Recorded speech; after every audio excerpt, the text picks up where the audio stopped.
What, Michelle? Do you want some orange juice? Do you want orange? No, no, I don't. Okay. I was busy, so it was difficult for me to parse exactly what you're saying. You said what, Michelle? So I didn't know I know. you heard me. I know. No big deal. That's why I repeated it. It was just hard for me to do both at the same time, that's all. I just figured to ask, since I'm getting ready to put it back in the fridge. Hey, who been farting? He made his name, Who's Been Farting. Oh, God. It's hilarious. That's crazy. That's funny. My viewers are crazy, and that's just the way I like it. Hey, Maker Viking. Now one's called Viking. His handle on the internet is Maker Viking. That's cool. And this guy's Power Edition. That's good.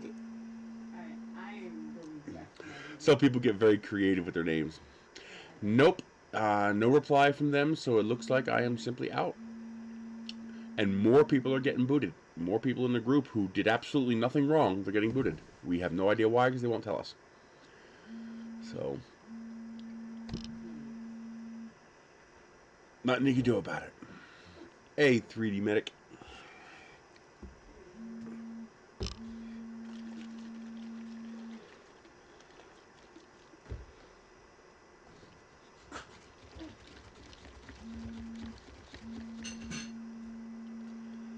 Interesting. It floats.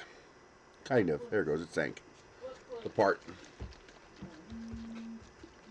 Yeah, not that, Vince. Not that Vince?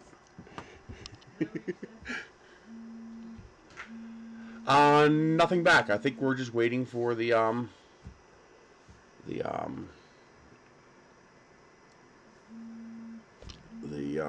do you call it? T-tab. Judges or whatever you call them, for them to make their decision. Hello, guys. It is Wednesday. Hello, guys. Michelle, they can't talk back to you. Oh. I know. They hear you. They can hear you, but they can't talk to you. They can type to you. So, Who's Been Farting says, hi, Michelle. He said you're a dirty farter. No, he did not. You want to see? No, he didn't. You're just saying that. They were supposed to get a little rain today. There's stuff coming.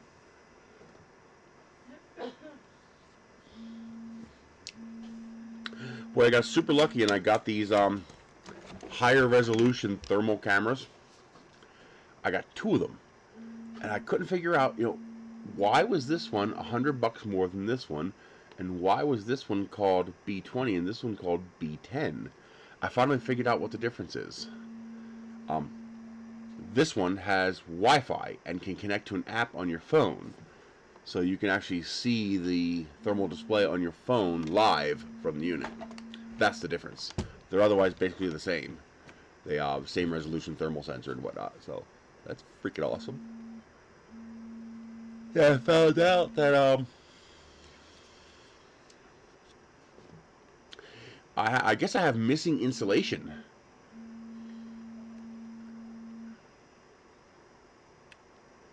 Because when I shoot this corner right here, you can't really see it today. I guess it's not cold enough.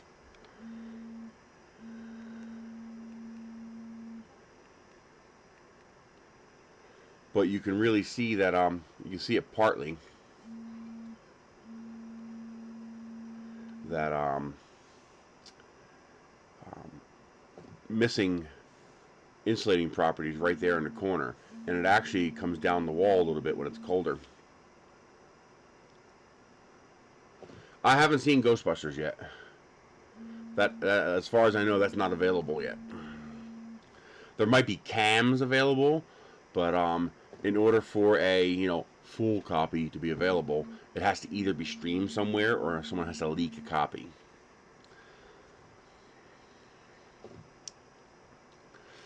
So until that happens, you won't be able to get it.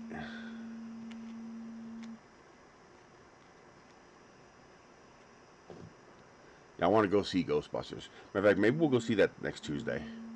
I found out that Icon Cinemas at the bottom of the mountain, which means I can take the electric car there, they have $6 Tuesdays. You know, and even though it's $5 at, or $5.30 at AMC, AMC only does that before 4 o'clock, and they have no showings before 4 o'clock. So they don't have a $5 Tuesday anymore. Plus, it's 42 miles each way, so I'd have to take the Kia.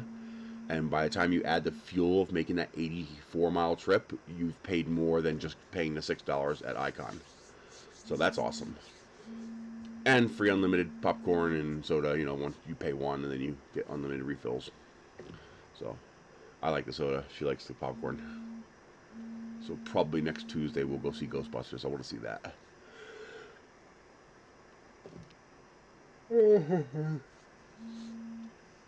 The Nobody, as in the guy who used to be an agent. Yes, that was amazing. Good movie. You know, he dumps the bullets out of the gun. I'm gonna fuck you up. It's just a funny movie. Was Dune good? I've heard mixed reviews. Dune was good though.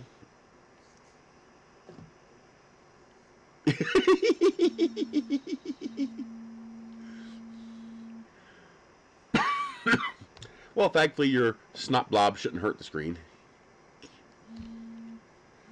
I gotta blow my nose. Now think about it.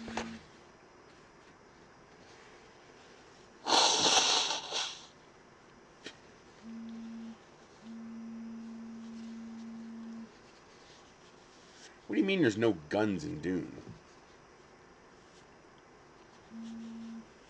You're telling me they redid it without guns?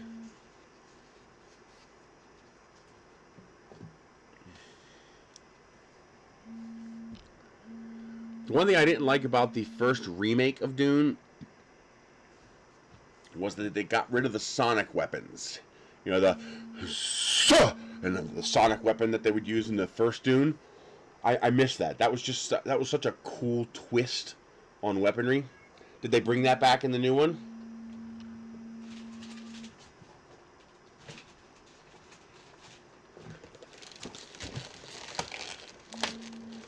Strawberry mint. I love this stuff.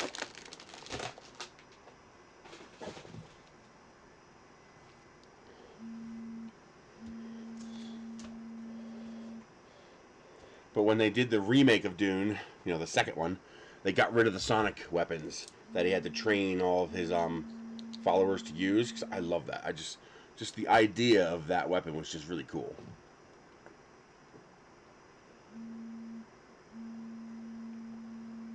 Good morning, Stanley.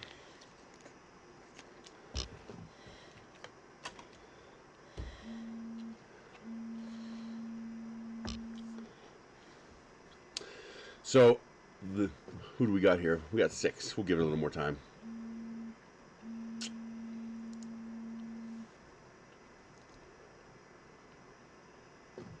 Yeah, well, those original games were the isometric look-down real-time strategy games, so they all had a similar makeup.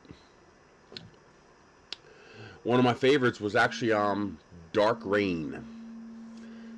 Dark Reign did a pretty good job at balancing the weapon's power and limiting the ability to simply tank rush. Oh, that's right, weirding. That sucks. I really like that. That was one of the things that just made Dune just like, that's cool. Hey, DeWitt. So this printer we worked on last week, the longer. Actually, I guess I could. You're not going to see much, of course, but I could just turn it on just for the hell of it.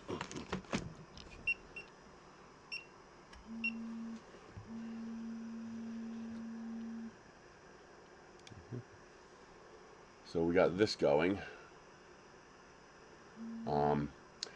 I've decided to rename it. I'm calling it the Longer3D, Longer3D Orange 3x4K. 3x 4K, because That screen is exactly 3 times 4K UHD resolution. It's really freaking high res. Like, it's ridiculously high res.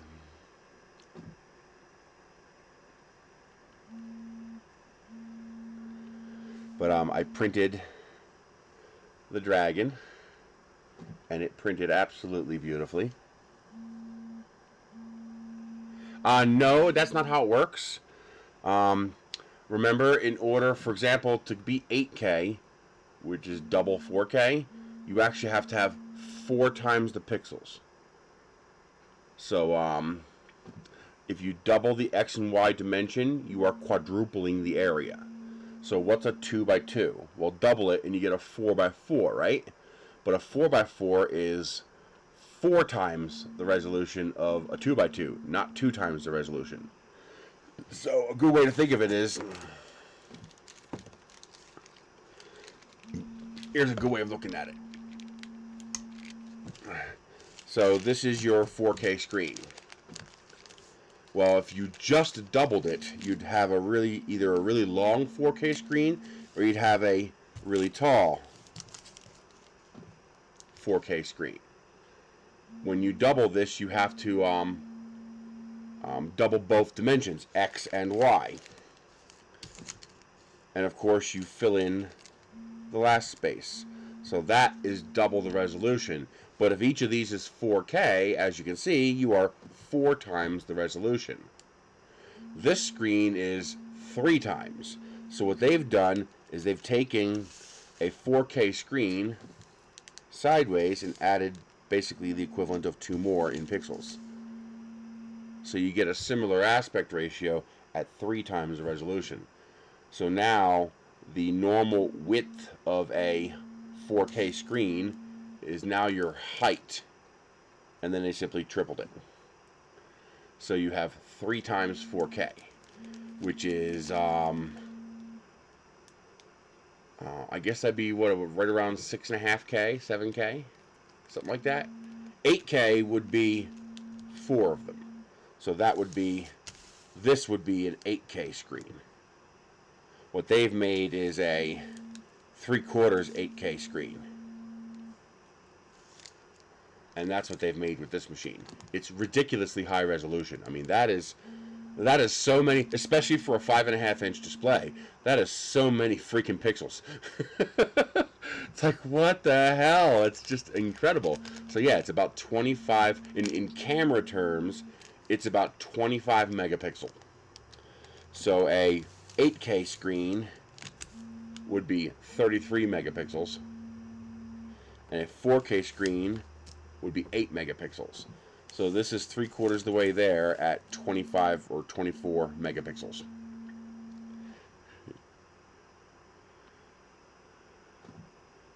What's 8K 1/3? What's that mean? Is this an actual standardized resolution?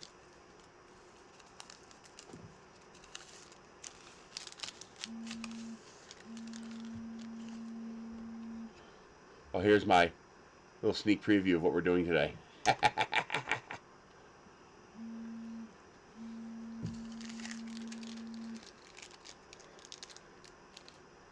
I love how fast this thing prints, because of the mono screen, and I can do 0.2 layers. Didn't work so well with the gray. I could probably tweak it to work, but I just figured just print 0.1 resolution.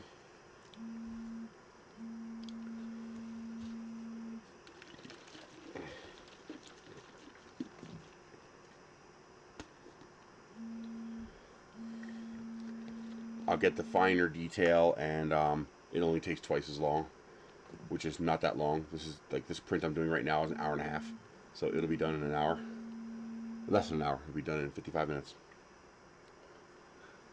I just love how fast it is. It's amazing.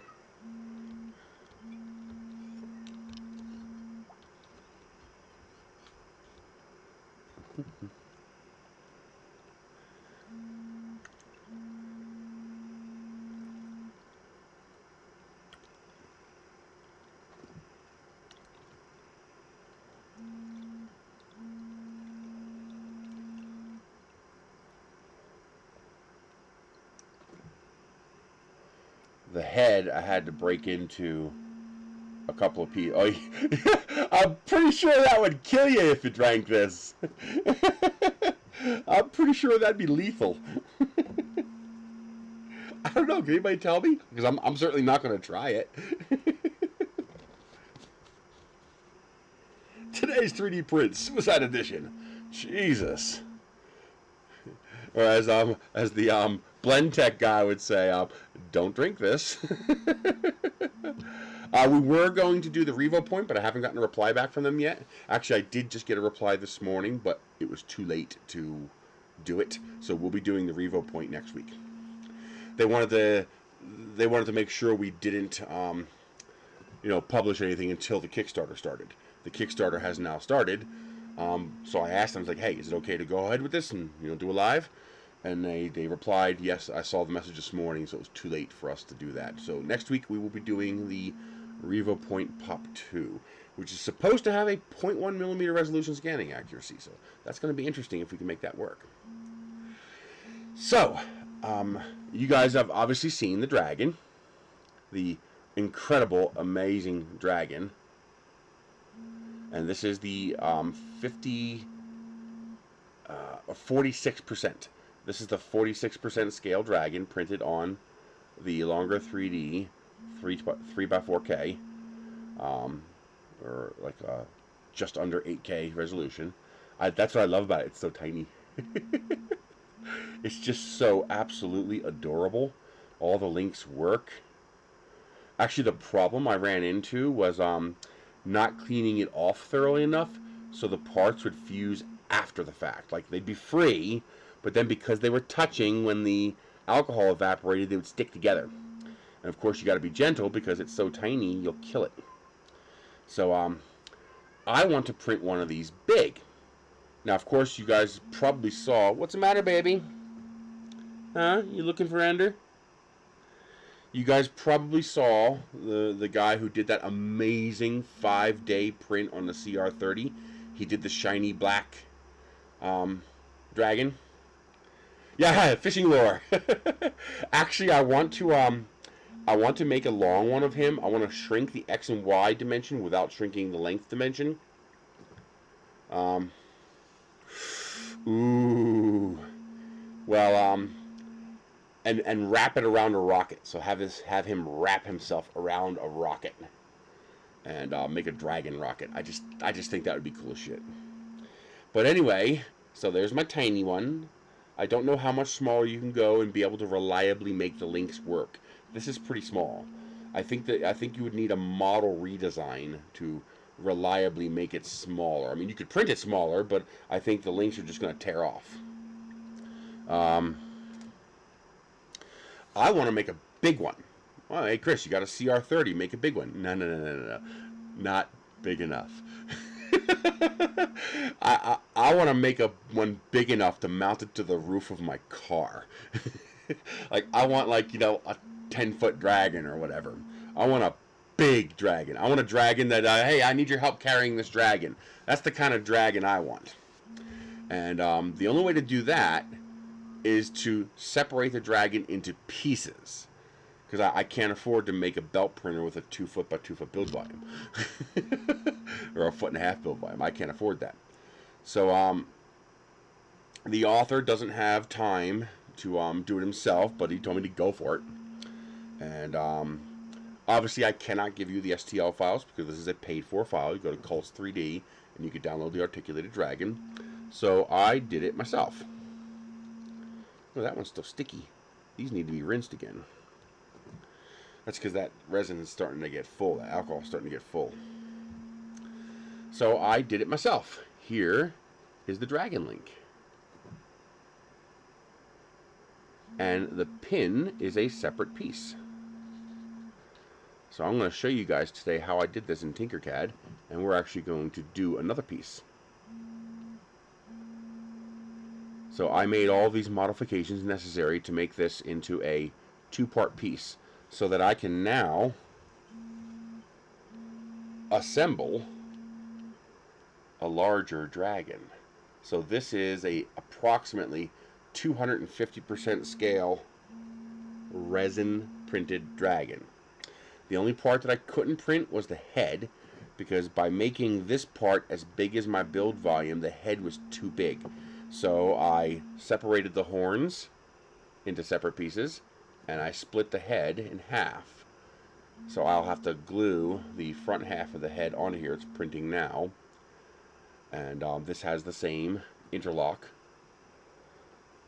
So let's see here. Where's my knife? So same deal. You know, you got that little bit of elephant's foot, so you gotta trim away a little bit of the plastic.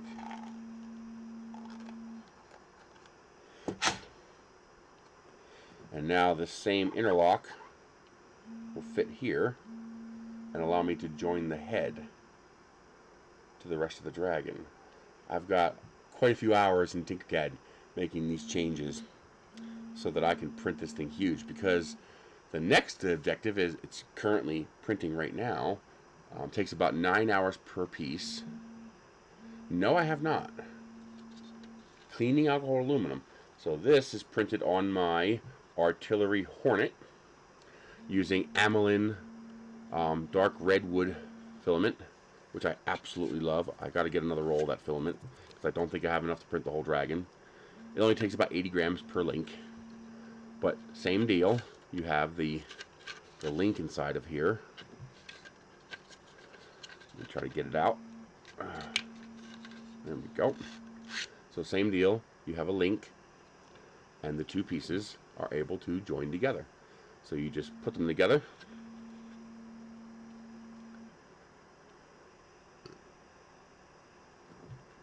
I would design the model large and then scale down. Getting details large is a lot easier. So all of these modifications I'm making to the dragon, I'm doing at 500%. And then I scale up or down as I need. But there you go. That's going to be the dragon. And now this, in theory, with the printing hardware I have and doing the split piece head like I'm doing, I should eventually, it's going to take a few months, but I should eventually be able to print a 1670% scale dragon. Yes! I also want to do one in clear PET G, and then, or maybe milky PET G, and then run it up. I'm going to put a hole right here in the back of this, and a hole in the front, and a hole in the pin going straight through the pin, so that I can run a string of RGB LED lights through the whole length of the dragon and make that bad boy light up. It's gonna be fun. I was saying, like, my desire to print my 3D mojo is coming back a little bit because I'm really excited for this dragon. I'm having so much fun playing with this dragon print. And you know, even at 0.1 millimeters, it comes out absolutely stunning. I mean, look at that. Come on, autofocus, do your thing. There we go. Look at that. I like how he hid his logo inside there. So this is just simply a ton of fun, and it's just such a cool print. He did such a nice. I guess it helps that I watched Shang-Li just before seeing the dragon, so I immediately recognized it as the dragon from Shang-Li. You know, there's no question that's where he was inspired from. Something went wrong. Oh, you gotta be careful. You gave me a studio link, so I gotta change that to a www link.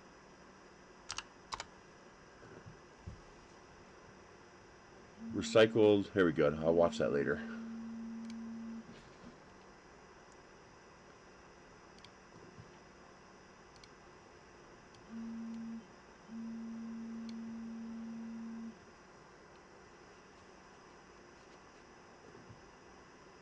Now that's interesting too. Being able to put like a some kind of flexible but stiff thing through the middle. That's pretty easy to do. Send me a private message later You know, just send me a copy of your receipt so I know you bought it. I know you bought it, but you know, I got to be consistent with everybody. But send me a copy of your receipt that you bought it, and I'll send you the modified files I'm working on, so you don't have to do all the work all over again. And then adding a hole to the front and back is easy enough, and then you just, you know, you add a hole to this too. So you just punch a hole through all 4 walls, and then you'll be able to stick something down the middle. I got the head done. I got the interlinks done. Today we are going to work on the leg pieces, and then we are going to, well, I'm not going to do that today because it's going to take me hours. But there are 25 or 26 links in the tail, so I have to manually take a set of these, shrink it, copy, shrink it, copy, shrink it, copy, shrink it, copy. Does anybody know, can I shrink by percentage? But even by percentage won't help.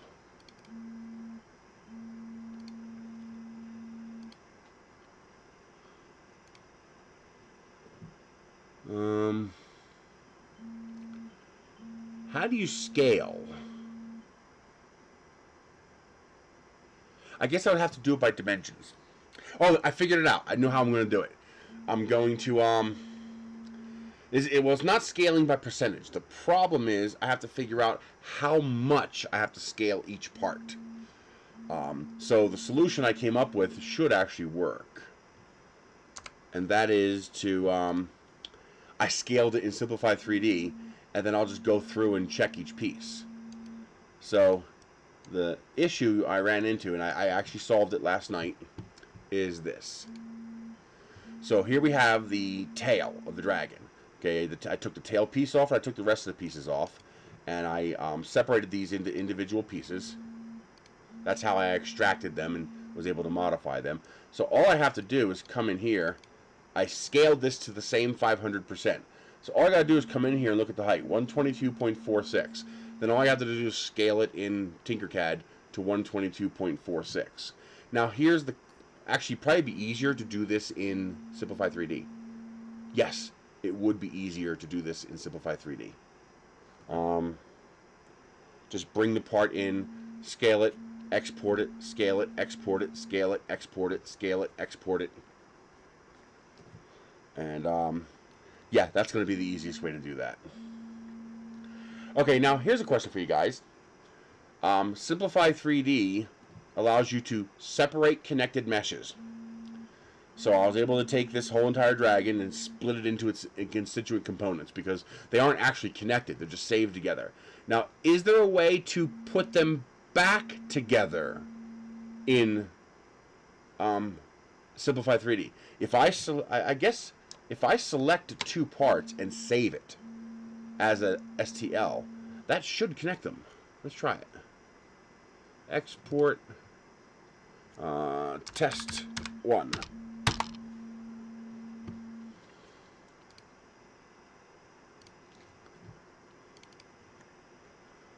Where did that go? It did not go to the desktop. It probably went to my custom dragon folder. Test 1. Here we go. Yes, it does link them together again. So if I select them together and link them, that'll do it. No, we actually don't typically get a lot of snow. As far as the year, we don't get a lot of snow. Now, when we do get snow, it's usually a lot. Like, actually last year we got like almost no snow. The year before we got like 5 snowstorms where it dropped like 12, 15 inches each time. But it's this, I call it diamond snow, powder snow. It's this super lightweight, powdery, fluffy snow. I mean, I could take my leaf blower and blow away 15 inches of it. It's nothing. You could drive right through it like it's nothing. So it looks like a lot, but it's really not. It's not the heavy, thick stuff you get in the East Coast, in the Northeast.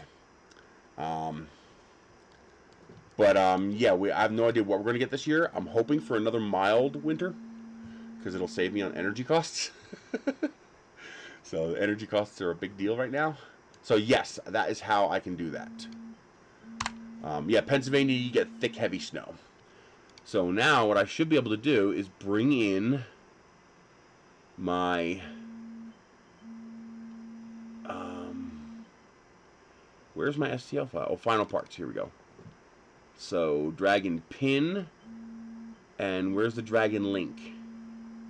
Dragon Link. So I should be able to bring in the pin and the link. So this is my 500% set of pieces. Now to keep this simple, let's bring this all the way in here like this. This way I can mesh these together for printing. Okay, so now I select this and this, and then we file, export models, binary, dragon pin, and link.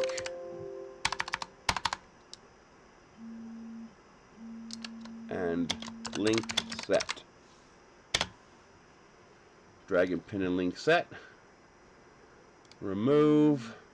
Now I should have a dragon pin and link set. Pin and link set. So now I have a combined pin and link set. So I should be able to simply start scaling it. So this one here is 122.46. So come here and change this one to 122.46. And that'll keep all the proportions the same.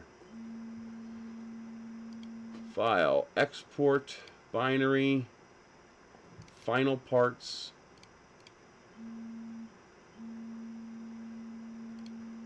We're going to call this tail 1.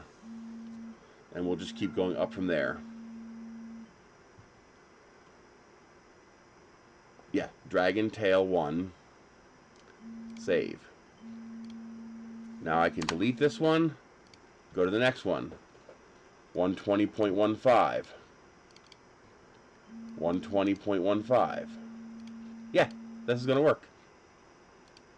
That'll shrink that one a little bit more. File, export models. And we're going to call this Dragon Tail 2. And all I got to do is go down the line and keep doing that. So yeah, that's going to work. Thank you, Longer3D. You have a great day, man. No. The mini splits work great on the ends of the house. Does not work great in the middle of the house. I should have realized that was going to be a problem. The original mini split was 12,000 BTUs, and it was not really enough to fully heat this space. This one's only 9,000 BTUs, so it's even worse. It's a 27,000 BTU unit, but it's a 3-head, so it's 9,000 BTUs per head. So that is insufficient to heat this middle room. Like, it struggles to keep it above 68 degrees. And I've gotten down to 60 degrees in here at night, and we haven't even gotten cold yet. So I need to, oddly enough, I need to find the remote control for that one. I got a universal remote, and it doesn't work. I can't figure out how to program it for that unit. The 2 Whirlpool codes don't work. So the 2 Whirlpool codes it came with don't work on that unit. And the auto search doesn't work, because the way the auto search works is I have to press temperature up. So each time I press temperature up, it changes the code and transmits the temperature up command. The problem is the unit has to be on for that to work, and the unit has no buttons. So I can't turn it on. See, normally it'd be power. So you go set power, set power, set power, set power for a normal TV remote. So if your TV's on, it'll turn off. If your TV's off, it'll turn on when you hit the right code. But because this one's using temperature, it has to already be on. So you need a way of turning it on first before you can do the auto search to find the code that works. So I've got to find my remote. Once I find the remote, then what I will do is I will program that unit with my smart plug to only turn on during off-peak times to boost the heat capacity, because that will give me 21,000 BTUs for the center, which should be enough for most days. And then I have the kerosene heater, which I'm going to be running on diesel, to for emergency heat if we have those really cold days. Like if we have another, like last year we had 2 days where it was -8 degrees Fahrenheit here. That only happened for 2 days, only 2 days, and then it was the rest of the winter was mild. But those 2 days, yeah, you needed the kerosene heater. But go from there. Did I didn't print that with the pin. So I'm gonna be short 1 pin. So I gotta make sure I print an extra pin. I gotta reslice this to print it with an extra pin, because each piece needs a pin to go with it. So yeah, that's going to work for the dragon. So I can delete that piece now. And my next piece will be 117.8. So I can just keep going down, plop, plop, plop, plop, plop, until I get to the final piece. And this way I don't have to make this modification to each and every single tail section, which would be an absolute nightmare. Oh my god, that'd be crazy. So, here's my Tinkercad. So this is how I came up with all the different pieces. That is supposed to be a different color. There we go. So the first thing I started with was the one that has 14 pieces, which is the standard link. This is the link that makes up most of the dragon. The leg units are actually the same. The only difference between the leg units is the size of the legs. So the front legs are a little smaller, the back legs are a little bit bigger, but the actual body chunk is the same. So I only have to modify that once. And then once I successfully modified the piece, I created a tool. This is the tool right here that allows me to add this universal link to the other pieces. So for example, this is how I modified the head. So what I would do is I would position this piece here. Let me change the color of this so it's easier for you to see what I'm looking at. So what I do is I select both these pieces and I put them in place. You know, I get it approximately where I want it. So like that. Now this piece actually projects into this piece. So there's more than just what you see here. You can see it's all the way inside here. So first I cut this from the main body part, and then I merge this piece, this green piece, with the new part. And that allows me to, all the modifications are already done. So I cut out the extraneous material, insert the new piece, and now the existing pin will work. We're actually going to do that right now with the no, I can just back up. There it goes. So what I need to do is I need to select this and copy it. Copy. Then I should be able to go new design, because you got to be careful making the models too big in Tinkercad, because it has to load everything. And when I say load everything, I mean load everything. So every edit, every duplication that you made is saved in the history of those files. And if you even this one here is going to be pretty complex. Ideally, I would export this and re-import it, which would destroy all the history, which would make it a much simpler part. The problem is it'll decimate if I do that, and I don't know if I could realign these two components properly again, because these two components need to be perfectly aligned to do the thing they're going to do. So I'm afraid that if I were to export and re-import that, I would not. You can see the piece projects outside of the model a little bit, although I just realized, did I do that here? Yeah, see? See how there's an overlap there? That's to make sure that the parts actually meld together. Otherwise, you end up with a micro gap between the parts. And you don't want that. So let's import the leg piece.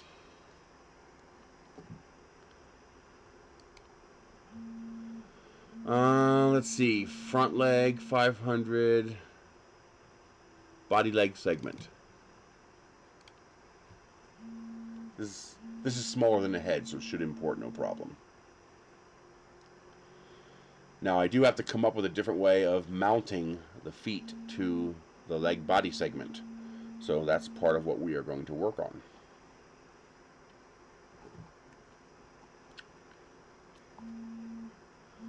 And then let's import the dragon leg, front leg.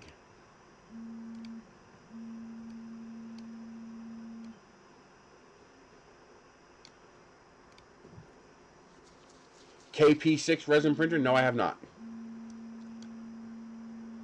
So this sits in here like this, and that's how the leg prints with the rest of it. Now I'm going to print that separate for obvious reasons. I want to print this on the resin printer, which means and on the big printer, which means I need to make this into separate pieces. So I need a different way of joining it together. So I think what I'm going to do is to create a new pin. I think that is what I'm going to want to do. So now the trick is lining this up approximately the way it should be.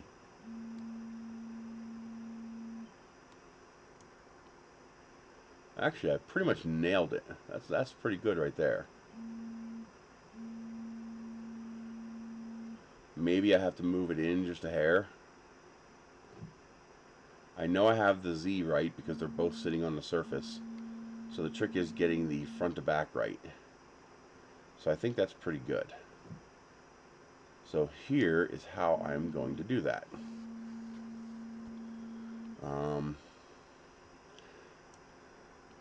I'm going to hide this, and we're going to work on this. So I think a simple solution is to put a work plane here, put a cylinder here,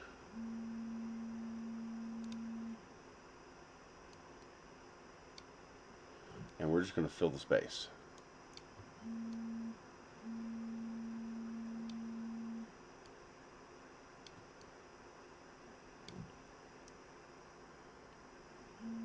And that looks like we are filling the space. Now I put another work plane here. I can shorten this a little bit to make our life easier. And all I do is put a block on here and lop it off. So I'm going to select all this, deselect the arm, merge. So there, now we have a plug that fills in the arm. Now let's merge that together. Merge. There. Now our arm is filled in. Oh my god. That's hilarious.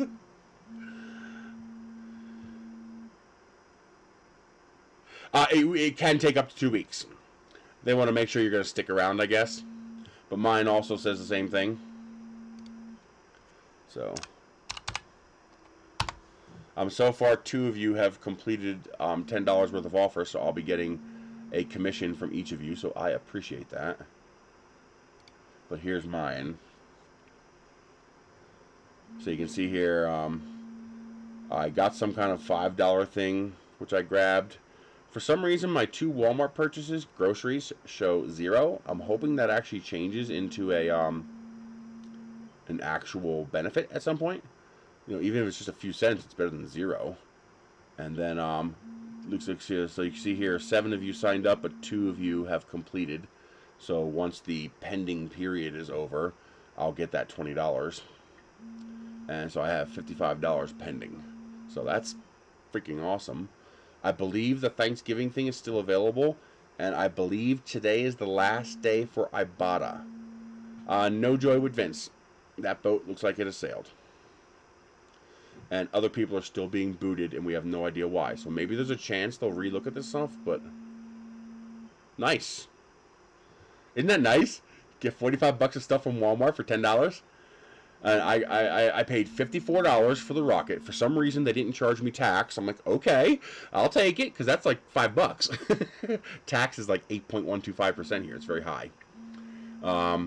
So I got the rocket for $53.99. I saved 35 bucks from Ibotta. Actually, one of you completed an offer, because one of those is my sister, Michelle. Because I signed her up. There's still 5 of you out there who I've got to finish whatever you got to do.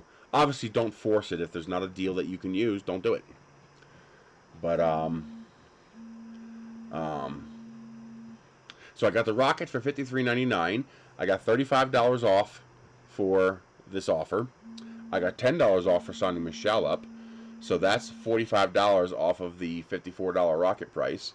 And then I used my Walmart credit card to pay for it.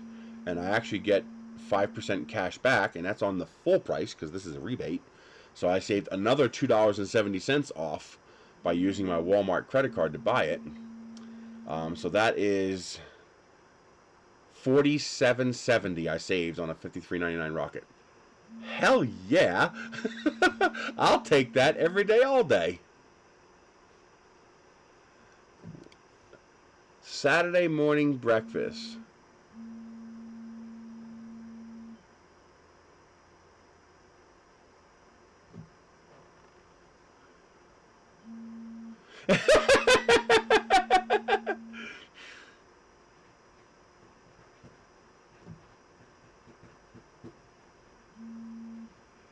Very nice.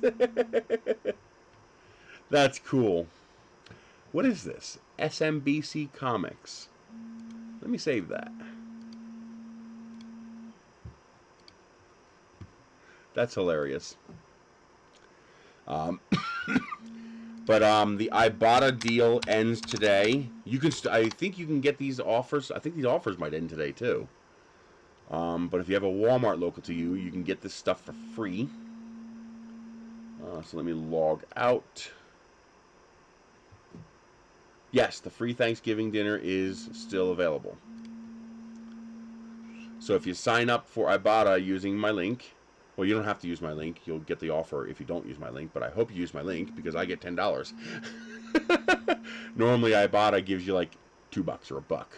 But their Thanksgiving special is they're giving $10 for referrals, venture capital money. So you get $15 off turkey. You get a free Coke, free cream of mushroom soup, free frozen vegetables, free mashed potatoes, free stuffing, free gravy, and there's a few other things available. You should be able to get like $35-40 worth of stuff for absolutely free.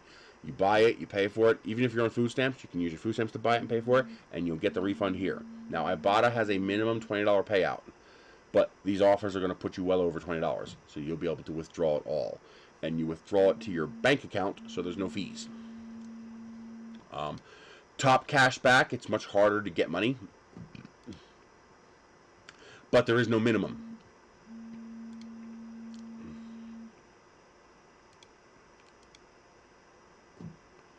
So with top cash back, there is no minimum. If you save $1, you can withdraw $1 to your bank account. So whatever you end up saving, you can get that. And so that's really nice too. And of course, fetch. I've actually resorted to changing my Amazon orders to 1 item per order, and then I pick Amazon Day for delivery. This way, they're not sending me 20 different packages. They'll send me 1. But this way, I get the 25 points on fetch for each individual transaction. Game it, baby. Game it. The previous video was blocked in Europe because we played that clip from that Fear Factor game or whatever it was. they copyright claimed that instantly after uploading the video. And you can't edit out a chunk of a live stream. So cute, huh? Even though that's fair use, but fair use probably doesn't apply in Europe. That's probably why it's still visible here in the U.S. but not visible in Europe, because I don't think Europe has a fair use provision. So yeah, because of that, the guy sniffing the guy's butt, because of that little clip. Cute, huh? Yeah, filthy bastards. What are you gonna do? So let's get back into this. Yeah, if you VPN to the US, you'll be able to watch it.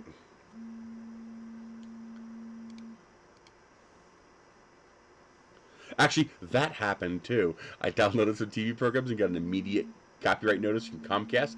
I'm like, how? I'm on a VPN. The VPN's not working.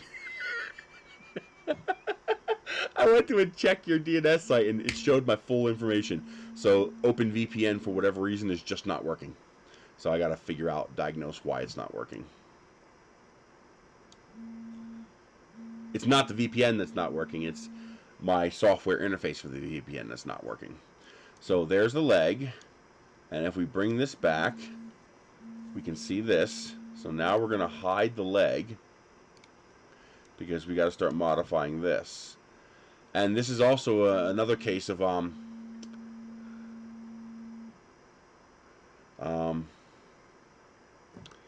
you got to be careful not to move the parts, because they won't be indexed anymore.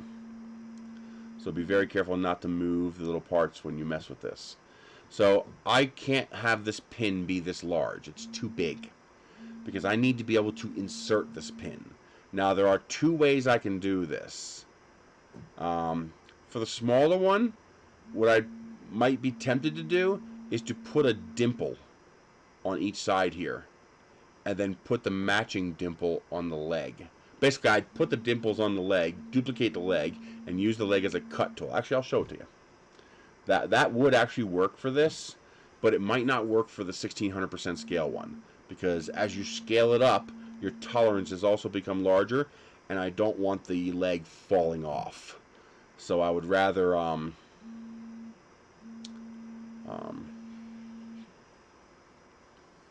what I could do is I could make the dimple with a 0 tolerance, perfect fit, and that way when I scaled up, it would still be a relatively decent fit.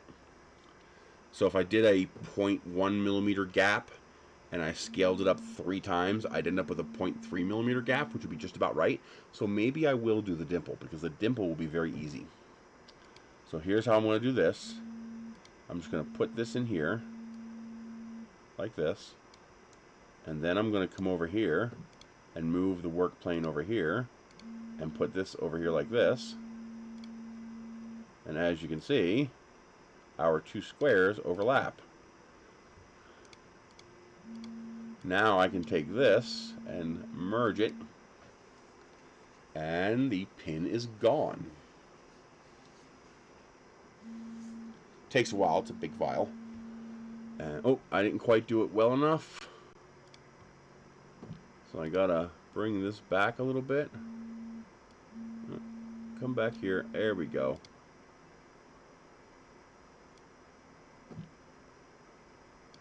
There we go. Make sure I get it all. Yes, I have Patreon and I have Cash App. All those links are down in the description below. I have Venmo, Zelle, Cash App, Patreon, and PayPal. And thank you very much. I appreciate that. Oh, wait a minute. Let's hide the leg again. Select all of this. Merge it. Wait for it to finish its thing.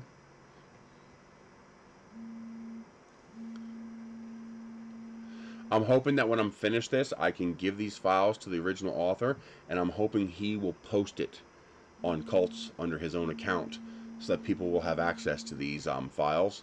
I'm going to ask him if he's okay with me, verifying, like some of my viewers, like you, have bought his dragon and giving you guys the pieces. I'm going to see if he's okay with that, because this is not my model, so I cannot give this out. So there we go. Now if we bring the leg back, you'll see the parts line up like that. So now how do I pin them? Well, the first thing I would probably do is simply make the arm quite a bit bigger. So let's hide this. I could just make the arm bigger. Like literally, I could just make this arm bigger.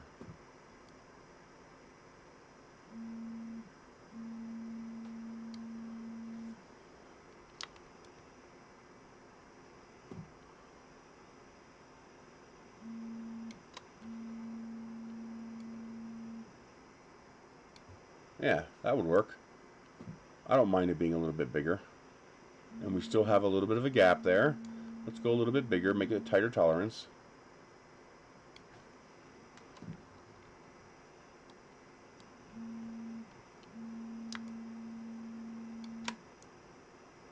And that looks pretty good to me.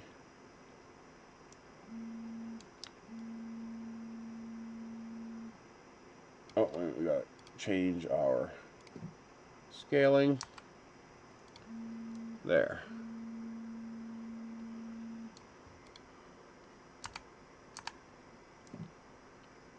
That looks pretty good. Are we not touching anywhere? Nope, we all look clean. So now, I'm going to hide this again. And we are going to put the face back on here again. And we are literally going to drop a sphere on here.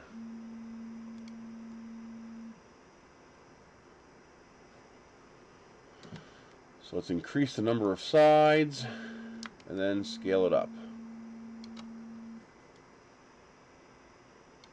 How big is this? 25.5.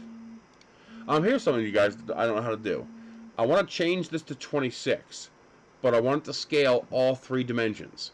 Now the way I do that manually is I grab one of the control points and I hold down the shift key. And that scales all 3 dimensions equally. So if I hold shift and grab a control point, I can grab any control point and it scales the entire sphere. How do I do that by typing in dimensions? I mean, I got it at 26, but if I want to make that 28, is it as simple as... Nope, if I hold shift, that don't work. What if I... Why can't I select that? 28, shift, enter? No, there doesn't appear to be a way to do that. So how do I scale it by dimension instead of by control point? Like how do I change one dimension and make the other 2 scale with it? Is that even possible? So now what I need to do is move this to -13, which puts the sphere exactly in the model like that. Now that is clearly too big. Approximately centered. I mean, we don't have to be super exact, we just have to be close. And now what I think I have to do, I think I have to squash this down.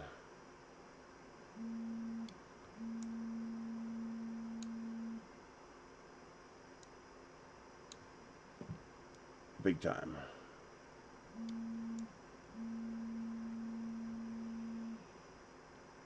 Oh yeah, if you guys haven't noticed, this printer is available for $450 with the coupon in the description. I don't get a spiff or a any kind of commission for that. They just sent me the coupon code to pass on to you guys. So if you buy this from Longer, you get a discount, brings it down to $450. That's not bad.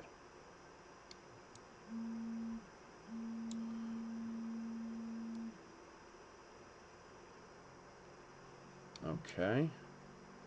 So I have to make a dimple, but I have to make sure it doesn't so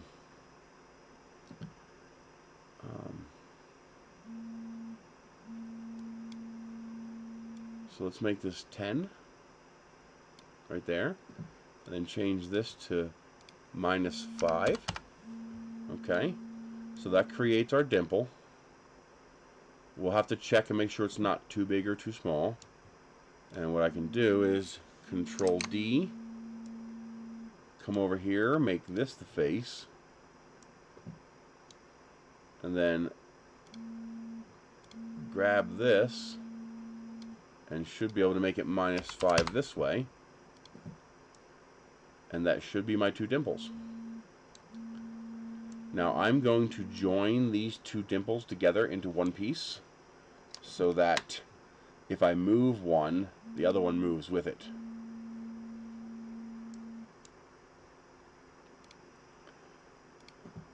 There we go. This way if I make a change to one, it makes a change to the other one.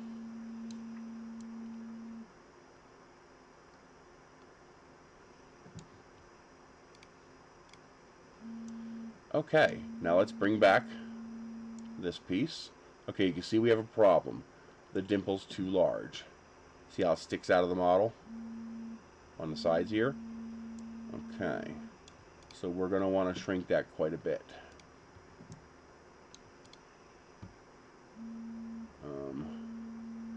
So I need to shrink this dimension. Let's go down to 20. Shrink this dimension down to 20.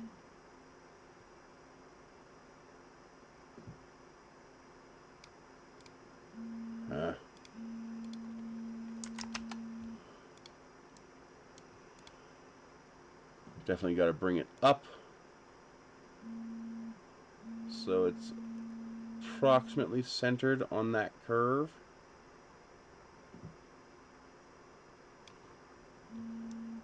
That looks pretty good.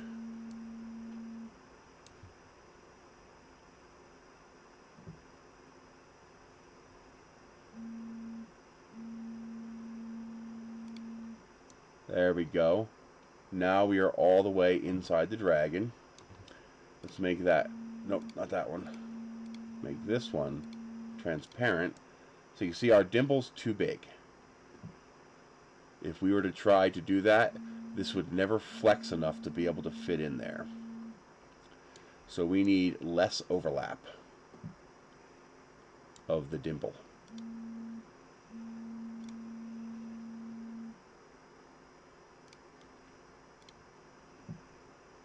So let's make this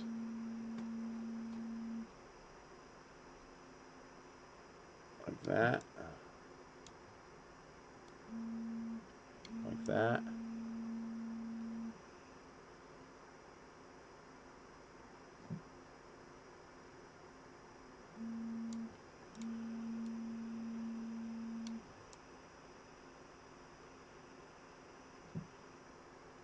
That's pretty good. Let's bring it back. Yeah, see, now we have a little bit of a dimple. That might not be enough of a dimple. So we might need to bring that out just a tiny bit. Like that. Like that. So just a wee little bit of overlap. Okay.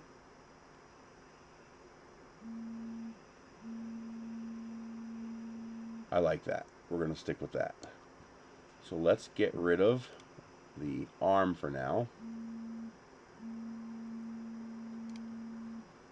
Make this a solid again. Make this a hollow.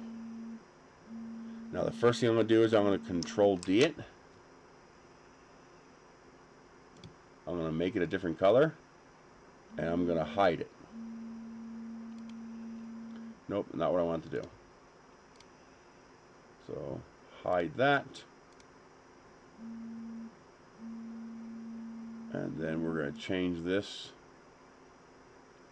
to a solid and hide it. It's going through the T-tab process now, so as far as I know, we simply have to wait.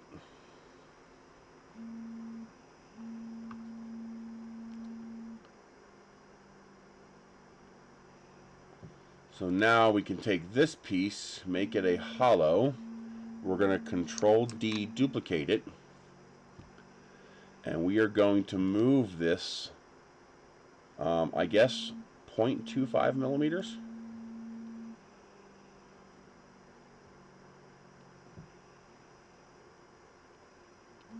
I don't know if that's actually going to work, because it's going to jump to the grid. But if I turn the grid off,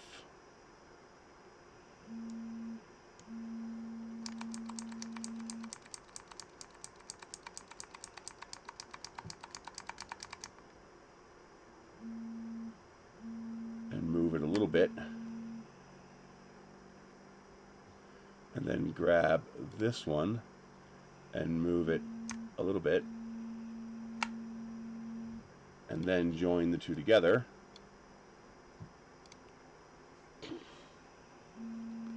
Hopefully.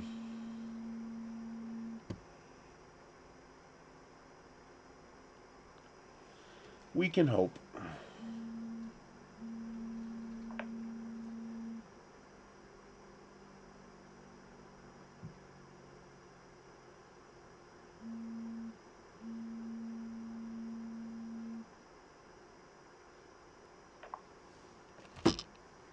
There. Now I have the two dimples. Is it just me, or is that other one not as big? It's not. So I screwed that up. So we will take this back out again. Wait for it to finish reprocessing all the steps.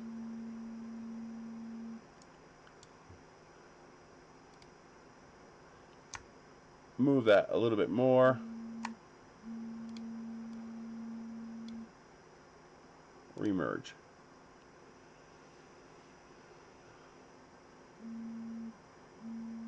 Good job, Bob. There we go. That's close enough. I think the left is still a little bit bigger, but I don't care as long as it's close. Why isn't it the same, though?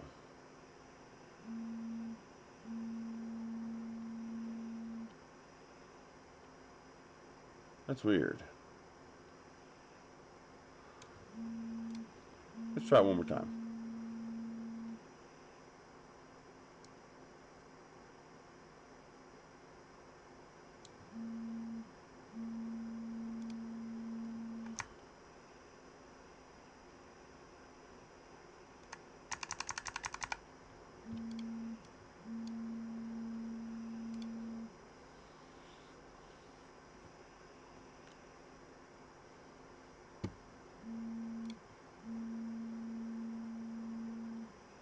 Yeah, that looks better. Much better. Now we bring the hidden parts back. And there we go. You can see there's an actual gap there that will fit in now. That's looking good. Let's hide the... That's not what I wanted you to do. Let's hide this piece. And join this.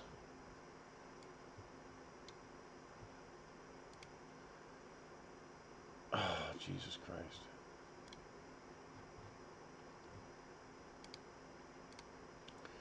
Hate when I hit the wrong key. There we go. There. So now we have our leg and we have our body segment. And I should be able to force this leg into this gap. This should be small enough to force it in there, but big enough to stay put once you put it in.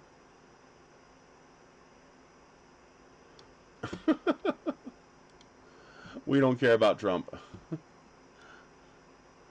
Don't care about Trump, don't care about Biden. They're both morons. So there we go. That is done. Now to create the other leg, you simply mirror this. So Control D, flip this way, and move it over here. There you go. Now we have the left and right legs, and we have our dimples to install them.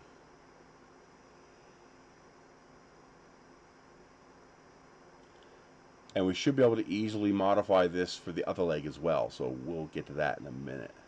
So the next thing I need to do, and I actually don't even need this because I can just mirror it, but I might as well download it. So, dragon front left leg times 500. That's going to be this leg. Export STL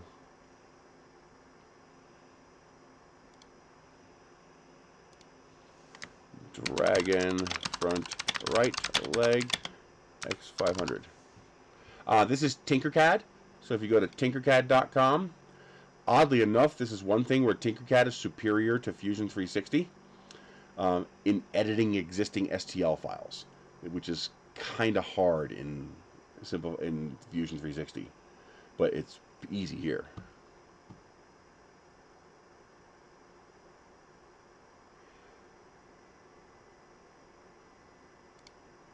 I'm going to let that post go through because I don't like censorship, Action Johnson, but we're not going to discuss modern politics here. It never ends well. If you want to join me on a live stream on Life of Nerys or something like that, which is all about politics, fine, we can discuss that, but not here.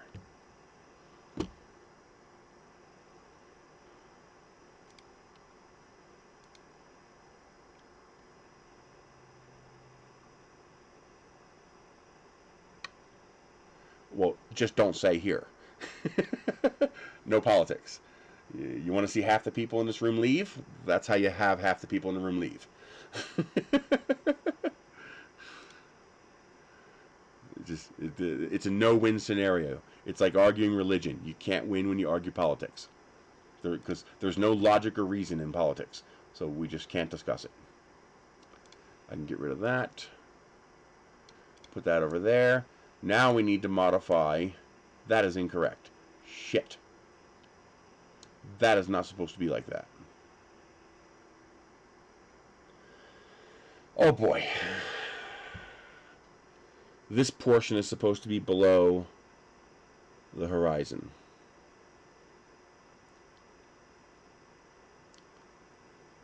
How do I fix that?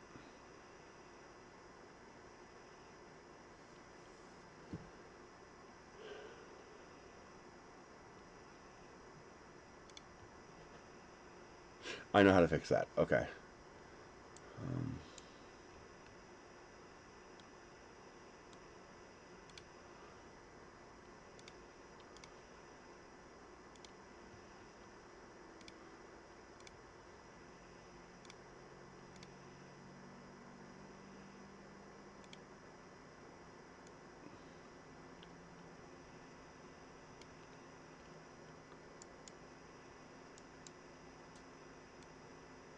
Okay.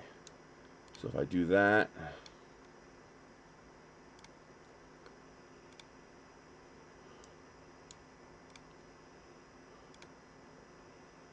now I bring this to 0.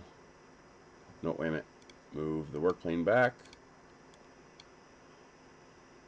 Bring it down to negative 0.05.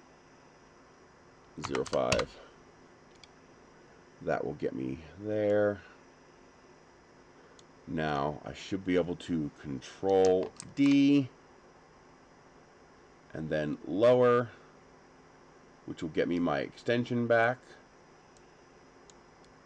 and then join those two bits together.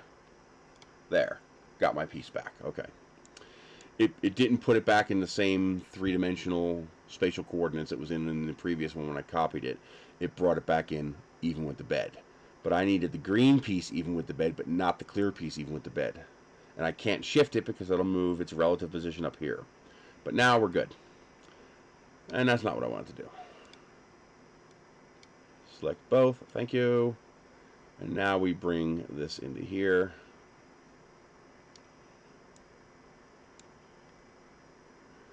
Now, I do know I can center these, and that should be okay. Align. Center. Then I select them and unselect this. And now I should be able to manipulate its position. Okay. So I should be able to bring that forward.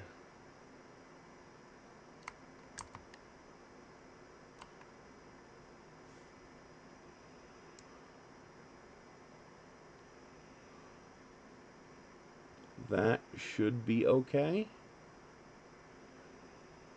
It's a little dicey, but let's bring it out a little bit. Like that.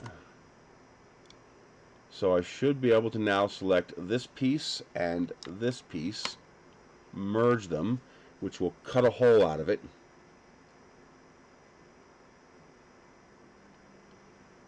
This is less powerful, but it's visually intuitive. Meaning I can manipulate things as if I'm holding it, which is something that's harder to do in Fusion. And now I have the cutout, so now you can see my piece. And then I just join them.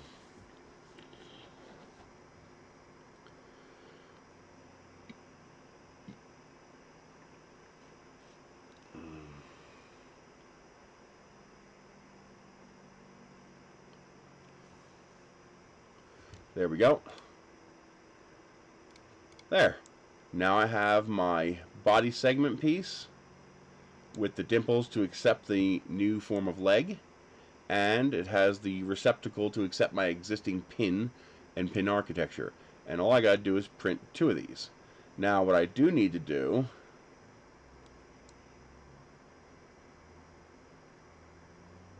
is put those same dimples on the other leg. So import, choose file, let's see here, rear leg.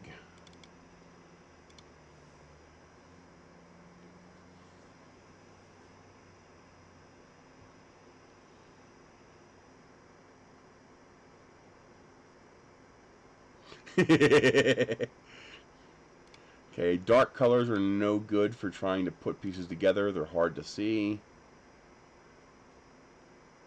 Okay, same deal. We are going to modify this.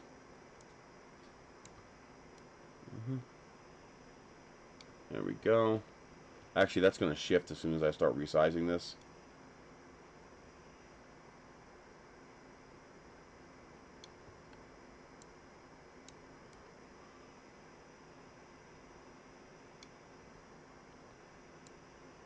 Exactly.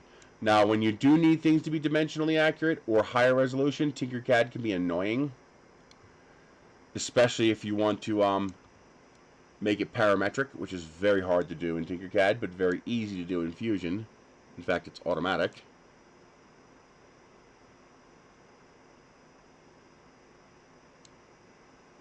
Let's do 1/4 millimeter.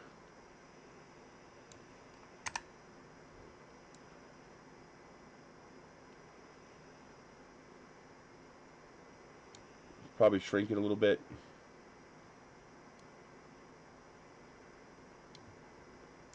I think I have it too tight.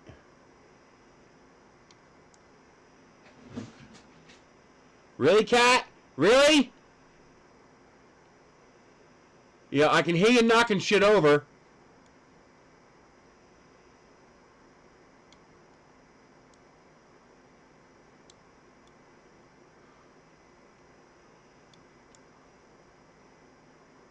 I'm gonna skin your goddamn scrawny ass.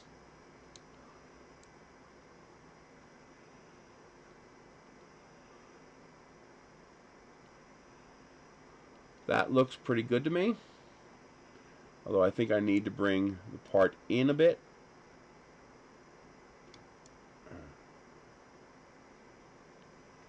Yeah, that looks good.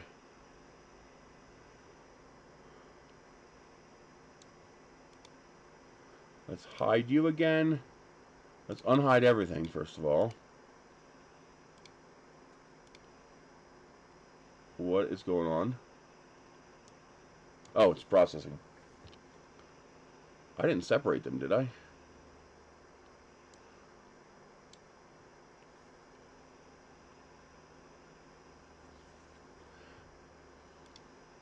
There it goes. Did I do something weird? Those look like separate parts.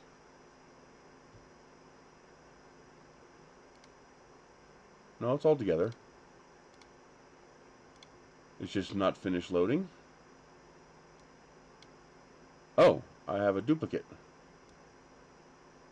which I don't need anymore. Okay. Oh, I never put the dimples on this side.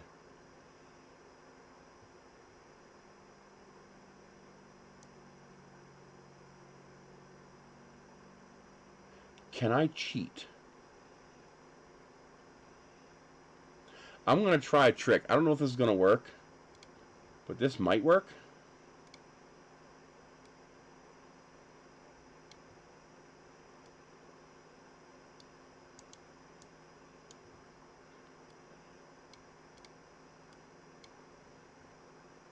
I don't know if this is going to work, but I'm going to try it.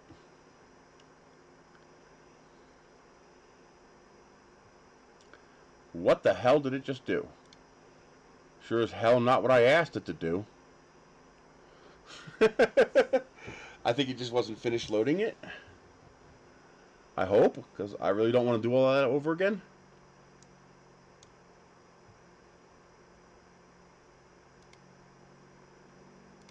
Where's my piece? Where the hell's my dragon?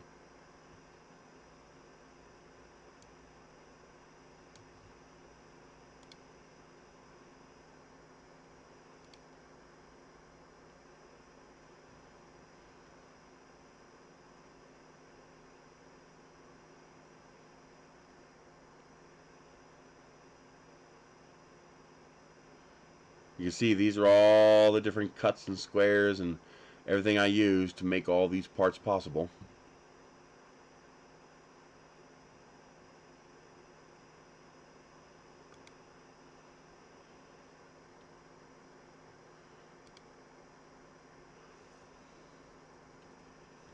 No, it disappeared. Like, it was gone.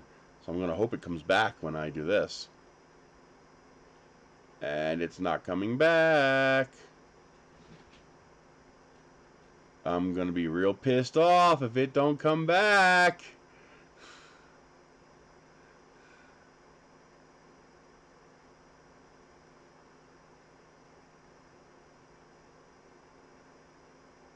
It's still loading, though. And the part that I'm worried about is still red outline, so it should still be loading.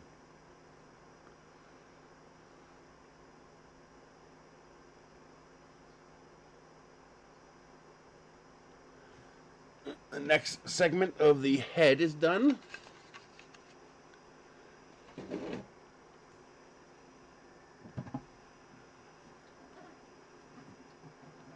Yeah, I know. Nope, see it finished loading. And it's still not there. Oh no, I don't want to do this again.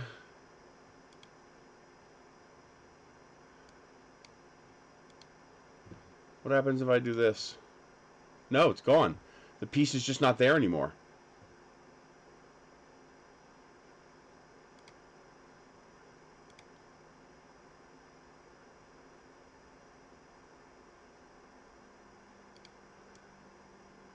See, that's the original piece.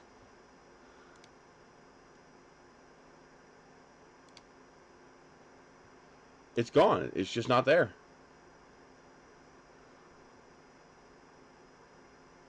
God damn it. Are you really going to make me do that all over again? This is not grouped with anything. Control Z won't work. Not here. We're past that. Yeah, it glitched and it lost it. That does not happen very often. It's just really annoying when it does happen, because we just spent an hour making edits to that file and it's now gone. I already tried the undo. It didn't work. So there is the front of the head and the antlers. So what I do is I bring it like this, and I use my knife to poke it. And I pop it right into the alcohol bath.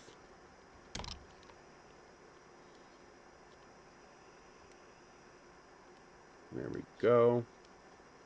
Nice and gentle. Into the alcohol bath.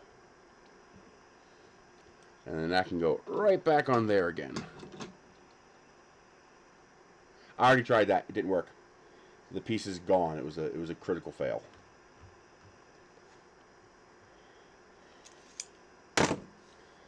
So yeah, that sucks.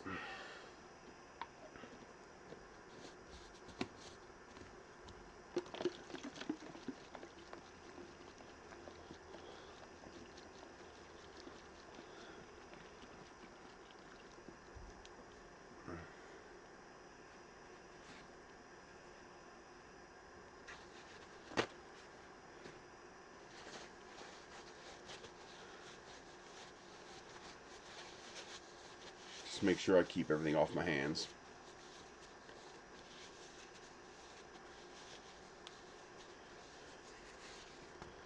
This thing has been working so well. It's almost scary. Oh, by the way, the link in the description. This stuff works great. The JO 2 kilograms of resin for $42. Hello, the 30% coupon's still there. I'm tempted to buy a third one, but I just don't have the money.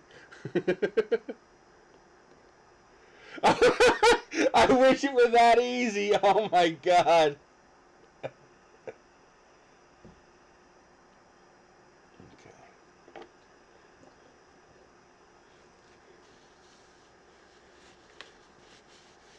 But yeah, this resin is working fantastically. I've had 0 issues with it so far. And you can't beat 42 bucks for 2 kilos. That is, what? $21 a kilogram? A liter? Oh yeah. You can see the parts are coming out fantastic.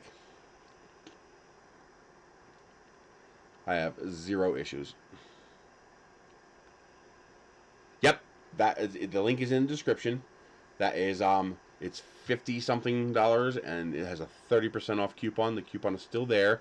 You can use the coupon multiple times, but you have to place a separate order for each bottle. If you add 2, it's only going to give you 1 discount. But if you order 1, you get a discount. You can then place another order and use the discount again. And I'm assuming you could do it a 3rd time. I did it twice because that's all the money I had.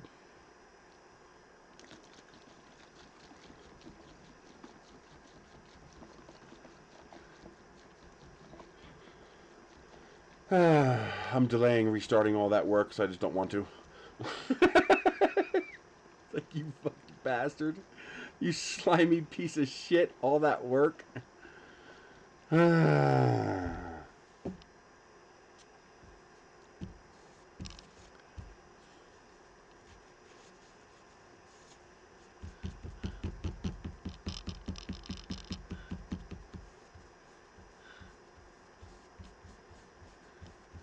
That is so weird how the file is just gone. Like it doesn't exist. That is so weird.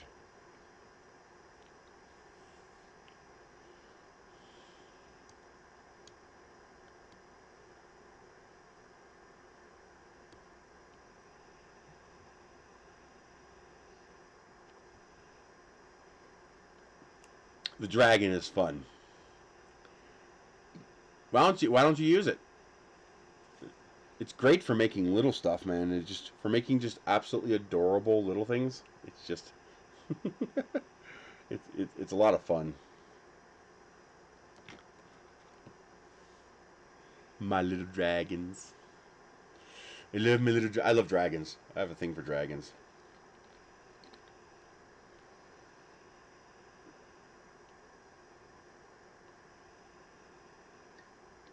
Yeah, that shit happens. You get busy.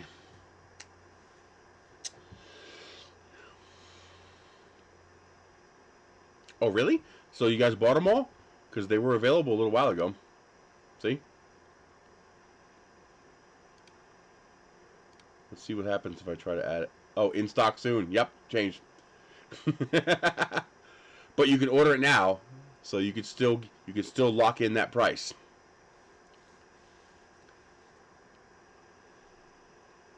Yeah, I have 0 complaints. I am very, very happy with the resin. Well, so far. I haven't fully cured anything yet to see if it'll crack over time, but you won't know that for a couple of weeks. And that usually comes down to how good a job you do cleaning the parts. but you can still buy it for that price. You can still add it to your cart.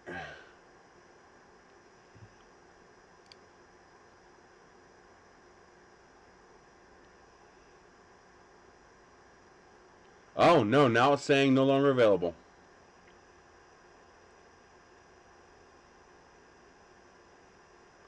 Okay, so it is totally not available. You can't buy it. Okay. Pooh!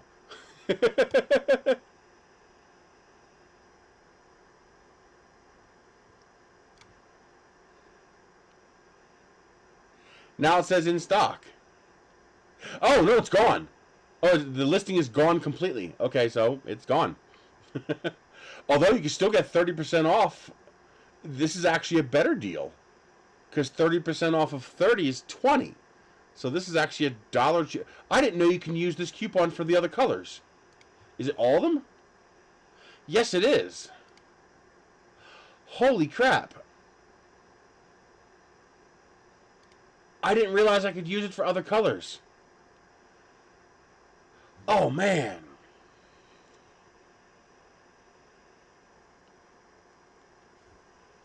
I want to downscale the dragon a little bit so that I can print the head in one piece.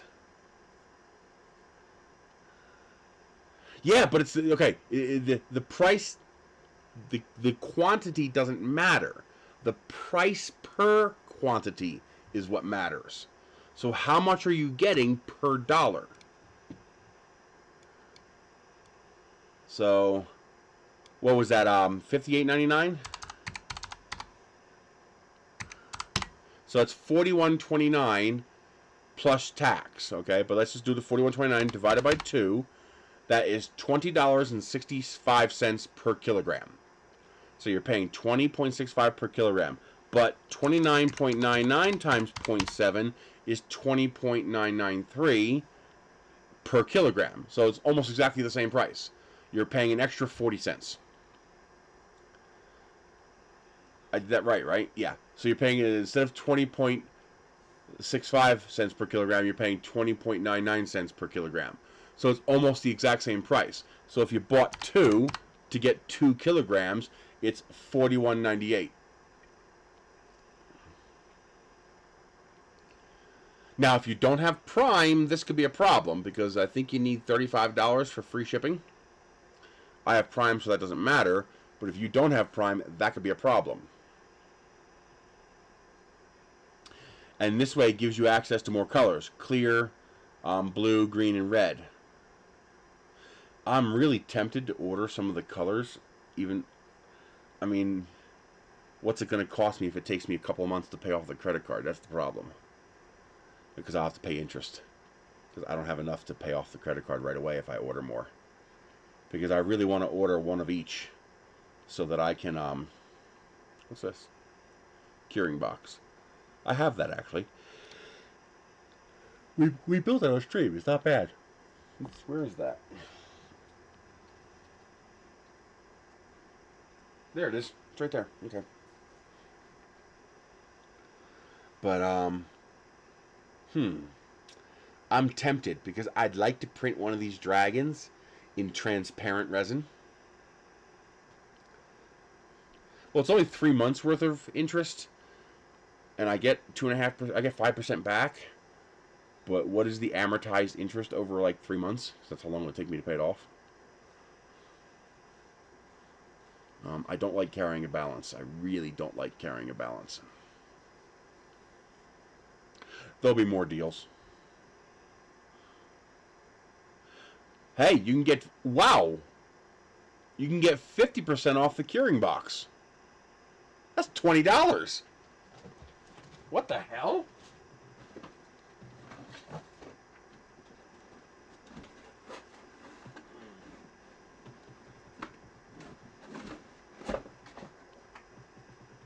So, you can get this curing box for $20 right now.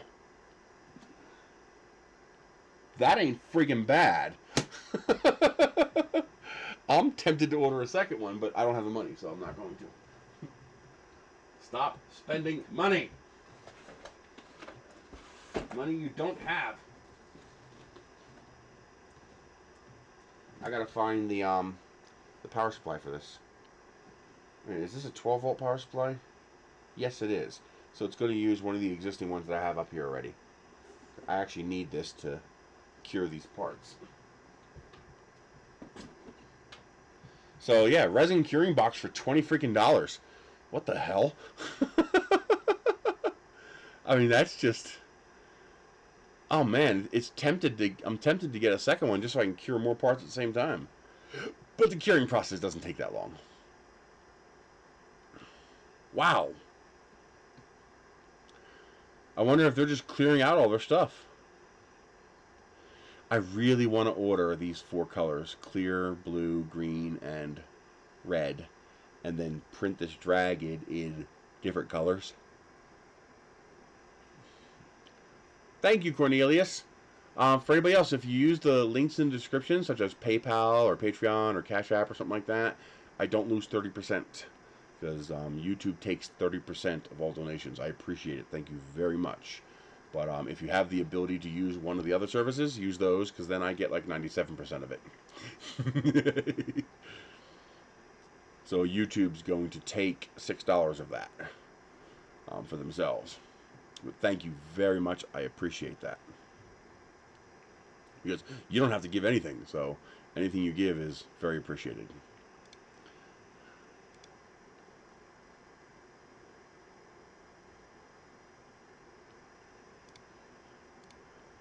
But damn it, that's a good deal. That's a really, really good deal.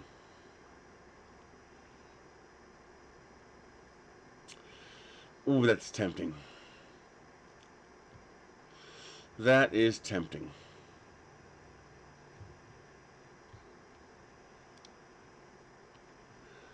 Alright.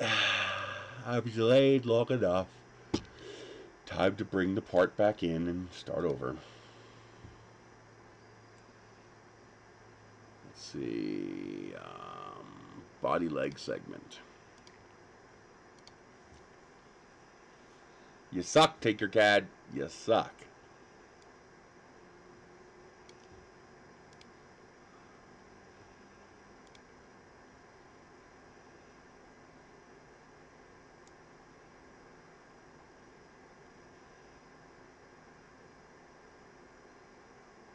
Well, at least it put it back in the exact same spot. So it'll be pretty easy for me to make the changes. Although I did now just realize I have that in the wrong spot. Oh yeah, that's in the wrong spot. This should be out here like this.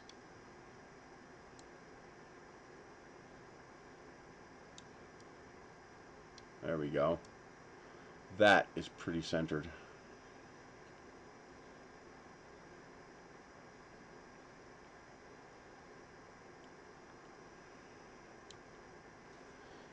And let's try do a little shifting here.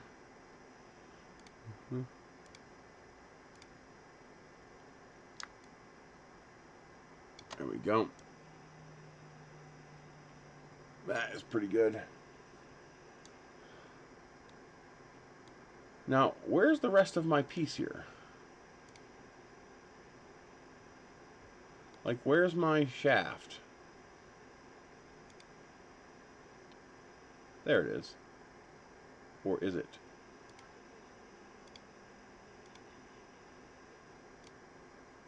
Huh, the cylinder's gone too.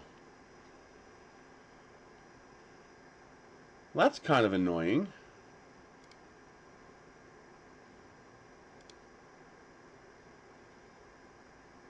So I've got to bring it in again.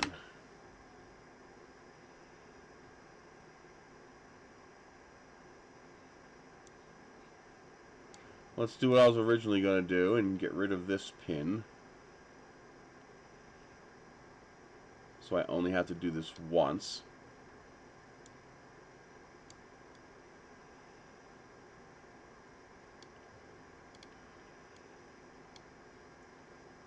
Let's see if that crashes it again. Because last time that's what made it disappear, me doing that. There we go. we'll fill all that in later. I'll show you how. Okay. Now I should still have this.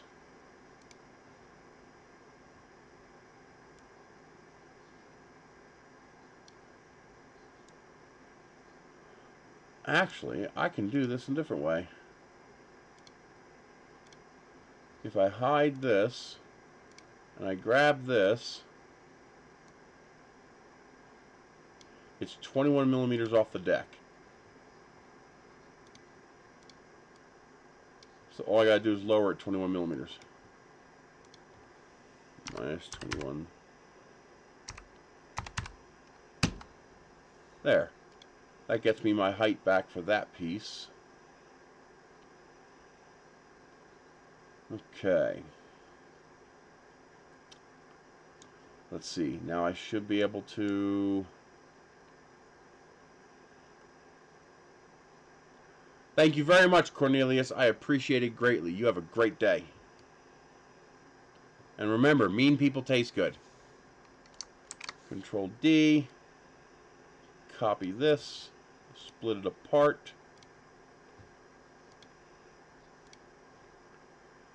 And delete this. That gets me my little thingies back again.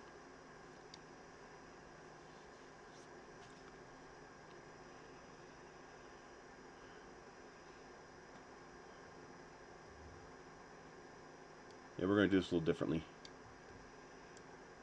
Okay. Put a face here. Put a cylinder here.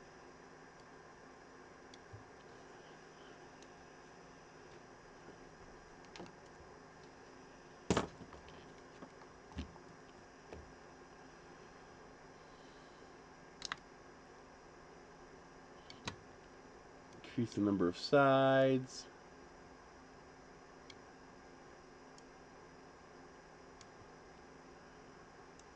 Come on, get out of my way. Stop being a nut, you bastard. Stop being a nudge.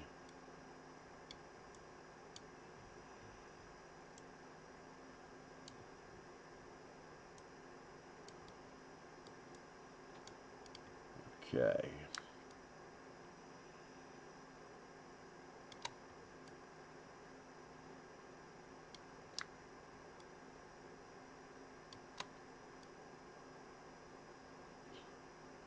Oh, grid. Annoying grid.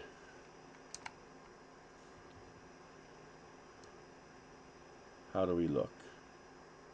Looks pretty good.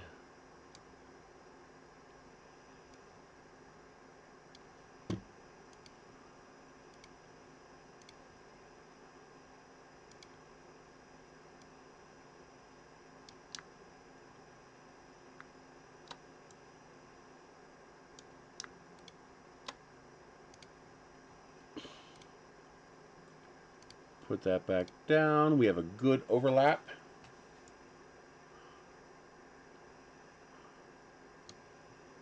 Okay, that looks good to me. Control D. Now this will also allow me to put these in here pretty easily. So all I have to do is select this and this, select the Align tool, select this to anchor it. That did not work. Select this, this, this. I'm hitting Control. That's why I did that. Align, anchor this piece, and align this with all three dimensions. There we go. Now we have our dimples.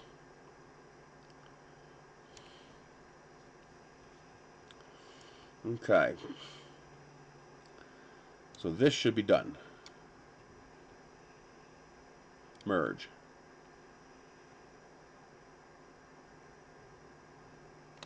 Okay. So dragon, leg, rear, right leg. times 500. Export. CL. Save.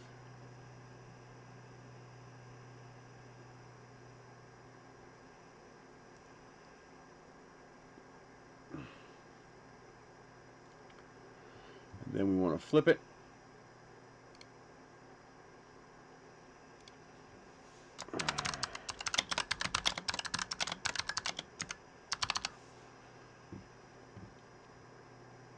Export it.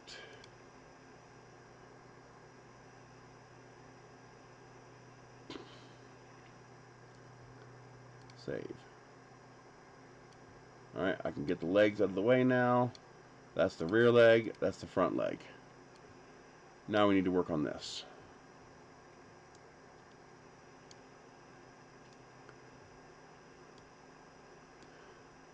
Okay. How do I want to do this? I guess I think I'm going to leave a teeny tiny piece of it in place.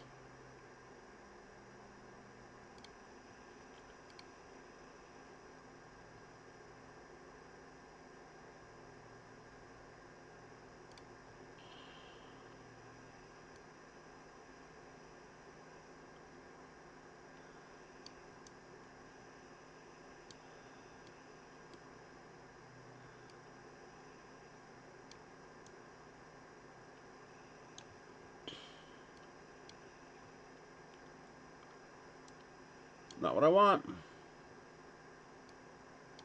That's what I want.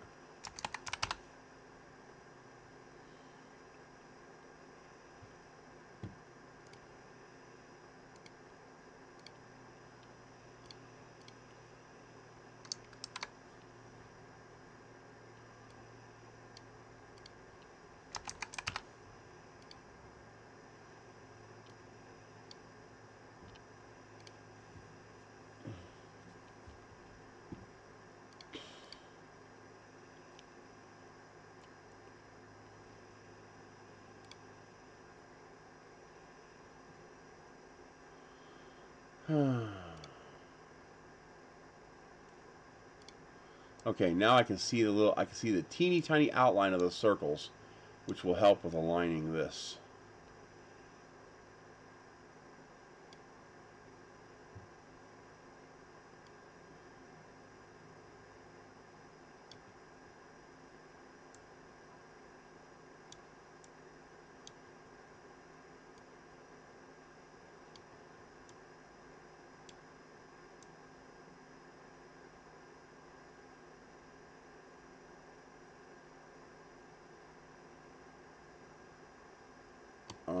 I need those boxes.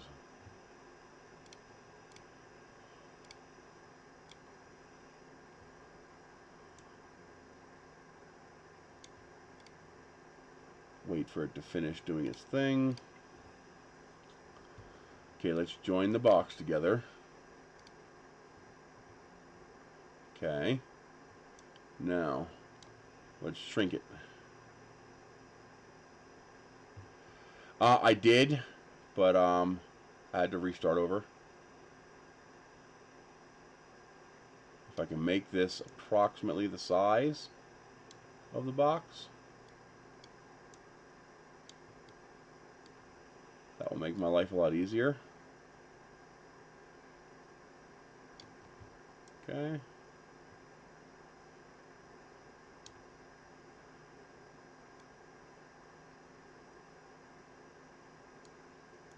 You'll see why in a second.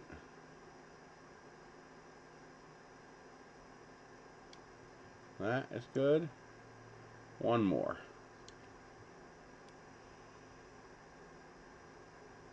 That is good.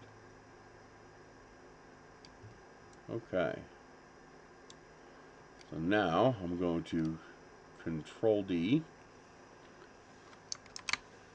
make it a solid, hide it, do my cut. Not what I wanted to do. Okay, that worked. I always accidentally hit the show key.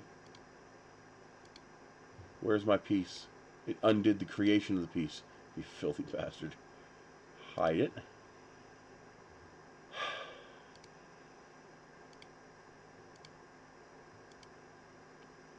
Seriously?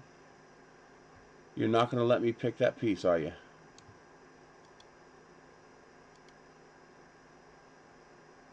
Oh well, we'll just do this one. Hide. This one, transparent. Okay. Now, we join these together.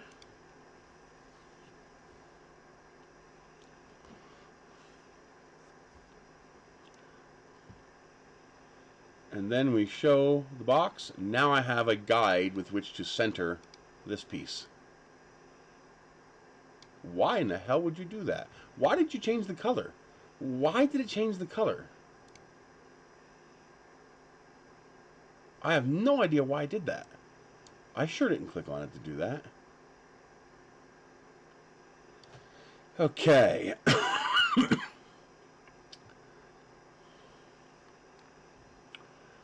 So, select this. Stop it! Align, select this, and then align it on all 3 dimensions.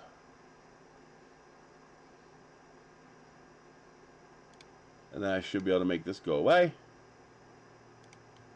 And now we are aligned. Okay.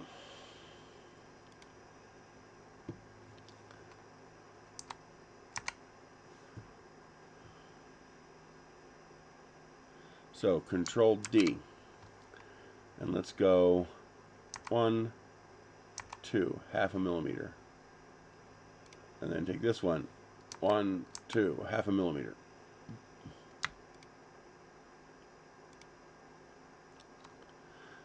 Can someone explain to me why it's changing the color of a part? I don't understand why it's changing the color of a part. I did not ask it to do that. Like, where did that even... Like, why did it change the color?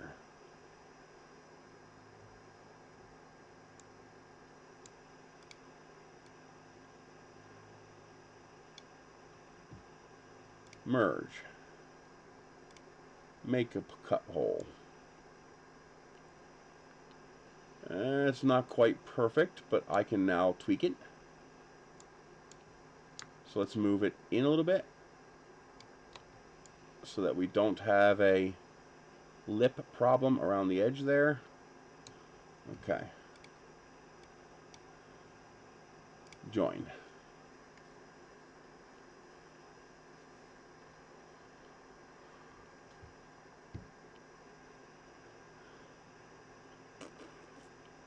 Okay. Now we need to fix the other side. But I should be able to cheat. This part should be symmetrical. So Control D, flip it, boom. Now I have the parts over here. And all I gotta do is merge them.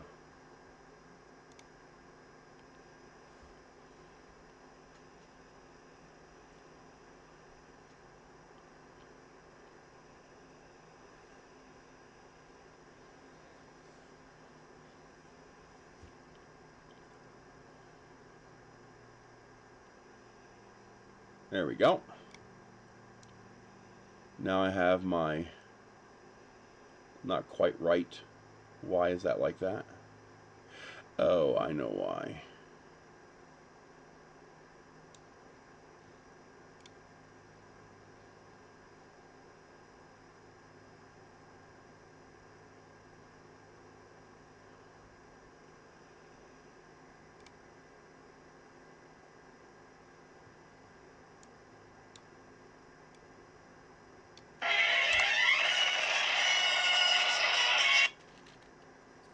Hey, critter. Yipper. I'm torturing my victims, keeping them happy. Happy, happy victims. Right, victims?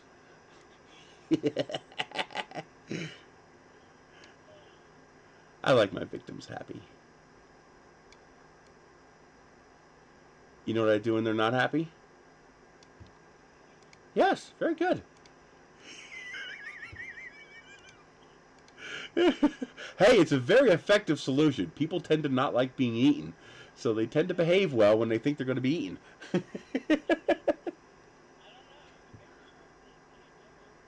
Well, he's not a human being yet. No, he's not. He's an animal. Babies are animals. They eventually evolve into human beings as you raise them, but right now they're animals.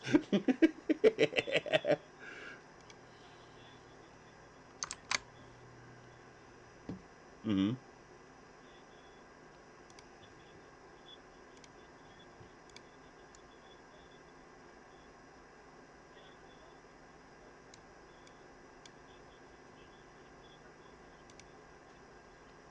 Uh-huh.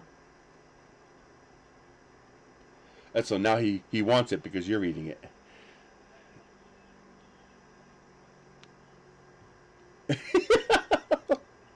See? Animal.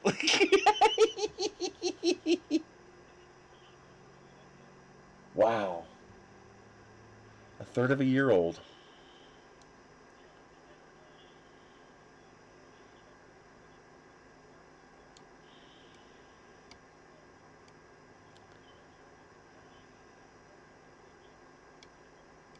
Hmm. When should he be able to go in solid? Okay. Ha- yeah.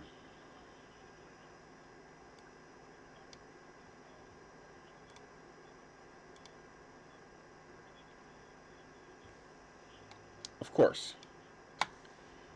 That's why you're a smart person. You know how to take the advice of the smarter people who are around you.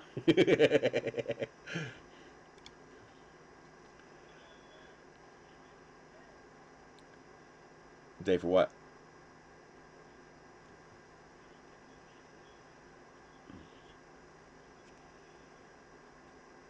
Hmm. For the what? Cooks, yes. Good.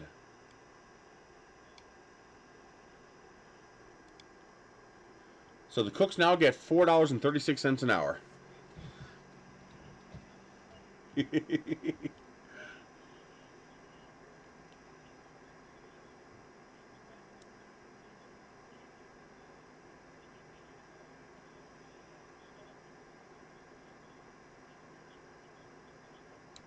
Hmm.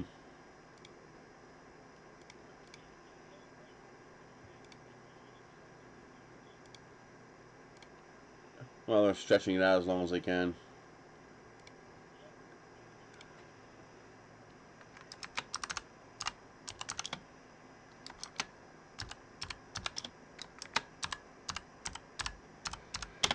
Just, you have lined up other jobs you can get.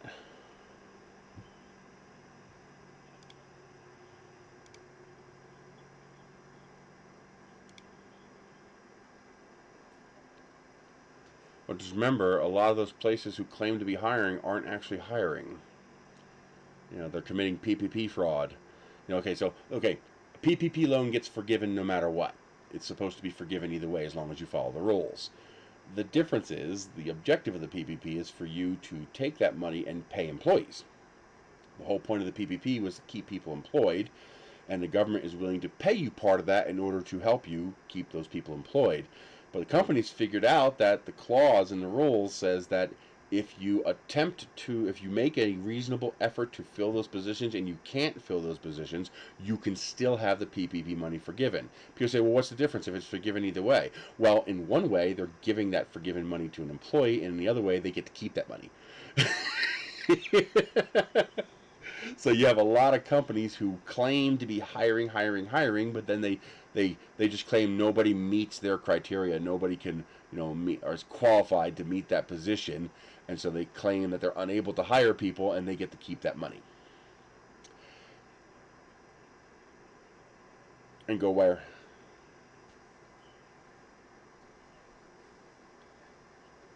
Yeah, just remember, you got a kid, so you gotta plan, you know.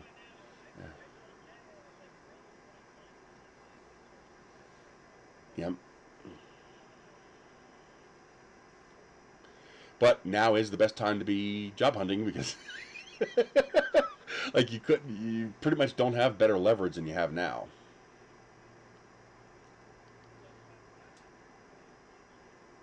What color?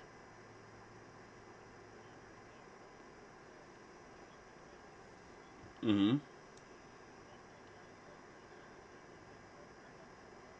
Yeah.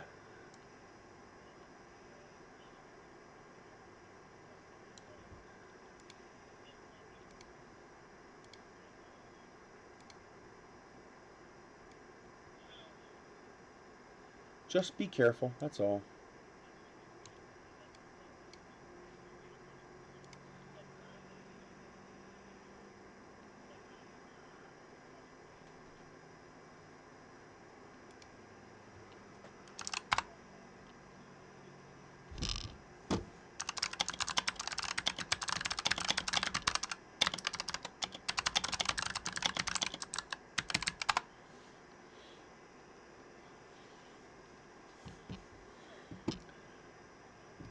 All right.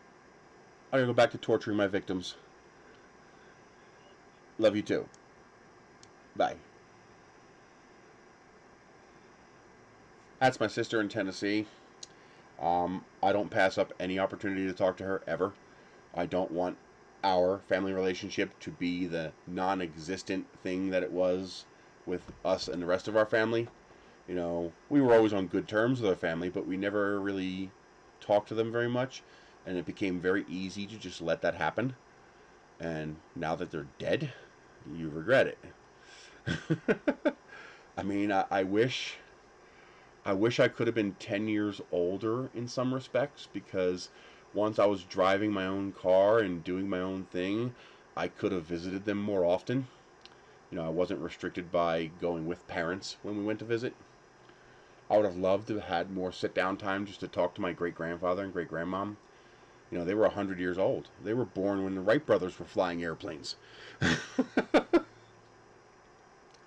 know, great grandpa lived to 98 and great grandma lived to 97. And it would have been nice to it would have been nice to have been able to digitize some of this. Like I would have really loved to have been able if I ever find some video of my great grandparents, I'm gonna put that on YouTube. But I think they died before that became super common. Before it became easy to retain video like that.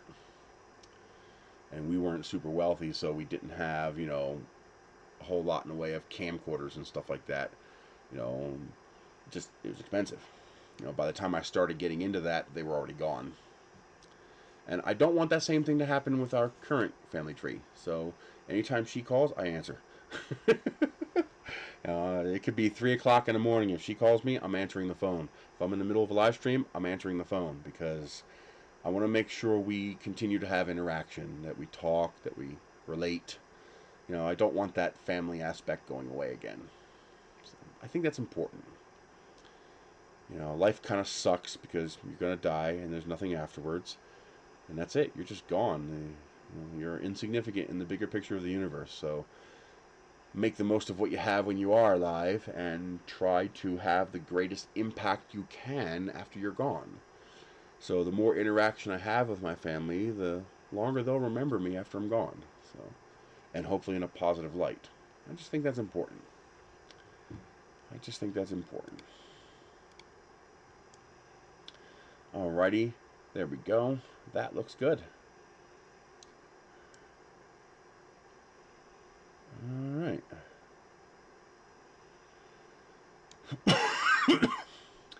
I think I need to export that because I don't think I exported it with that little change I just made. Okay. Now, let's get this uploaded and printing.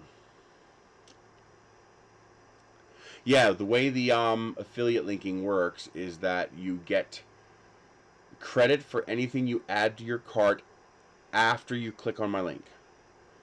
Anything you have already in your cart retains its affiliate association from before you clicked on my link.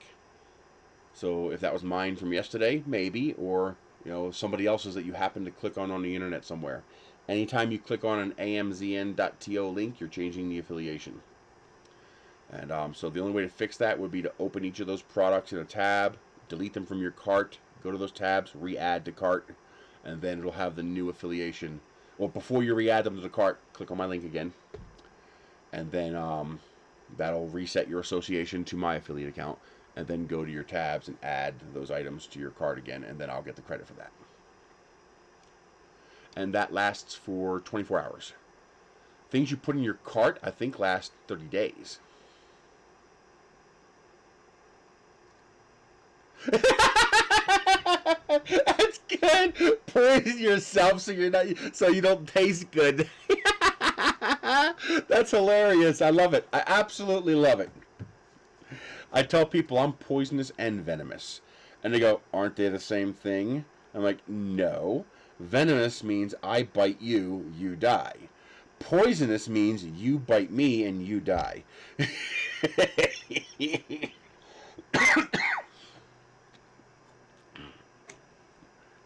I was like, so it's very important. You have to be poisonous and venomous.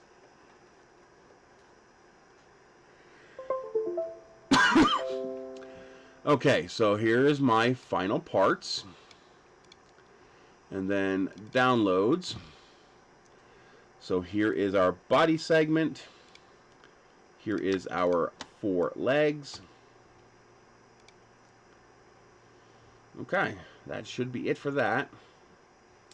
This is the non-modified one. We want to get rid of that. Let's bring up Chitu Box.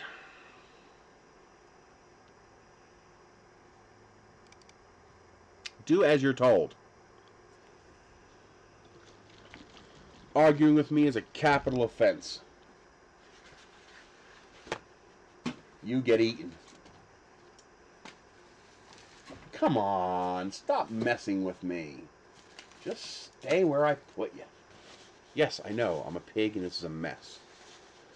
You're still getting bitten.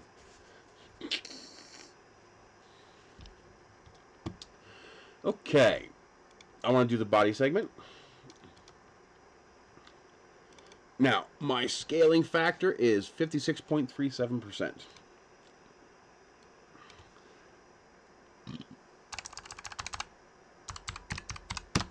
Okay, there is my scale factor, 56.37%. Oh, I almost forgot, I need to add pins. Dragon pin. And we need to duplicate that pin. I so did not want you to do that. I did not want you to duplicate that many times.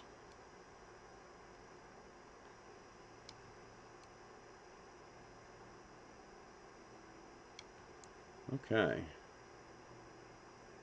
Oh, these need to be shrunk.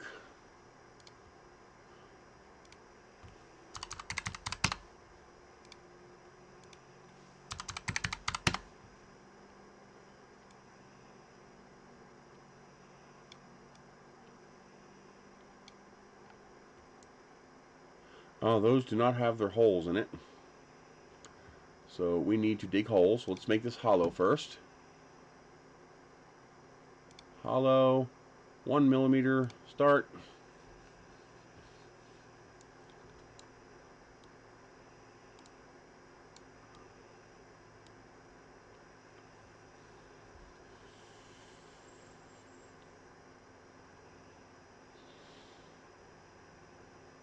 And I'm also looking for naked overhangs. So things that will cause a problem printing. I do not see any naked overhangs, so we are good there. And I forgot I need to hollow out these.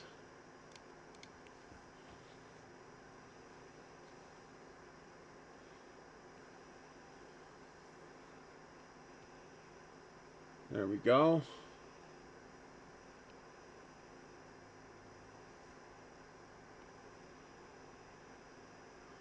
No naked overhangs. We should be good to go. Now we need to dig some holes. 3 millimeters is good. So what we have to do is put a hole in the top of each one of these. And then we also need to put a hole in the bottom of each one of these. This is so they don't stay filled with resin as they print. And the top one is so the resin will drain. And this will also allow us to make sure we can get alcohol inside the part and clean out the excess resin inside the part. For this one, we're going to put a drain hole right in here where we can hide it. Boom, there's our drain hole there. And then we are also going to put a nice drain hole right there. That would be the bulk of our draining, but we also need a little drain hole on the side of these things here, the spikies. So we got to find out, okay, that's where it starts. Alright, so see, that's where it starts to become hollow. So that's where we need to put the hole. Hole there. And a hole there. Okay. So now we have the drain hole for the spikes. And we have the pressure relief hole here to allow pressure back and forth. And because I can, I'm going to add a couple more drain holes because I have the space, so I can. It doesn't look big enough. Wrong one. Dig a hole. 3. I can drop a hole there.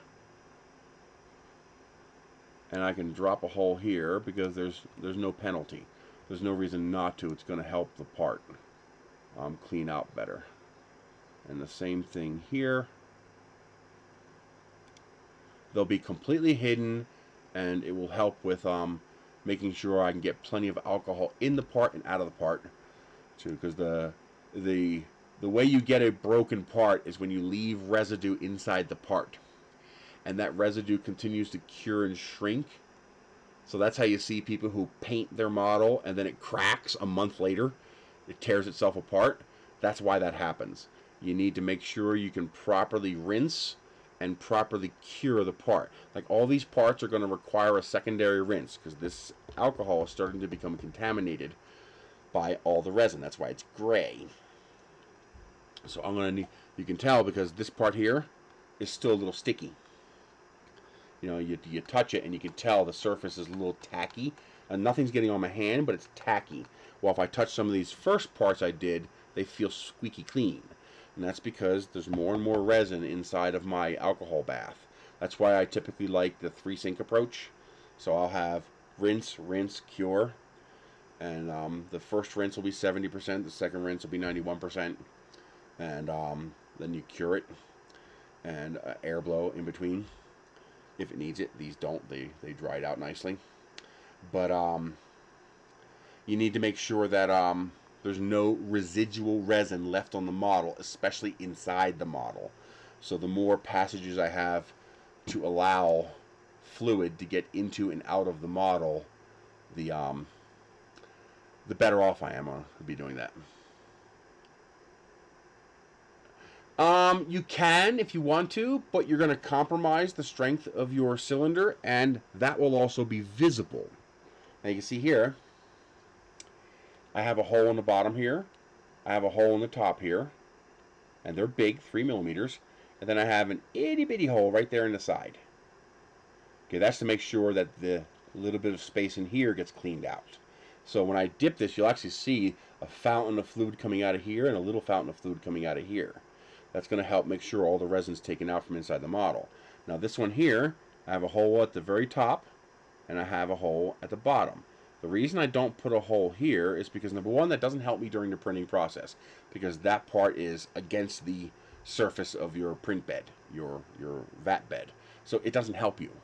And second of all, when I install this cylinder into the part, all the holes disappear. Because now there's no hole in the bottom to make the bottom of the model look nasty. And the 2 holes in this big part are now behind the cylinder. And the hole in the cylinder is back here, and the hole in the other part of the cylinder is back here. So all the holes are hidden. All the holes go away. You know, this was an accidental hole, and there's no way to undo it, so I just didn't even bother trying. But, you know, there's no way to make those go away except to hide them. So now they're all hidden. You can, and I'm thinking about it, but usually you don't need to. Especially with a 1mm wall thickness, it should cure. But yes, on a larger model, that might not be a bad idea to make sure your holes are big enough to allow you to go in there with a UV LED and, you know, make sure you cure everything. Because again, that'll help prevent cracking later. Now let me get this print started. So that looks good. I need to print 2 of these. So make sure my settings are still good. We also know 7 seconds was enough to secure the part to the bed. How does the elephant's foot look?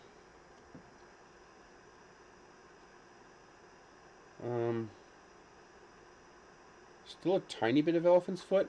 I'm going to try dropping down to 6 seconds. I think that'll still work fine.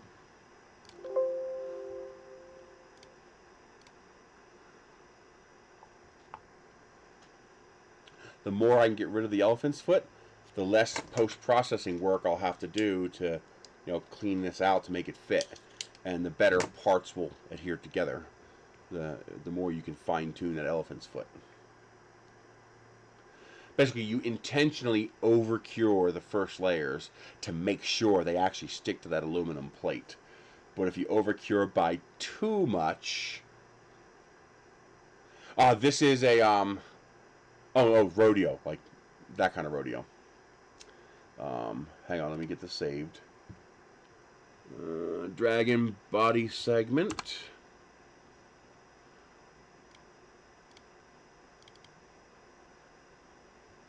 And this is not times 500.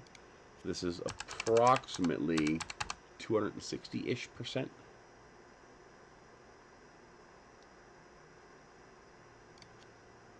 This takes a while. And so now while that's saving, we can start working on these. This is the front half of the head and the antlers. I shrank the antlers a tiny bit so that hopefully they'll go into the sockets that I made for them. I made them, I think, 0.5% smaller or something like that.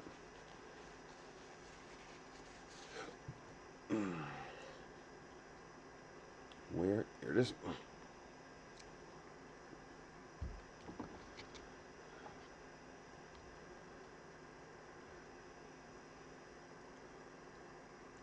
Ooh, that feels real heavy. Oh, because it's got to drain this way. There it goes. Now we're draining. See? Yeah, I shouldn't be touching the alcohol. This is the articulated dragon. Ostensibly, he can't say this publicly, but ostensibly from Shang-Chi, the new Marvel movie. And it is printed on the Longer3D 4K mono. I actually call it a triple 4K mono because it is 3 times the number of pixels of 4K. And oh, I do have a drain hole in the front, don't I? I hope I do. Maybe I don't. I don't. Ah!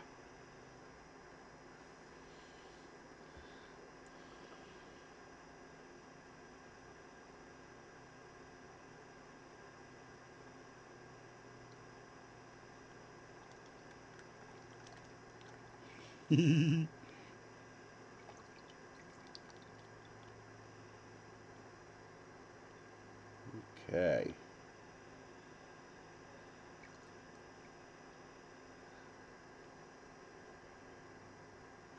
Put that on the napkin.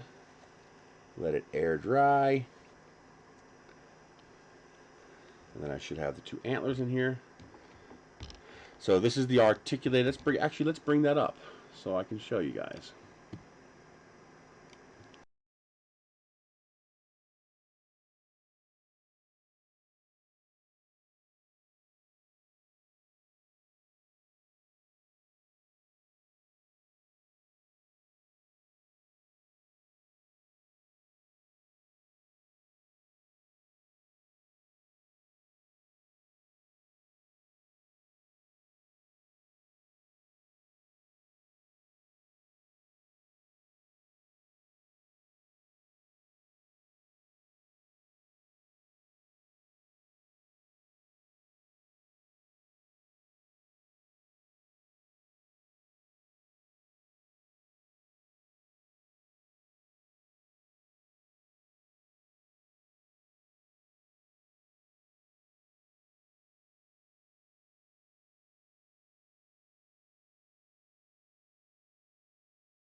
Okay, sound back?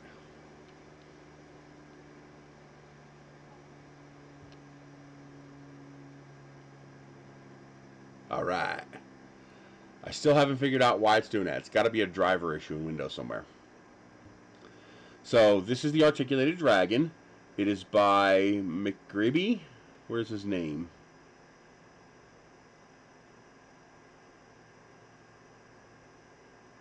Why isn't the name of the author obvious? See, one of the reasons I don't like Cults 3D. I mean, they have Thingiverse as a model to use. I mean, the Thingiverse doesn't get everything wrong. And then one of the things they get right is a text file in the download that gives me everything I need to get back to the original listing, and the original listing makes it obvious who the author is. So you got to come down here to find out who the author is, and you can't even see the guy's goddamn name because it's hidden under their stupid icons and graphics. It's this guy here. And you still can't see the guy's name because it's hidden under this stupid icon. Come on, Cults 3D, get it together. I want to see Articulated Dragon in big letters by and the name of the author with a clickable link. Okay? The name of the author should be prominent. Do not downplay the authors who provide the content for you to put on your site. Not cool.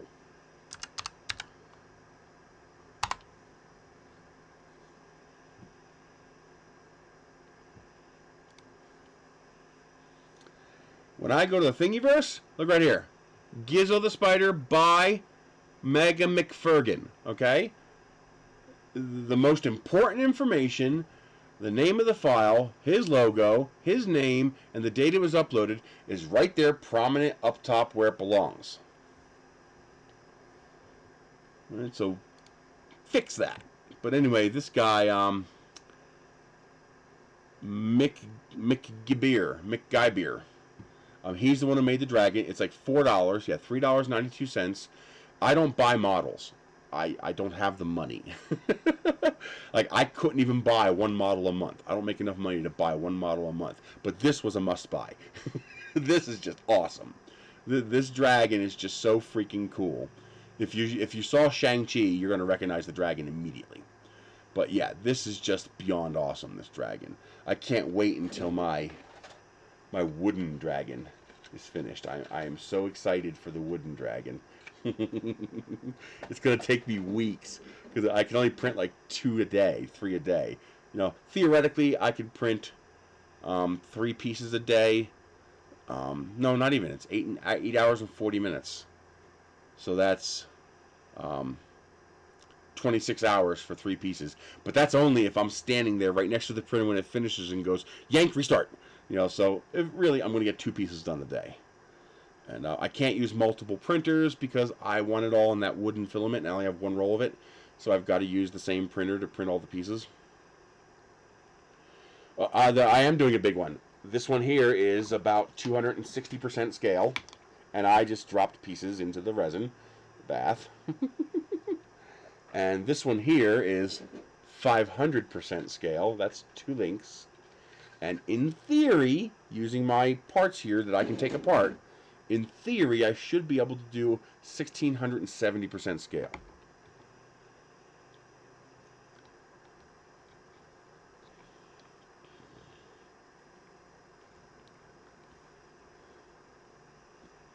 See, I fill it, drain it, fill it,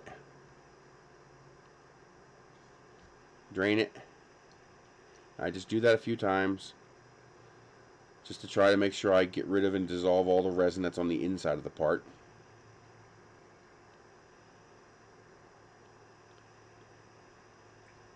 You shouldn't be dipping your fingers in this. I should be wearing gloves, but I still haven't found my freaking gloves.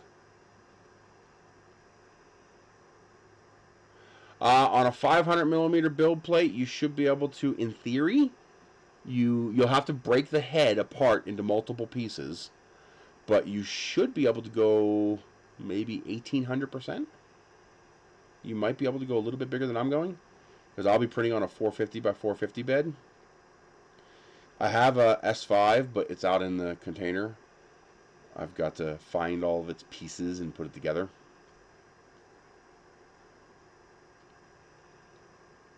And my Chiron is just a little more reliable. I'm going to be putting one of those CHT nozzles on my Chiron, the 1.4 millimeter nozzle. Well, that's one thing I don't have a shortage of is filament.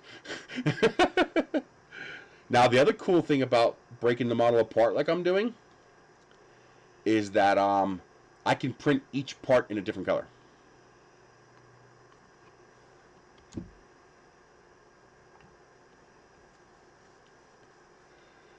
And being able to print each part in a different color is just pretty cool potential there. Right to successful. So I can start printing the next piece. Where are you at? There you are. Okay.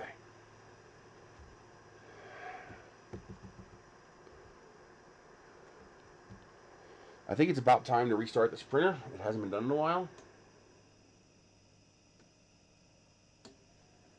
I've been printing continuously for the last week, nonstop. Like every time I wake up, I start another print. This thing is just so much. It's fun. So far, it's been proven it's proving itself very reliable. Why is it not seeing the thumb drive?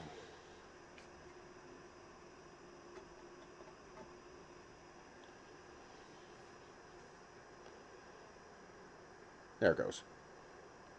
Okay. Body segment. Hour and 45 minutes. And just be careful not to touch your eyes with your fingertips if you do touch this stuff, because it does burn. Learn that the hard way. And I, of course, dropped a piece in here that doesn't belong in here. This has already been cleaned out. Alright, now I can seal this back up. I gotta run over to Dollar Tree and get a few more of these containers. They're just, it's convenient. It's a nice size. Okay.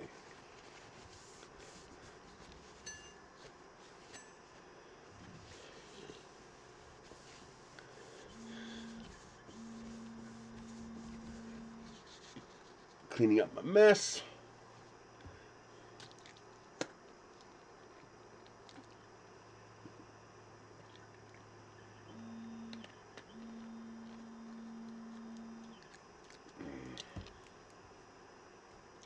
We will see if 6 seconds is enough.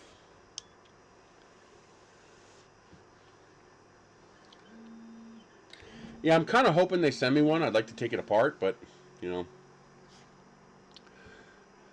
What is that doing? Do you guys see this?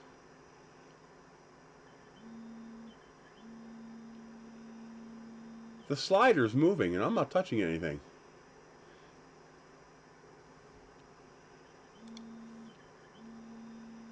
I clicked on a different window, and that slider is still moving. Why is that slider moving?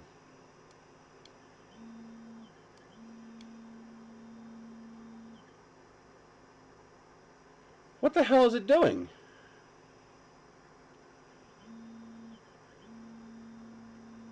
Is that some kind of feature?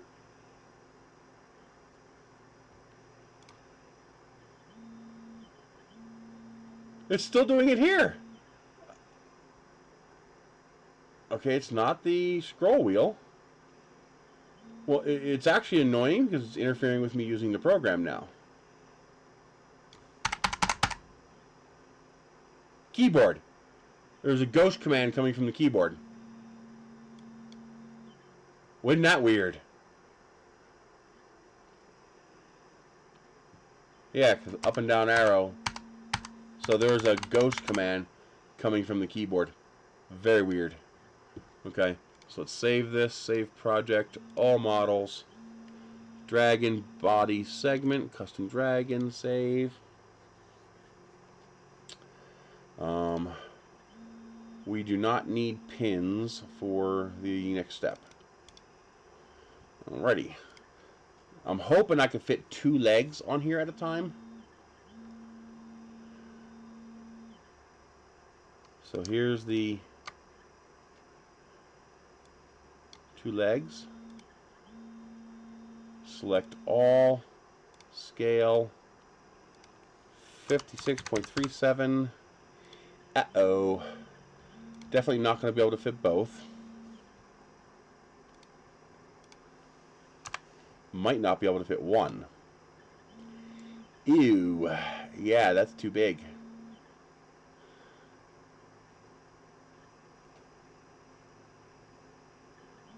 Shoot.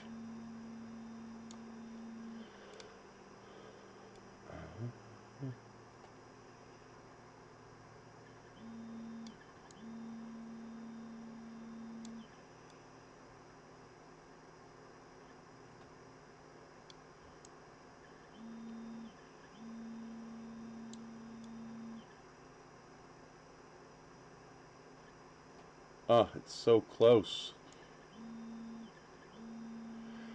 But you know something? I think I know how to make it fit. You know, I can chop away a little bit of this and it'll be fine.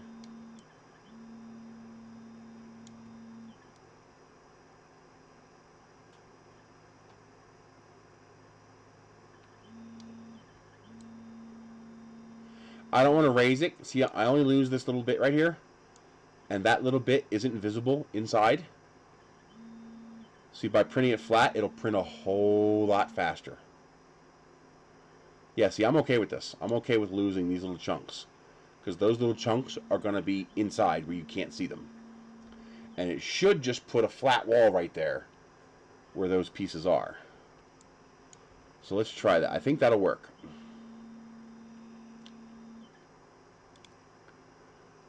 Start.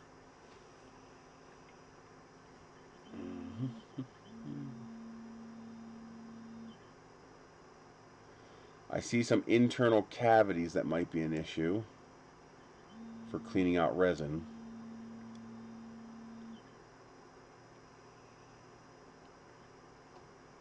Oh, yeah. That wall thickness is too high.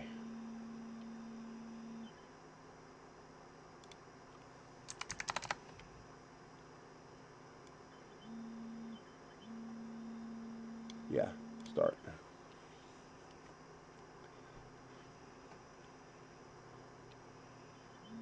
Much better. Oop, I just saw islands. I just saw unsupported islands. So good. Still good. Not good, right there. Right there. There are 4 unsupported islands. See what I mean? So these little segments here have nothing holding them up. So I need to add support. It's going to lift it up. So we're going to change the Z offset. No contact patch.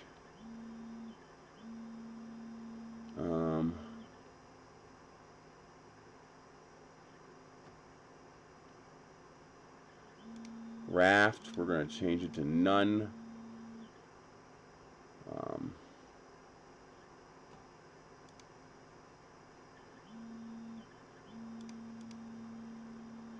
Where is the Z lift height? 0. Okay, that's good. We need to. There is my other island. So now what I need to do is I need to add some interior support to this.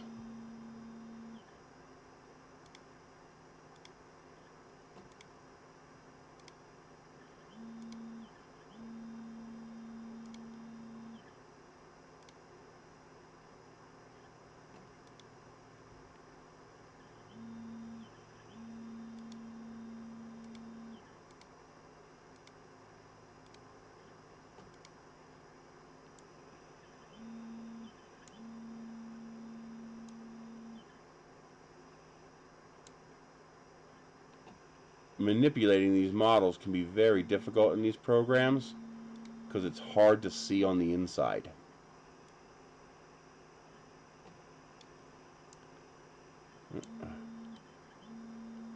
And one wrong click and you mess it up big time. This should be 0. This should not be lifted up at all.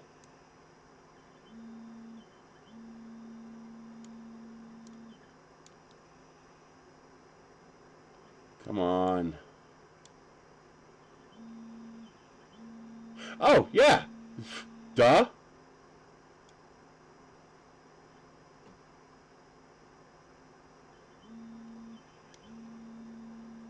Forgot I can do that. Oh, hell yeah.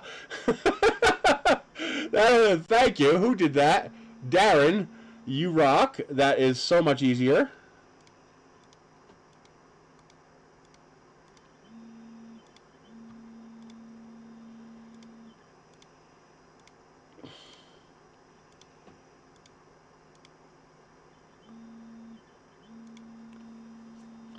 Holy crap, is that easier?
I figure this is going to be on the inside, and it's going to consume tenths of a gram of resin, so I might as well overdo it with the support, since it will not add even 1 second to the print time. Yeah, thank you, Darren. That's such an obvious thing I should have noticed, and that makes a huge difference.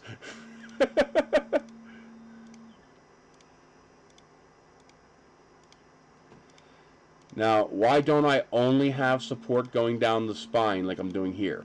I mean, that's the lowest part, right? Why do I put the support on these side parts here? Well, because the printing process of an MSLA printer is physically abusive. You are ripping the model off of a FEP sheet after it sticks to itself on the aluminum plate. And so there is a very non-zero chance that this model could move or wiggle because it's so thin. And by adding these supports in both the X and Y dimension, by creating a plane instead of a line, the model will be more rigid, and so the parts will be much less likely to move as they're being ripped off the FEP sheet.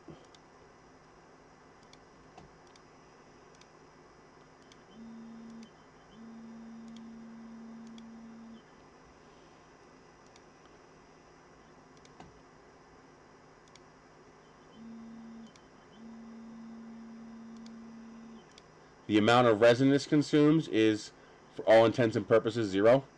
It's such a small amount, you can literally ignore it. And because it's an MSLA printer, it does not add complexity, because complexity is irrelevant to an MSLA printer. So you want to, but more than anchor it, so think of it like this. If I anchor this by this, it can still move, okay? But if I anchor it here and here, now it can't move this way, but it can still move this way. And if I anchor it here, here, here, and here, now it can't move this way, it can't move this way, it can't move this way. And each time, it's like glue, rip, and that's what you're doing every time you print a layer.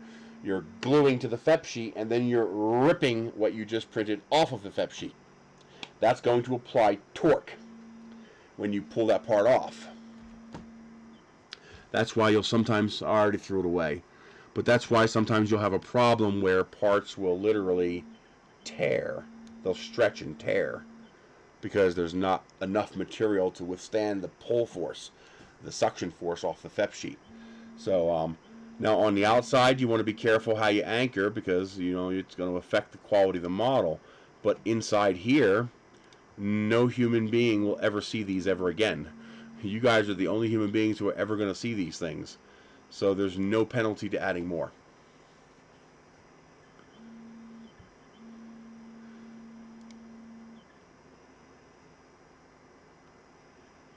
That should do it. I believe those are the only islands I saw.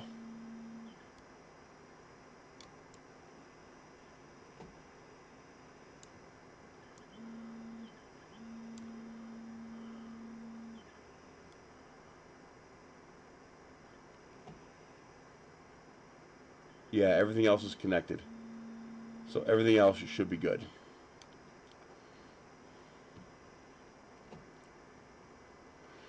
Okay.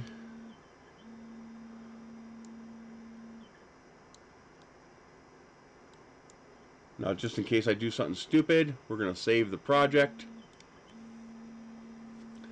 I'm hoping I can mirror this without having to remove the supports. It probably is. It's the name of that material that we use for the, hang on. Dragon rear leg. Rear leg right. I hope this is the rear leg. I really hope this is the rear leg. Because the other leg is bigger. Because the other leg is bigger.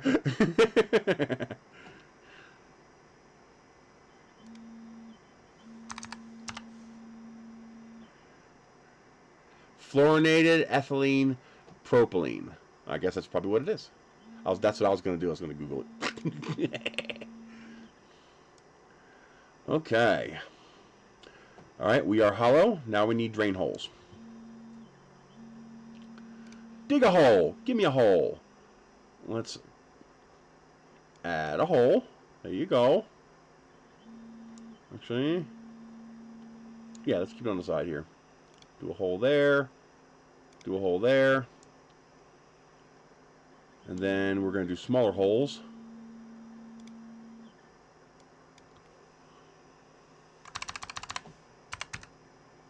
Let's do 1.2 millimeter. Yeah, I can do that. Actually, I think 1.5 will be okay.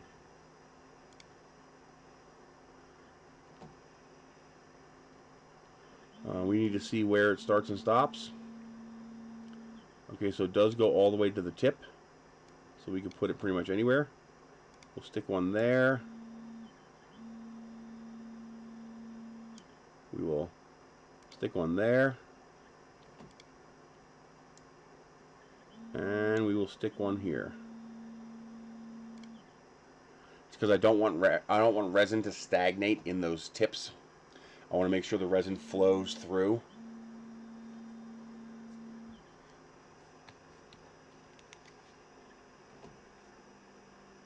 You were the first one, so you got it. There, that'll give me full flow through to make sure the resin clears out.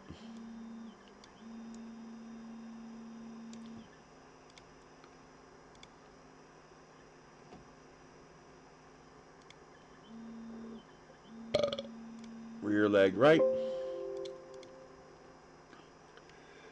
Let's see if it works. Model exhibit. Yes, I want to continue.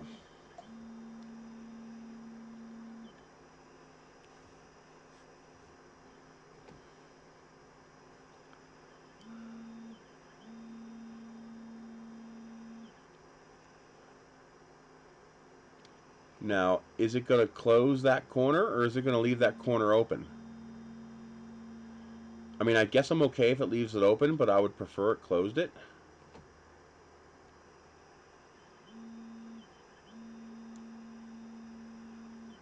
I don't know if there is a spot for that. I don't think it's actually closing the model. I assumed it would put a straight wall there, but I don't think it is. I think it's literally leaving the model open, which is okay. It's a small enough opening. I'm not worried about it. That's what I'm hoping, Darren. I said that I'm hoping I can do that, because it would really, really suck. I don't even know if this is the rear leg, so I might have to rename this to front leg. Dragon rear right leg.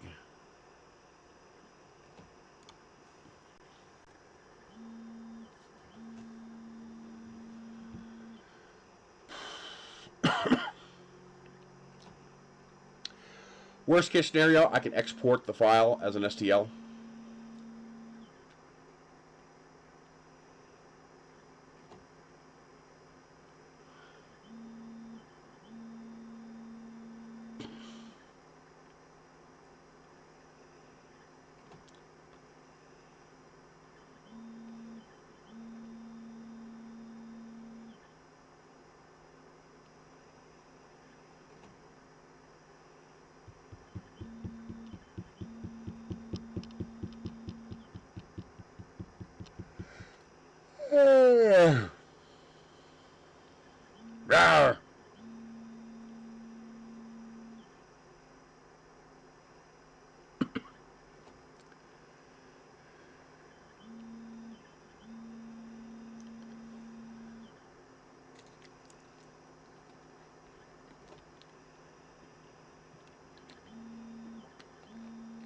Well, if it's like most critters like this, its asshole would be on one of the segments behind the tail, behind the rear legs.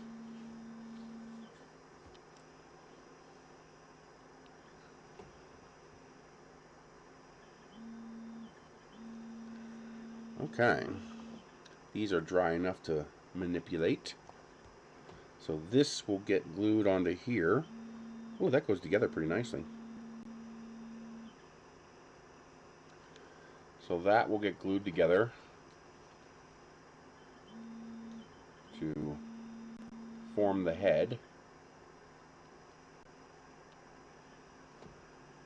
There is a little bit of warpage there, but I think it's soft enough that I can force them together. I hope. Yeah, I can make them join together. Well, the seam almost disappears. Very nice. I wasn't expecting it to join quite that cleanly. I mean, when you push them together, that seam almost disappears. Okay. Now, the antlers. So I think this one goes over here.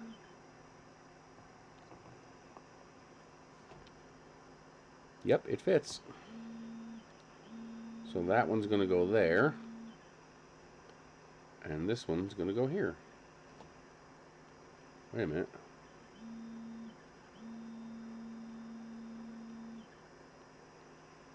No, I think... Oh, this one goes over here, maybe?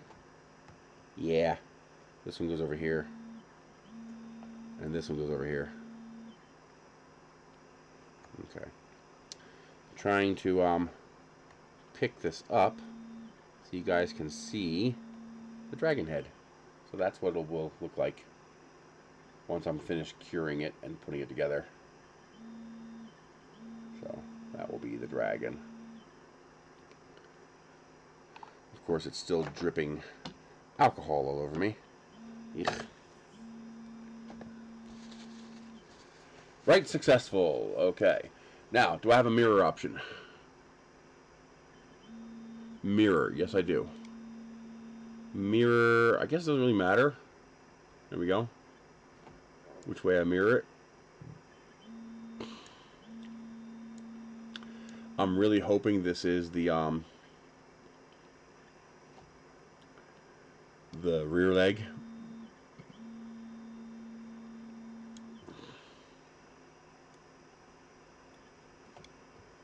Looks like I can get rid of one of the cut corners.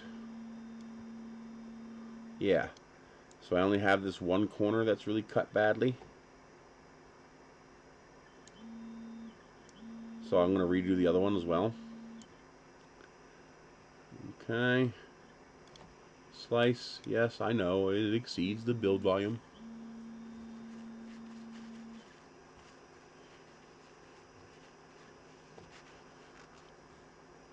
Okay.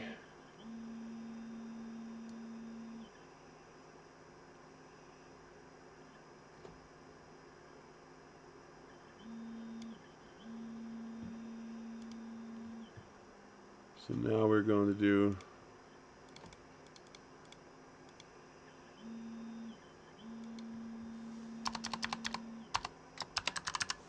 rear left leg.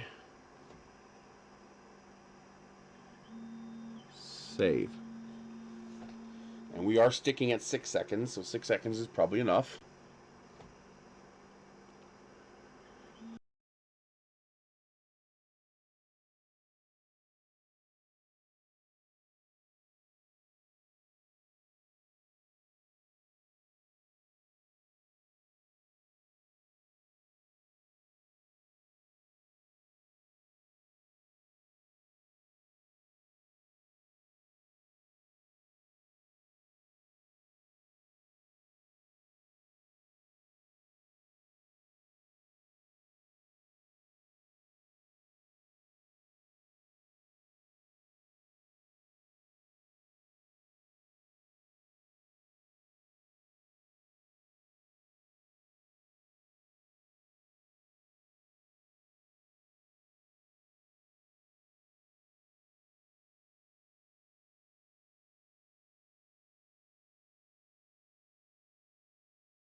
How about now? Audio now?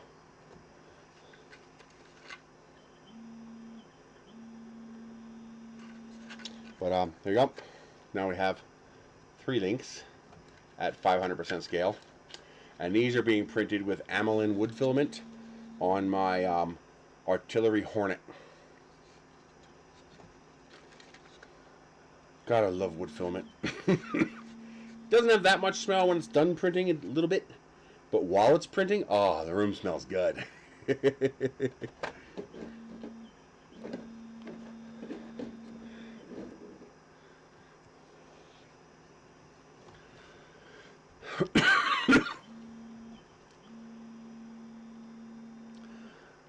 I gotta say, Longer3D really knocked it out of the park with this printer.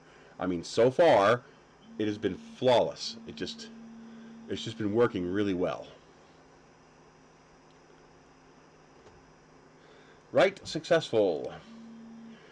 Now, we should be able to save this project. Save as all models.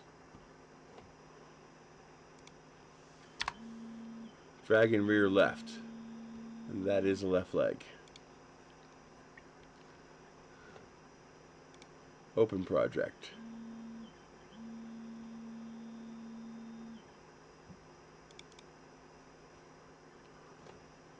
See, I don't understand why it does that. Why you open a project and it does not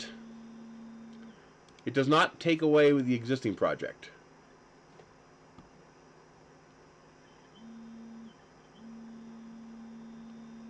Where did it save that file?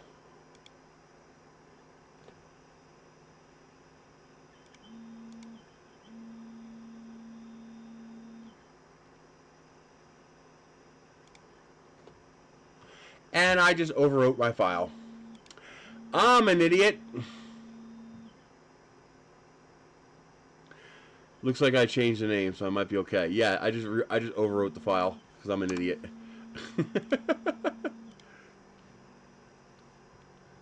Okay, so I should be able to shift this a tiny bit.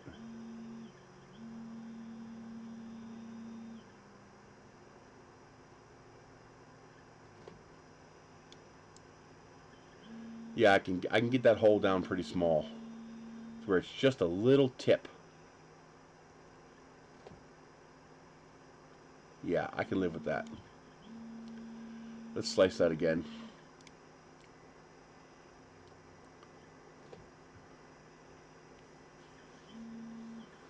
Oh, I can live with it.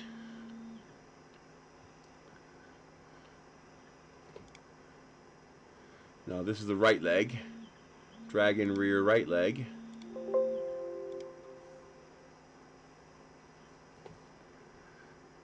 I hope. Because if this is the front leg, then I won't be able to print the rear leg. I'll have to stand it up or something like that.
That would be an unacceptable worst case, because then you'd have to um,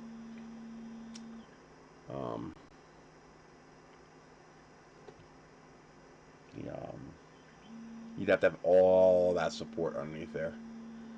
That'd be messy. So hopefully I don't have to do that.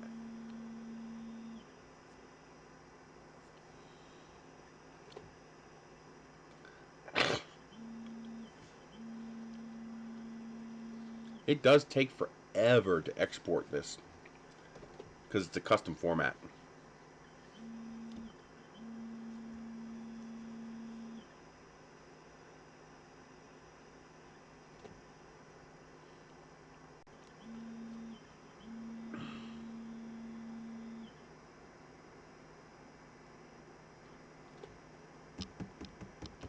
Come on, finish saving it so I can move on to the next file. Come on, come on, come on.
Making me wait. Wanker. What the hell is that? Oh. Top of the knuckle.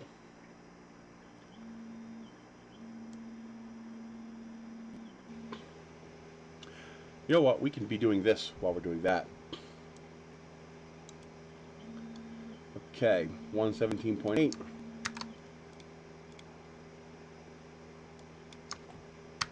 117.8.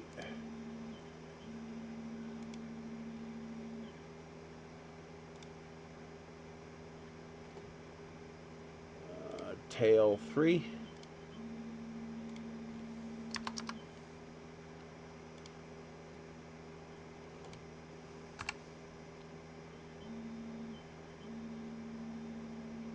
Why do I keep jumping to that one? Should I stop that by doing this? It's really annoying that it keeps jumping to that piece. 113.71. Yeah, this is way easier. File, export.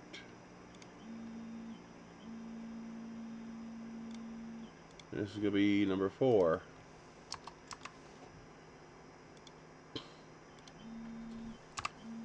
Nope, still jumps to that one. It's got a hard on for that one. Ah, because that one's the top of the list. That's why.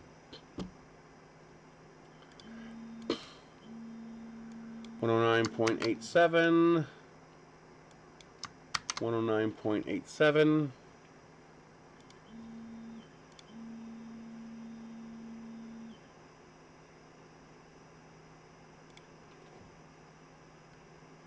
And this is piece number 5.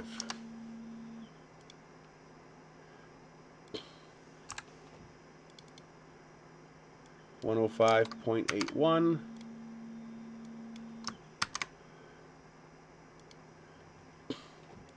Yeah, this is much easier than I thought. I thought it was going to be a nightmare having to process the tail pieces. I was like, oh my god, this is going to drive me crazy. But no, this is actually pretty easy. Although I should move the pin. Yes. Never mind, I'm just not going to. Because I can actually overlap these pieces a little bit so I can fit more of them on the print bed at the same time. But I don't feel like it. Did I save this? Shit.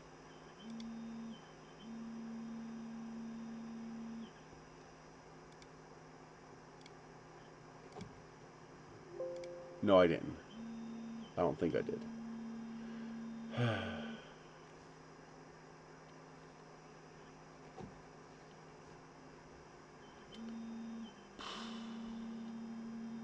I hate when I do that. Save the factory file.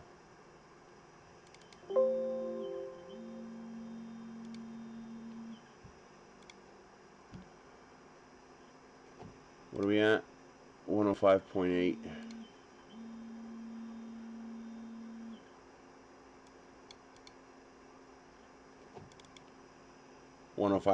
I did. Okay. So we can delete this one, move on to the next one. 101.65.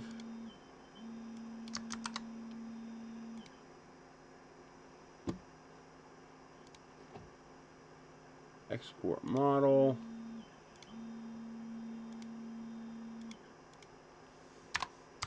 Seven. Delete. 97.56.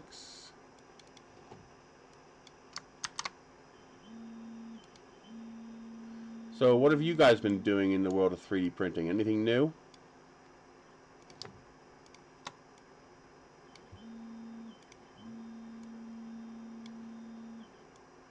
You creatures have been up to anything?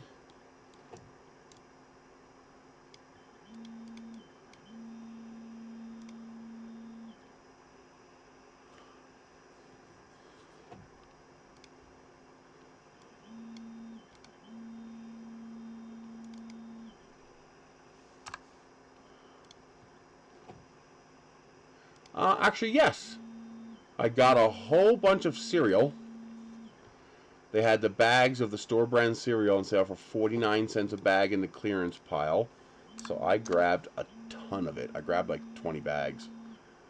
And, hang on. 8. Delete. Okay. I also got a whole bunch of freebies. Every month I get this little packet of coupons in from Smith's. So I get 2 coupons. I get a card that gets me $15 off 100, plus usually $5 off meat and $2 off produce, or $3 off meat, $2 off produce. Comes at $22. So 5 and 2. So I always make sure I buy 10 bucks worth or 20 bucks worth of meat and 10 bucks worth of produce, and then I buy whatever for the rest, and I get 22% off that order if I keep it close to 100 bucks.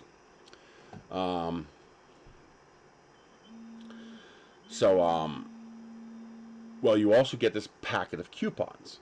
Now, the packet of coupons, like, $1.25 off cheese, 80 cents off eggs, 50 cents off a can of ragu, stuff like that, stuff that we use. A lot of it we don't use, we just toss them. Buying something just because you have a coupon is just wasting money. But it always includes something for free. So there's always a free coupon, like totally free, not a buy one, get one. Like, the one coupon was a free dozen large eggs. So I literally, dozen large eggs, coupon, free. Sometimes it's a pack of hot dogs. Sometimes it's an orange juice, which is really nice. Because, like, the one time it was Tropicana half-gallon orange juice. And that was like a $7 orange juice. It was free. I was like, hell yeah. Well, the guy at the post office, a lot of times they'll get extra of these just floating around. And,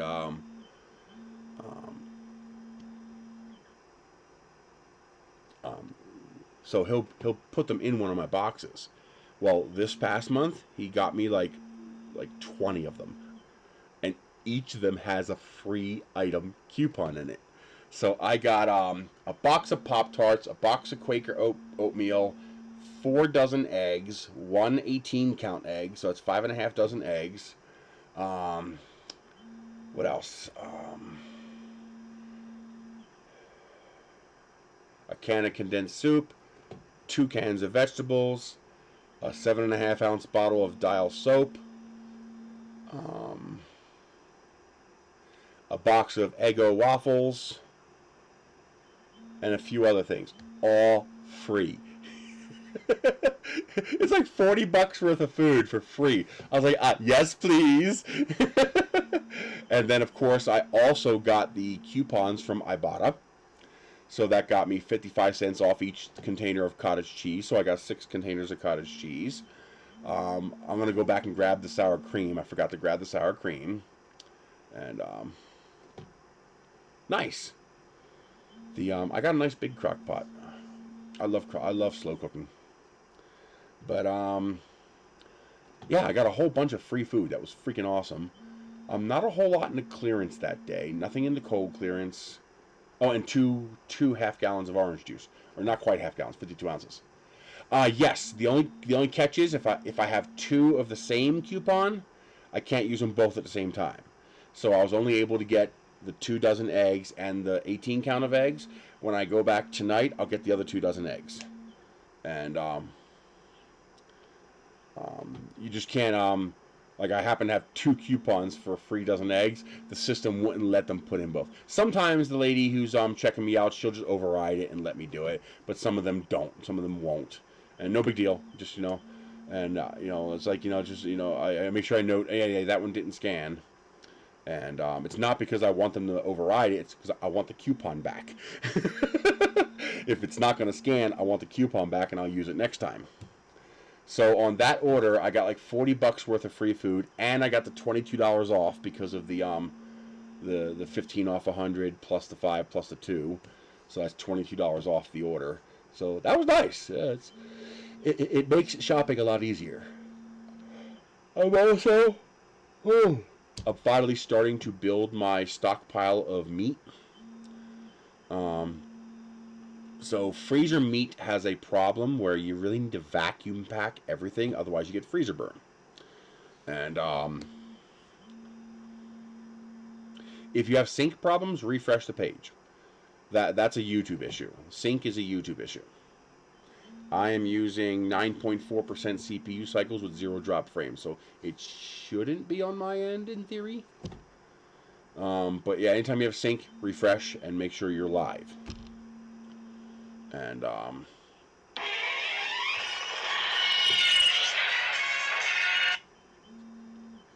hello, scammer. Hello, can you hear me? Yep. Wait, my Bluetooth is not working good. Give me a second.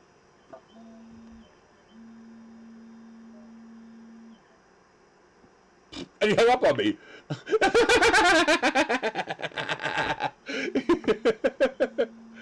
Whatever, buddy. They usually don't talk very often when they do that. That's he's like, hang on my Bluetooth. I gotta connect my Bluetooth and then click. Although connecting the Bluetooth could end the call, so we'll see if he calls back.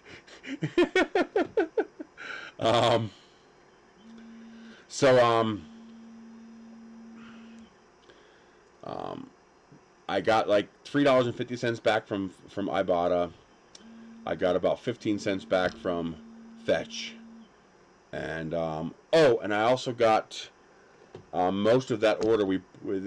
Twice a year we buy ice cream. We like the Ben & Jerry's and the Magnum ice cream, and we basically only buy it twice a year. Because so far, no guarantee it'll continue, but so far, twice a year, they have a Unilever deal on Fetch. Where you sign up, you buy Unilever products, you get 5,000 points per $15 you spend, and this time they're actually letting us use it 5 times. So you spend $75 on Unilever products, you get $25 back in cash, because Fetch gives you, well, it's Amazon gift cards, same as cash. So, the only thing we can really buy is ice cream, because Unilever doesn't have much in the way of food products. Most of it's, well, you got tea, so you got Lipton and PG Tips tea, and then you have, there's 3 brands of ice cream that are Unilever. You have the Magnum, you have the Ben & Jerry's, and there's one more, I think. Klondike, maybe? I'm not sure. But anyway, we don't need shampoo and soap and deodorant, so we don't use it for that. We use it for the food. Because you can use the food stamps to buy the food, and then you get the $25 cash back, which lets you buy $25 more in food. I use those gift cards that I get from Fetch to buy cat food. So that's how I get all my cat food. So, I have, the number of freezers I have is 6 plus the 2 portables. The number of freezers in operation are 4, but I hope to bring that down to 2. So I have 4 freezers in operation, the little 5 cubic foot freezers plus the 7 cubic foot chest and a 7 cubic foot tall in my bathroom. But I got these new ones. Magnum's pretty good. We tried the white chocolate last night. That's really good. That's pretty good. It wasn't bad. That's weird. So I got these 2 Insignia freezers. They're like apartment sized. You ever seen an apartment sized refrigerator? Where it's like as tall as a normal refrigerator, but it's skinnier. Well, these are freezers that are that size, that miniature size, but they're full height, so they're bigger. I should be able to take all the food in my 4 freezers and put it in those 2 freezers. That should work. But I might be selling one of the freezers now because I've noticed that the vertical freezers have an issue with icing. Like, I sometimes have to go in there with a chisel and hack at the ice to get rid of it to allow me to close the damn door. But I noticed the chest freezer does not have that problem. That's weird. Let me try. This might cost me to lose the audio, but is that any better now? So did the audio resync now?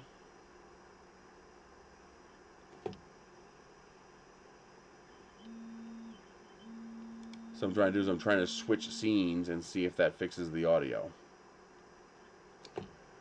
But I noticed the chest freezers do a much better job, so I might sell one of my Insignia freezers and try to get myself a bigger chest freezer. I'm not a super big fan of chests only because they take up so much volumetric space. So a vertical freezer takes up most of the vertical space in the room. You can put like a shelf above it, or you can put things on top of it. I can stack canned goods on top of a freezer.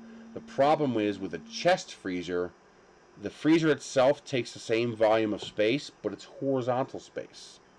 And you can't put anything on top of it because you have to be able to open the door. So when you have limited square footage, vertical freezers are significantly superior to chest freezers. But in actually doing their job of freezing food, chest freezers work significantly better. And they also hold out better in a power outage. And in theory, should consume less power. So I might eventually switch. Now the disadvantage of a chest freezer is that FIFO is hard to practice. It's very, very hard to practice FIFO in a freezer, and it's especially important in a freezer. So every now and then you've got to empty out your freezer to get to the old stuff at the bottom. Like I've got stuff in the bottom of this freezer that's over 3 years old. It came with me from Pennsylvania. It's still good. It's still fine because anything I store long term, I vacuum seal so it doesn't freezer burn. But you know, I've got to empty out this freezer and see what's down there. You know, what can we use now? Use it up and then replace it. Because unlike canned goods, you know, I can take a can of corn and FIFO is still good to practice, but it's not like critical. I can leave that can sitting on the shelf for 15 years and it will be perfectly fine. As long as the can isn't compromised, as long as it isn't swollen, as long as there's no corrosion or anything like that, yeah, it's looking pretty good. As long as you have none of that kind of a problem, the can is still good. It's still perfectly fine. The freezer, however, does not stop things from degrading. Well, technically it does. Technically, the lifespan of frozen food is infinite. It does not go bad.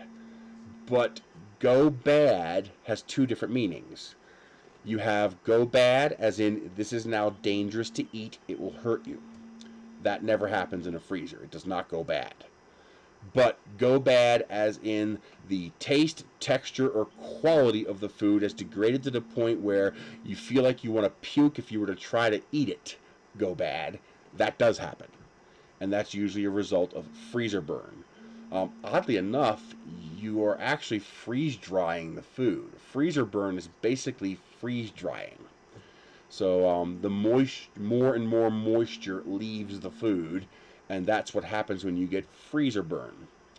The problem is it also gets imbued with all the flavors of the other crap inside your freezer. And while the things in your freezer might individually taste good, if you were to mash them all together, they're not going to taste so good. So you can slow that down partially by vacuum sealing. Vacuum sealing basically removes all of the air from in the package, and air is the desiccant. Air is what is desiccating the food, what is freeze drying the food. So by creating yes and no. Ice crystals do not destroy food in the context we're talking about. So technically what Day is talking about is correct. Ice crystals, this is why we can't cryogenically freeze a person and then bring them back. Because once you freeze the person, the ice crystals destroy all the cellular structure inside the frozen object. Flash freezing reduces this damage, but it doesn't stop it. This is why it's very bad to thaw food and then freeze it again. This is why you should never put food back in the freezer, except for things designed to do that, like water. Because what happens is each time you thaw and freeze, those ice crystals conduct more destruction in the cellular structure of your food. That's why some foods become mushy. when you freeze them, because literally you've broken all the cell walls from the ice crystals forming and cutting through them like swords. So the ice crystals can destroy food.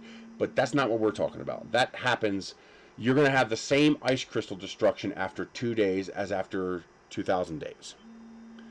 Because all the ice crystal destruction happens when it freezes. Once it's actually frozen, there's no further continued ice crystal destruction. Now, there's a catch. Frost-free freezers can actually permit continued ice crystal destruction.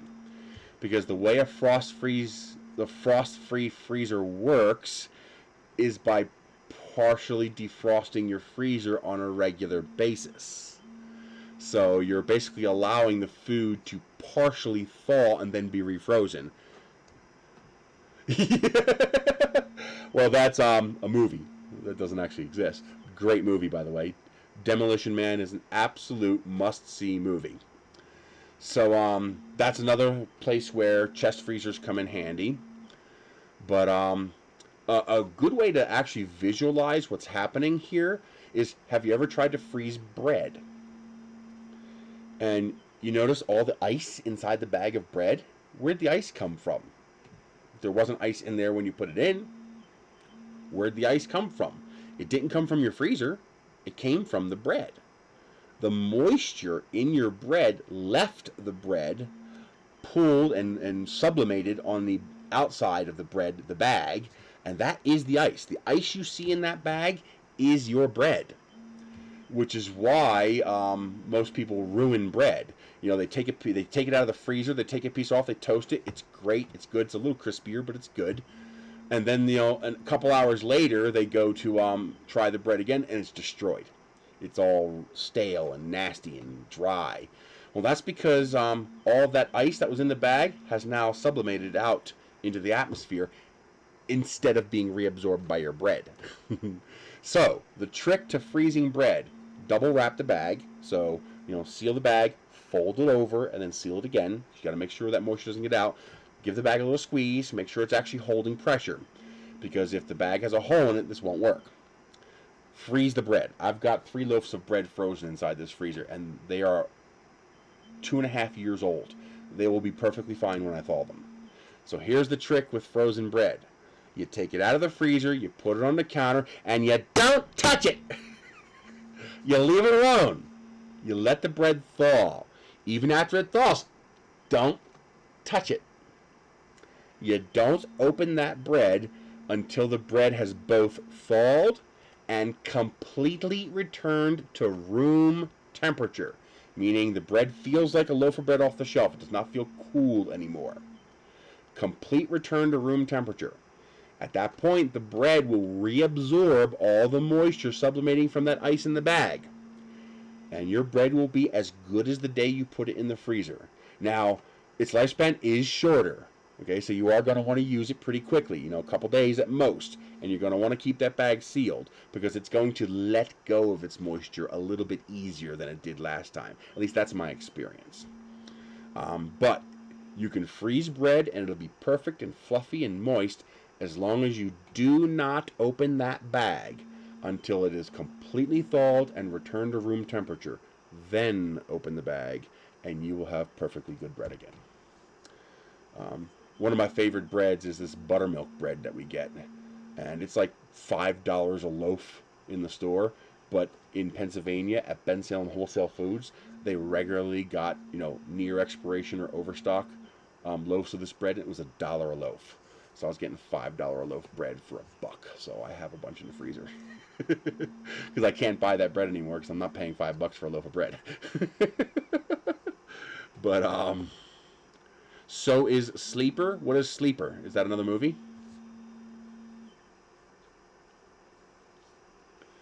Hey, that body segment's printing pretty good.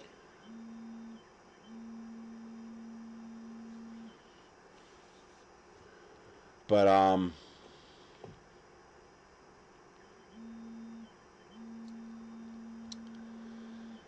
yeah, that's how you handle bread. And, so chest freezers are technically superior, but they're far less convenient. if you have a garage, chest freezers are great. You stick the chest freezer out in the garage, and who cares if you lose volumetric space?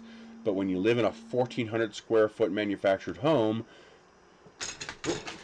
yep, I did that. When you live in a 1,400 square foot home, vertical volumetric space is critical, because losing that space is nuts. You don't want to, because you don't have enough space. So that's the con of chest freezers. Now, if you have an open window, you can put a chest freezer under the window. And because you're not going to want to cover up the window, so you're not losing the space. I'll have to check that out. I love kitschy, weird, B-rated movies. I love that kind of stuff.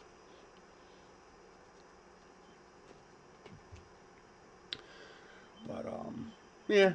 Well, anyway, Amazon now takes EBT cards, food stamps.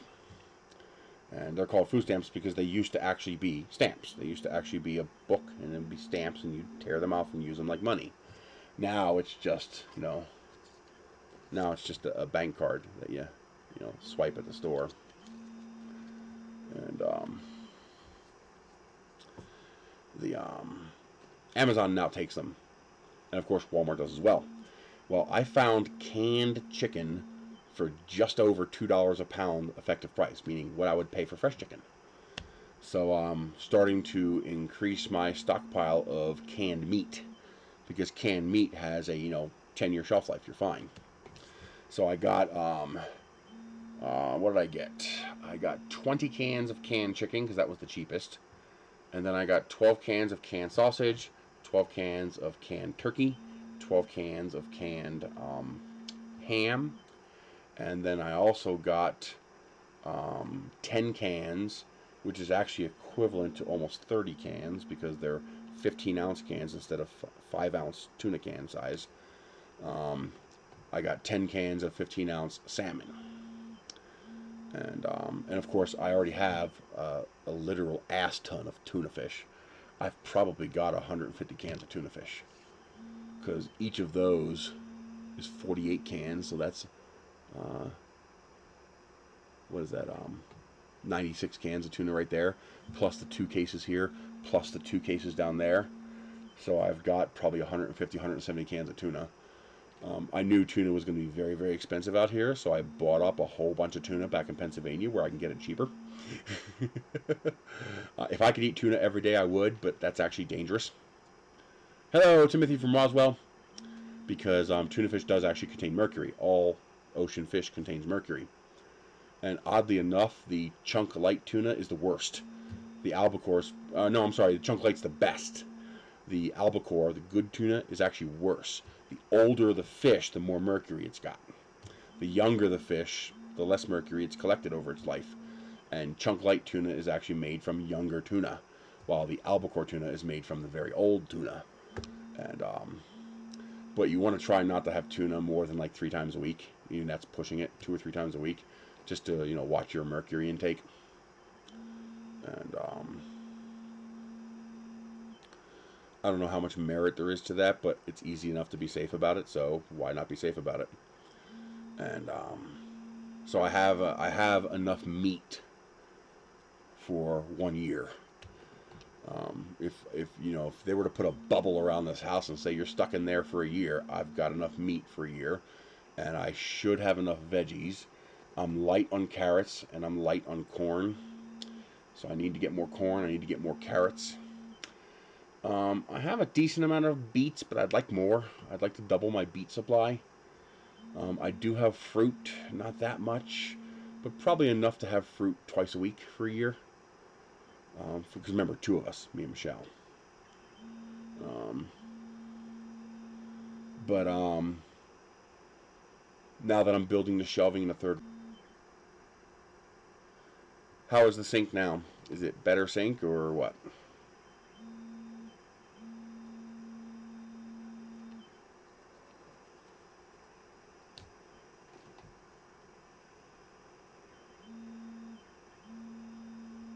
Good.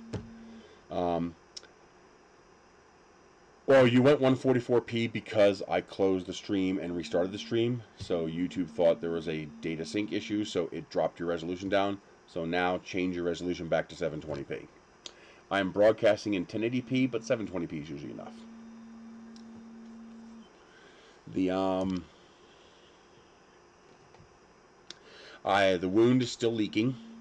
It's still soaking my my feet because it leaks so much. It's not my leg leaking. It's this little tiny wound on my leg leaking. Actually, I have a picture.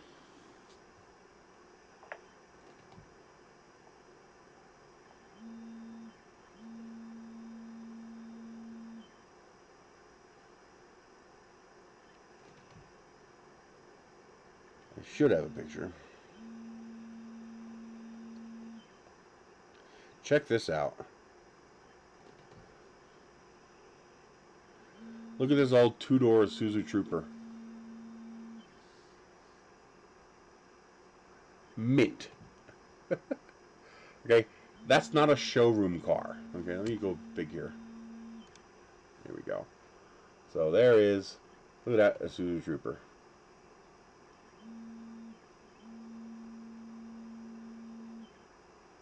I've never seen a two-door Isuzu Trooper. I've actually never seen one. That's new to me, and really is hard for me to do two things at once.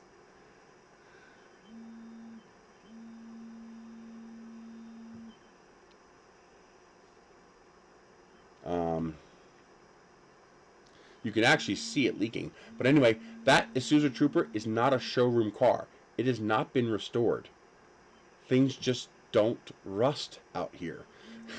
So you actually see 70s and 80s and 90s regular old cars just driving around. You know, as long as they are mechanically intact, they continue driving them because they don't rot. It's amazing. So here's the little wound on my leg. So you see it's that little... You know, this is going to be better if I just upload it. So drive.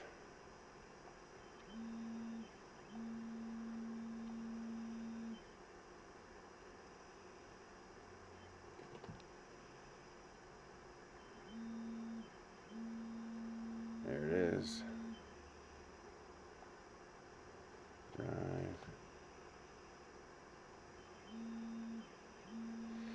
That just affects paint.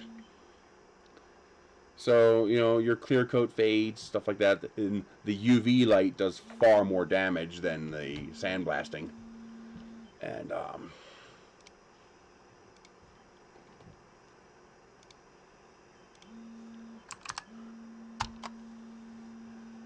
the UV light does far more damage.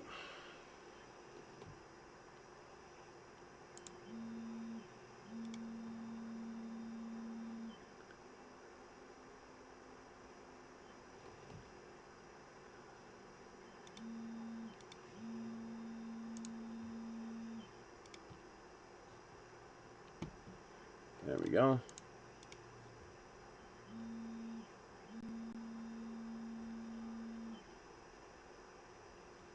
Why would you do that? I hate when it does that.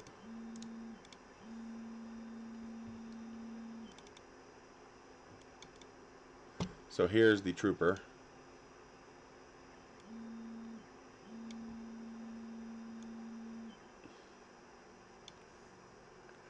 I mean, that's just a beautiful sample of a car that just, you know, he keeps driving it because he's out here in the desert. It just doesn't rot. Oh, there's the drag in with the quarter for scale. And then here's the wound on my leg. Can I zoom in on that? Why'd you do that? I mean, you're just not going to let me do it?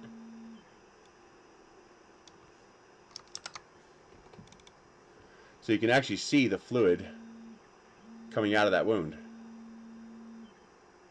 This was a big scrape I got. I scraped against something and ripped all the skin off, so you see it's scabbing up and it's about done healing. This damage is permanent. It'll never go away.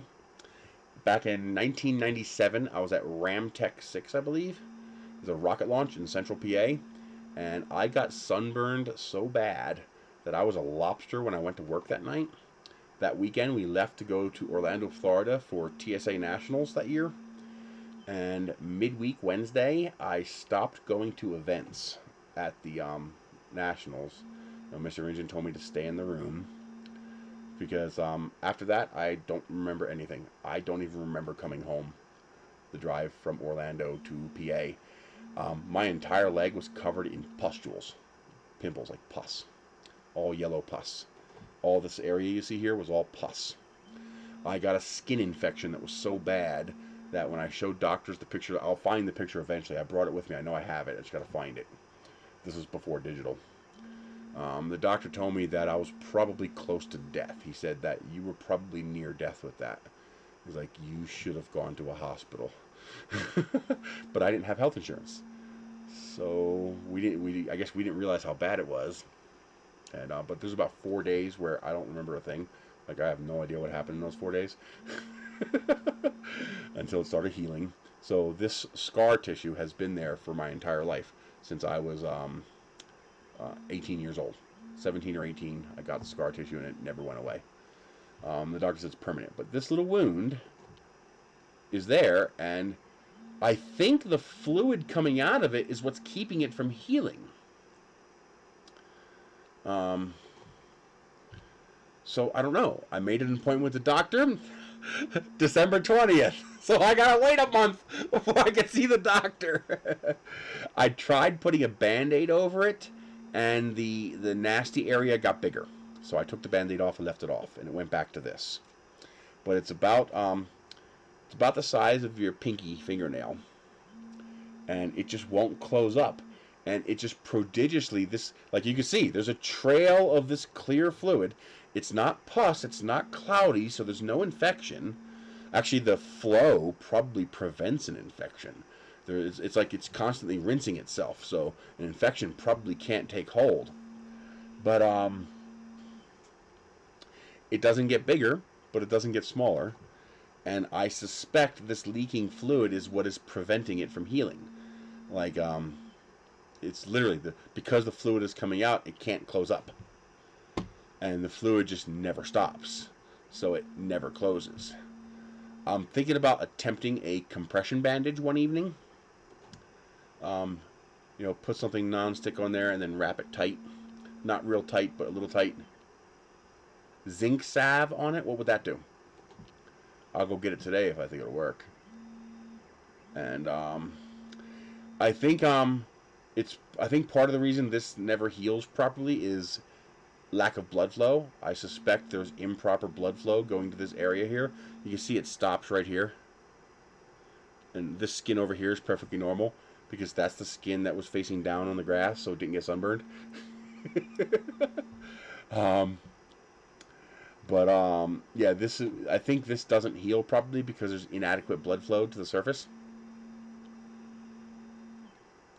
The local Walgreens didn't have any, and I haven't gone into Albuquerque yet.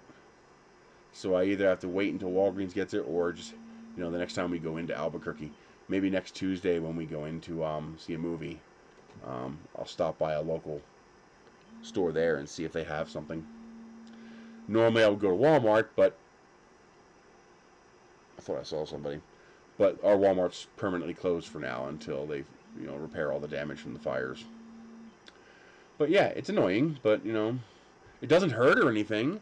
There's no numbness. I haven't lost a sense of feeling or anything like that. And, not that kind of left turn. But, it still concerns me because open wounds can't be a good thing. I mean, that can't be good. So I try to be very careful about not letting it, bump into stuff and things like that. Try not to make it worse. Oh, wonderful. Well, I urinate pretty readily, so I don't think I'm retaining water. Like, I drink this bottle, in 2 hours, I will piss this bottle out.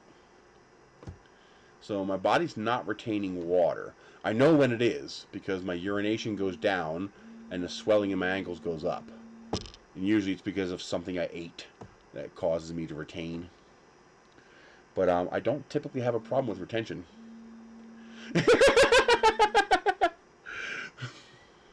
um, did Bugs Bunny actually talk about Albuquerque?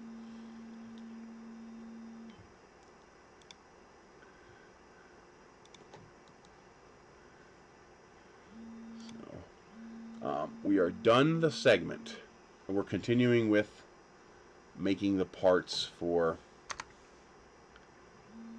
the model. So, switch back to that. Let you guys see that. Our first leg segment is almost done. That's going to be fun. And then I'll print the 2 legs and see how they work. I love how fast mono-screen printers print. It's just amazing.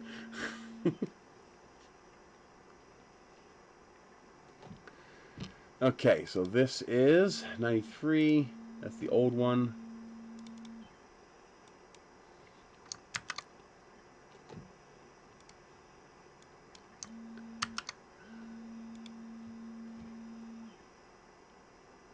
Ooh. That would be nice to have. I'd love to get my hands on a mosquito. And this will be 9. Should be 09 because we're going to go into double digits.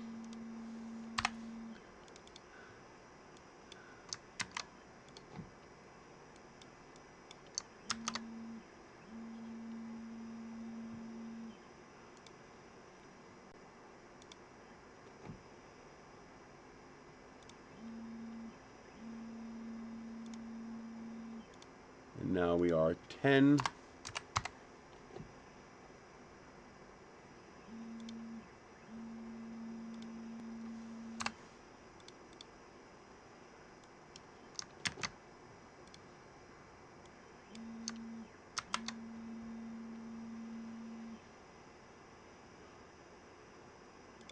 Shrink it down a little bit more.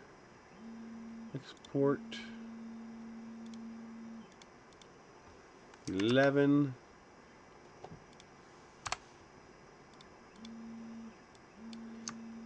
$83.17. I just did something. Yeah, I changed a little bit. I gotta be careful of that. There we go. I thought I saw that change. Well, it shouldn't matter. Once I put in the new number, it should reset. What it was doesn't really matter. 12.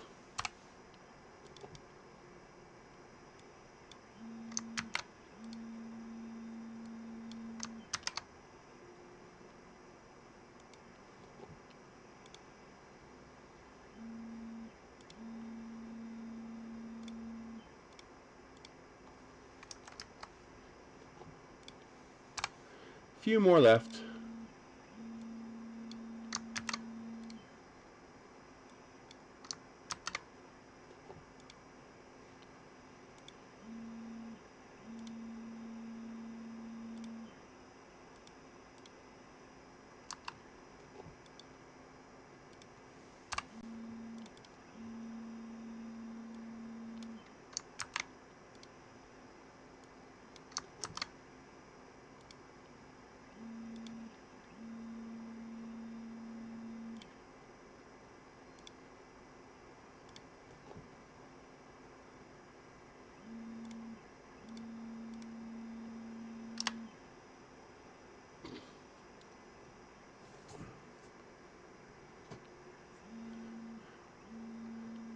What sucks is that I was in the process of starting to buy materials from Vince.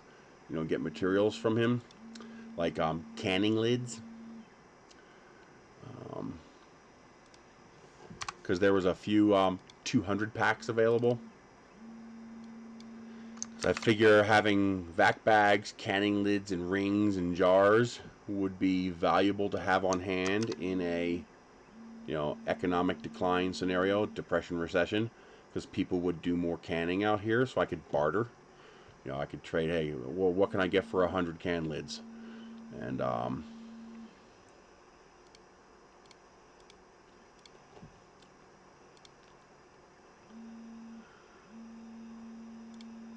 exactly.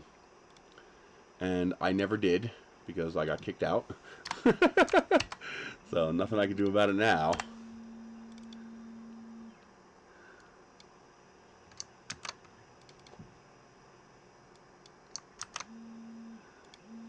So that ship has sailed.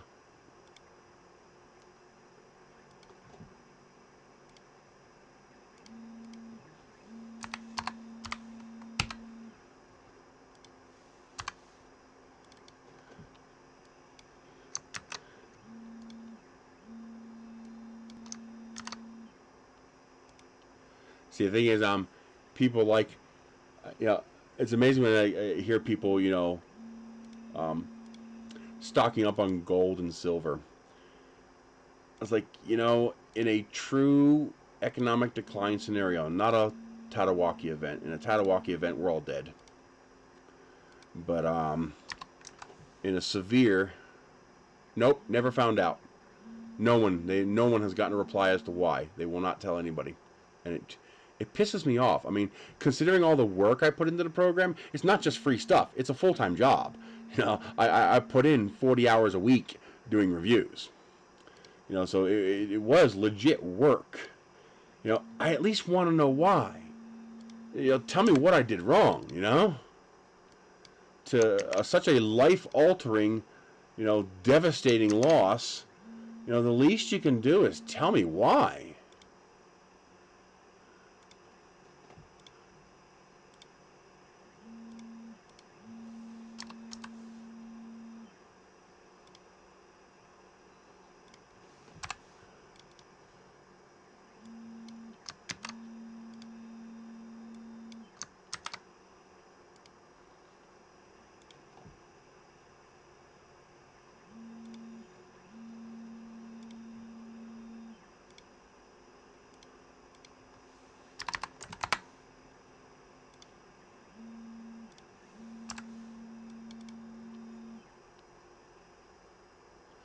Oh, interesting. The length is also different. I'm going to have to go through and modify these again.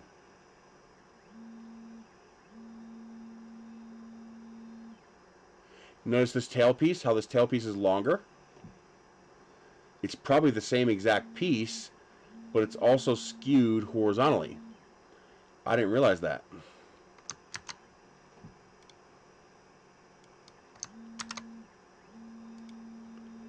So you see this piece has a Y length of 84, while this piece has a Y length of 45, but the width is also different. Oh crap, I gotta change all 3 dimensions.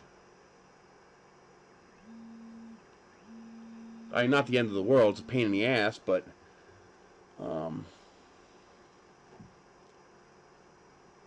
so I have to turn off universal scaling, and I've got to change all of these.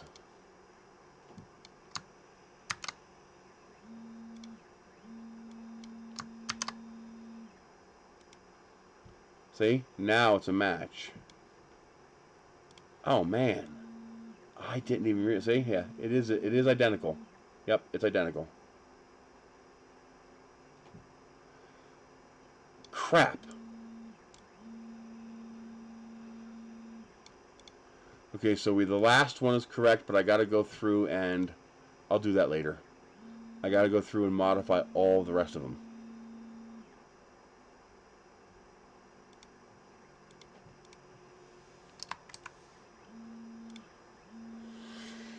I just assumed it was a even scaling. I didn't realize that he changed the skewing as well. So it wasn't just an even XYZ shrink. He also elongated and narrowed the parts as it went down. I should have realized that. That makes sense now.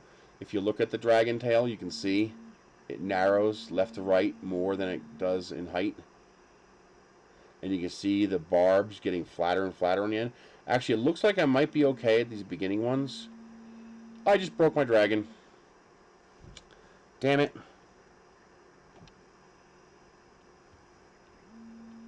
Oh, come on. Seriously? How did it break? I don't even see a break.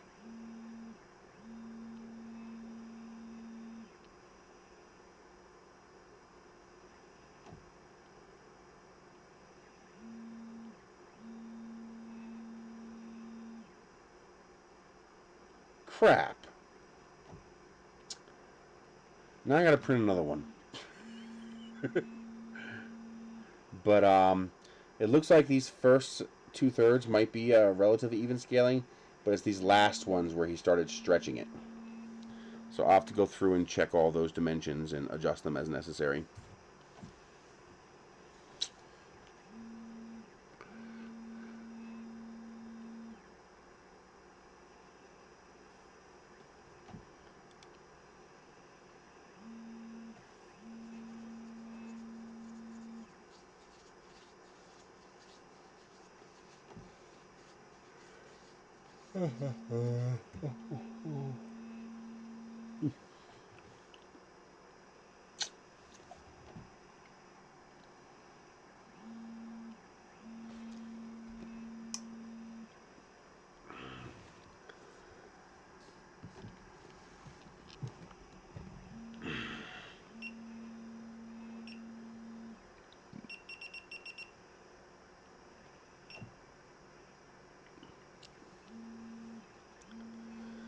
Resin printing is fascinating.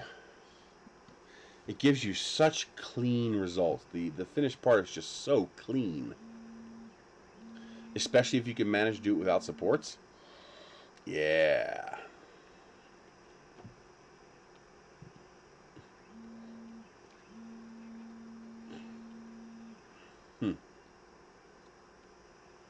Very cool.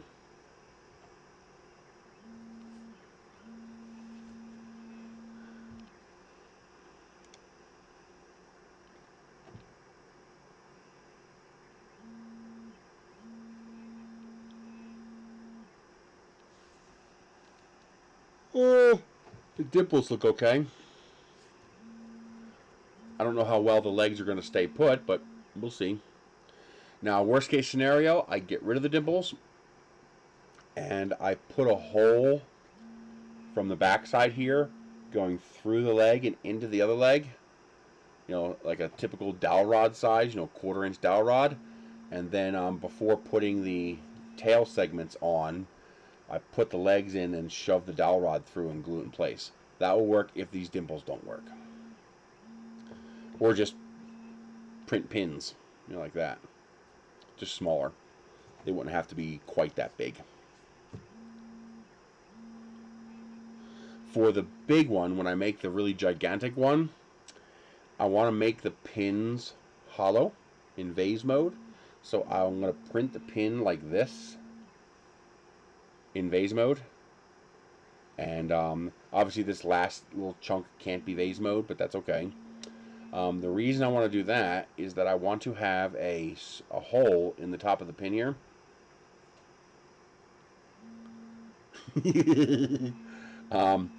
The idea is I will have a matching hole built into the model here, and I'll be able to stick the pin in and then go in with a screwdriver and a screw and put a screw to hold the pin into place. That'll keep the pin from doing this. And because I didn't make the groove deep enough, that was my fault. I'm not willing to redo them all. I don't want to. But that will hold the parts together, and that will allow me to disassemble the dragon. So for example, I can break it into 3 chunks if I want to, or if I break a piece of the dragon, I can unscrew the pins, pull the dragon apart, replace the broken piece, and put it back together again. So because if you're going to spend a month printing something, because it's going to take over a month, it's probably going to take a day per piece. And how many pieces do we have in the dragon? Well, the tail is 20 pieces. Well, that probably won't take a month. That'd probably take more like more like 15 days maybe. But and some of the smaller ones I could print on other printers. The head will have to be split into pieces like I did here, and but the idea is to be able to print each segment as one piece. I'm even thinking about modifying this. I don't think it's going to work though. The more I look at it, the more I realize that there's too many segregated islands. I was going to try to modify this to print in vase mode, but that won't work. So if you look here,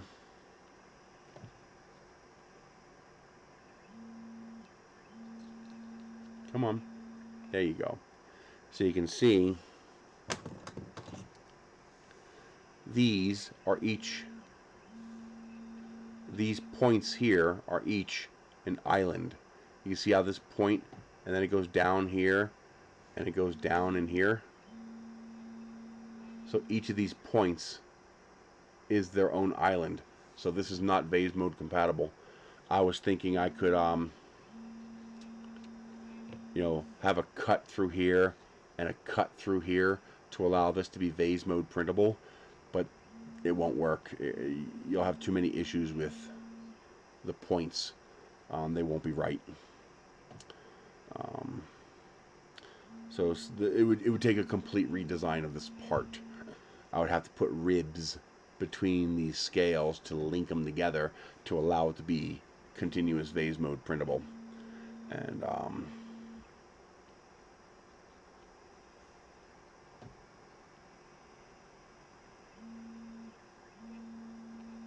thought I heard something.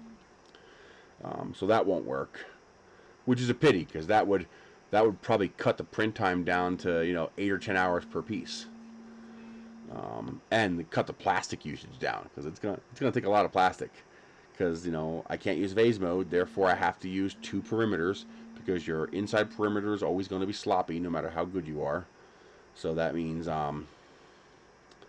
perimeters, and it's going to be a 1.4 millimeter nozzle, so that's a 2.8 millimeter thick wall. So it's going to be a lot of plastic per piece. You know, picking it up is going to be difficult. It's going to be interesting trying to pick the dragon up. I got to figure out how I'm going to do that. Like, this is the kind of thing where I might need to disassemble it to at least 2 pieces just to be able to pick the thing up and move it. But I really want to print a really, really big one. Like, stupidly big one. Like, what the fuck are you thinking big? Just because that would be fun. That's enough of a reason for me. But, yeah. Well, it'll be interesting.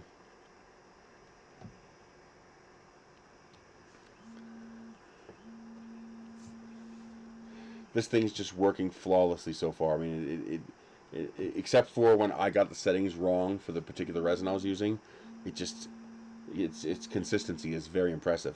I mean, I've printed this same part. Let's see, 1, 2, 3, 4, 5, 6, 7. 7 times in a row. I just kept telling, print it again, print it again, print it again. And I actually need to print one more because I am 1 short to make the proper dragon. I need 1 more of these. So my dragon will probably have 2 extra links just because I got to print 2, so I might as well. But yeah, I'm just good job. I mean, I have no complaints when it comes to quality or reliability. Jesus, that's such good quality. And this is not even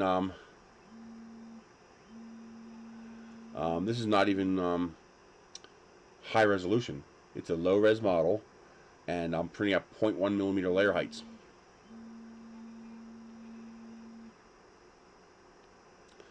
Transition layer count and transition type are all about. I never heard of those values.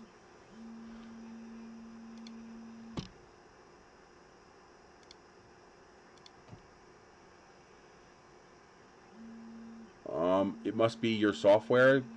Whoever made your software is calling it something different, but I don't see anything called transition layer.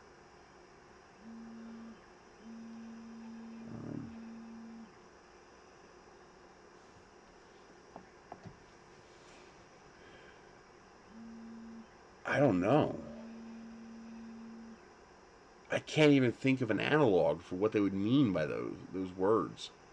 Transition layer count and transition type. Where is that at? I don't see that in here.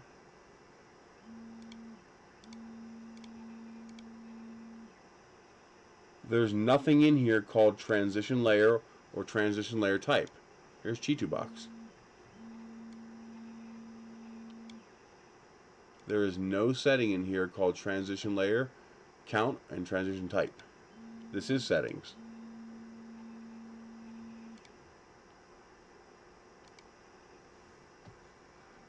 Are you non-English? Nope. You have anti-aliasing, light power, bottom light power, range, tolerance compensation, and bottom tolerance compensation. Print tab, still nothing. This is your layer height. This is your bottom number of layers, exposure time, and your bottom exposure time. This is lift distance for the bottom layers, lift distance for regular layers. The bottom retract and retract distance don't make sense. They don't do anything. That's probably why they're grayed out, because there is no retraction. It's not FDM. Bottom lift speed and regular lifting speed. Are you using the program in a different language? Are you translating to English? Like maybe it's a translation issue and they got the translation wrong? So which one of these on here, looking at this, you got 4 here and you got 4 here. We're ignoring the middle 2. Do you have the same 6 and 4? And if you do, which one are you talking about? You know, column 1, setting 3. So exposure time and bottom exposure time? You talking about these two?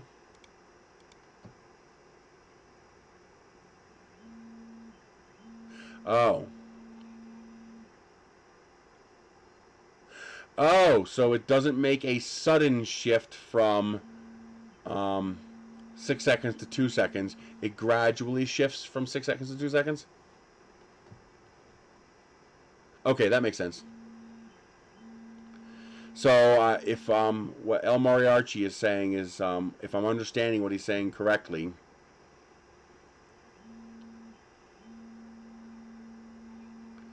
is that so my 4 bottom layers are 6 seconds long each, and the rest of my layers are 2 seconds long each.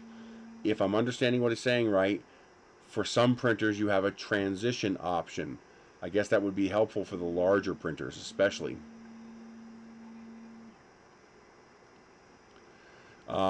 So instead of going, 6 seconds, 6 seconds, 6 seconds, 6 seconds, 4 seconds, or 2 seconds, it might go 6, 6, 6, 6, 5.5, 5, 4.5, 4, and then you'll, 3.5, 3, 2.5, 2. So it'll transition gradually. I think that's what you're saying. That sounds like what you're saying. You can see that on my prints here. So if you look closely, let's see if we can get this to focus. Actually, we have a camera capable of doing that. This one is in fact capable of focusing that tightly. Okay. There we go. So you can see here, see how the bottom there is pretty chunky? It looks like it's different from the rest of the print. See how this little section right here is pretty chunky and it's different from the rest of the print? That's called elephant's foot because my exposure was a little too long. So that right there is the 4.1 millimeter layers at a 6 second exposure. And then here is my regular layers with their 2 second exposure.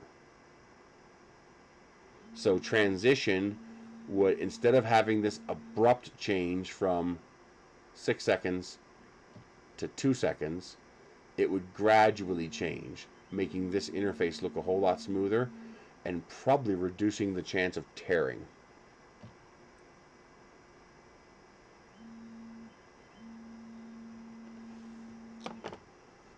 My guess, that's exactly what that does. There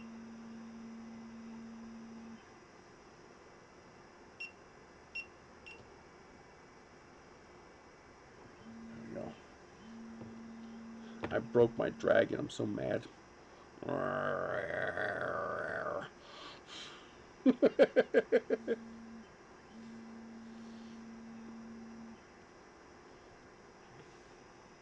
I was thinking about building the pin. I was thinking about making the pin a permanent part of the model. And just getting, just printing the model like normal. And then simply having this portion of the model be open a little bit. And what you would do is you would take, if that was open, you could then push it up against the pin and just shove it and click it into place. In theory, that could work, but if the tolerances are wrong, you're going to break your part. And seeing as how it's 9 hours to print another part, I'd rather not do that. But also, if the tolerances are too loose, or if they wear and become loose over time, your dragon could fall apart under its own weight, like you just saw happen with my little one there.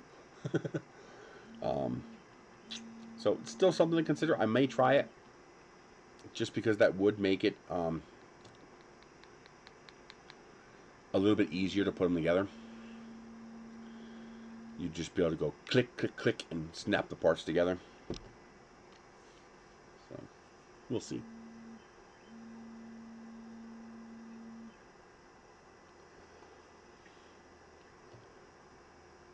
Man, the quality of this printer is just mind-blowing here. Look at this.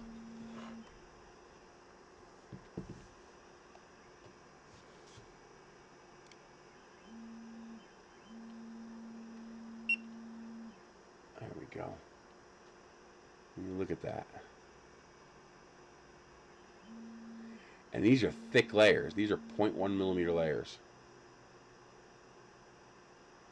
But look at how just perfectly they line up.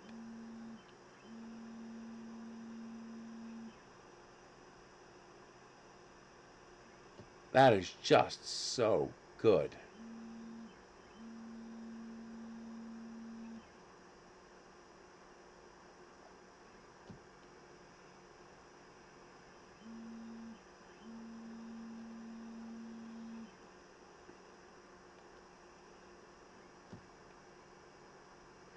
I don't know. The problem is my skill set would basically permit me to print him in solid colors. I don't have the skills to do like some feathering or airbrushing.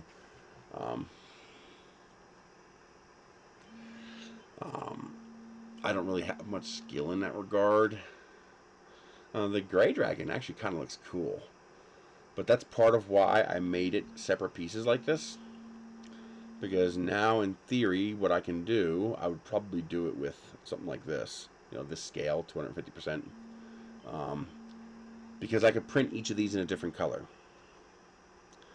And because I'm printing the pins to go with them, I can just, print off 5 in this color, then 5 in this color, and 5 in this color, and then just start combining colors. Well, it is kind of a blue. It does have a kind of a slate blue look going for it.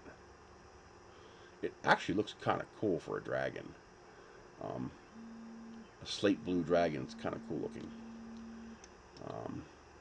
But yeah, this could absolutely be painted. I was thinking about trying to chrome paint him. Think of having a chrome dragon.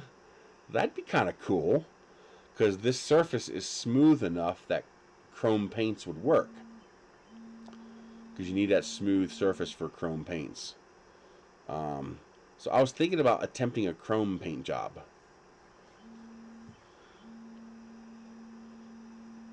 We'll see.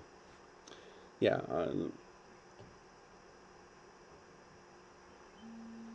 Well, if I'm making the pin, then I don't need to make them out of TPU because the pin is removable. You just remove the pin, and then there's no problem putting the model together. If the pin is integrated, there's no easy way to make the pin TPU and the rest of the model not TPU. Okay.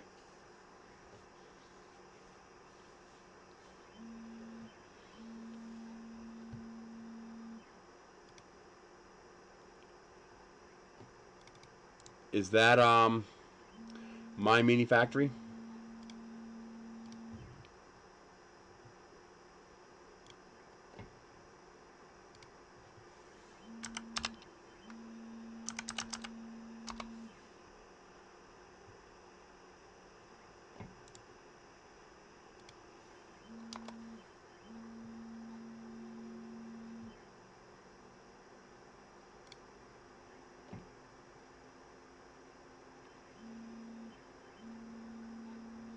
You talking about this?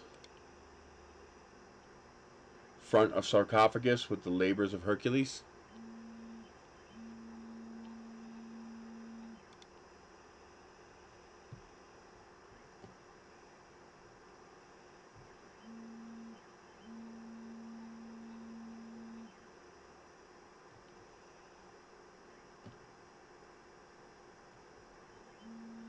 No, it's not the right one. Why did that come up when I searched?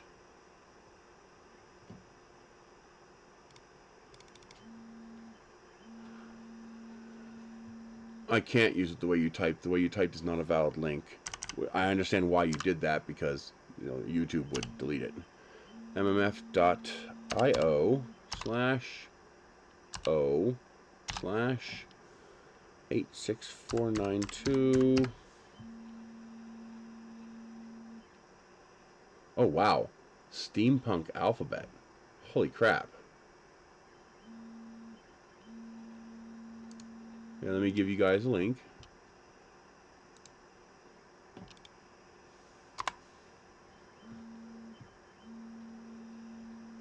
Wow.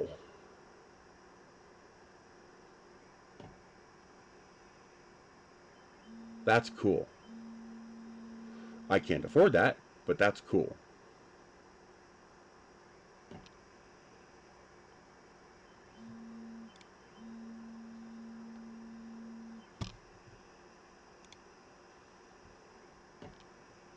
Wow.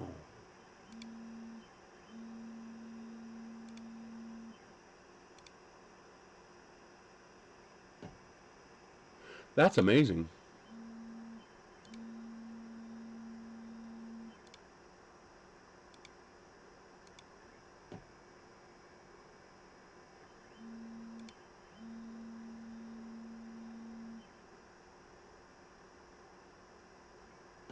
Yeah, it would have. Definitely would have been a lot of work. I don't think you can automate that very easily.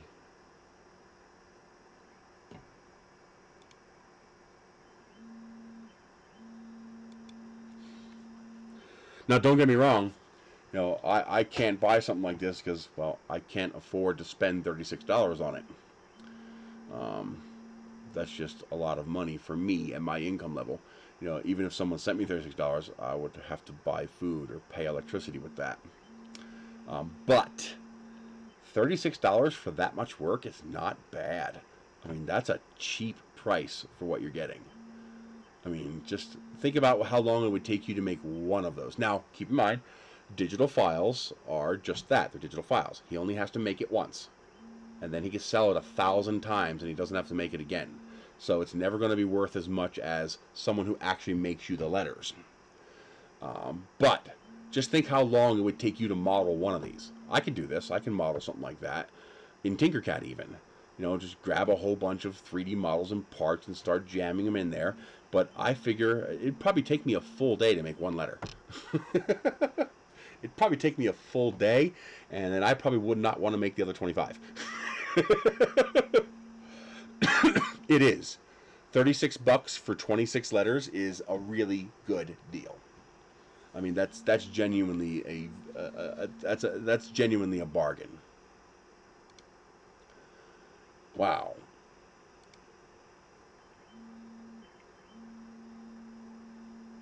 Oh, interesting. The back is different. It opens. Check that out. That's cool. So you can actually have like this like construction style letter, and then you open it and you see the insides. I wonder if they all have caps like that.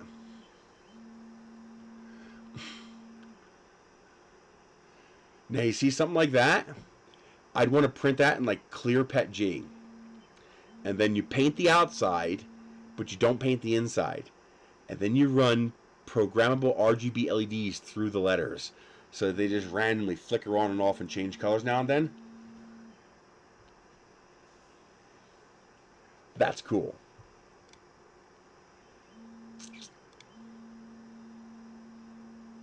That is very cool. Yep.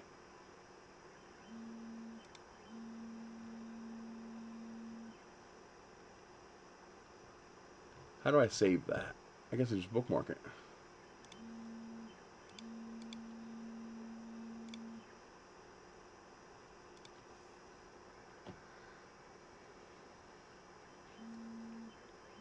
That's cool.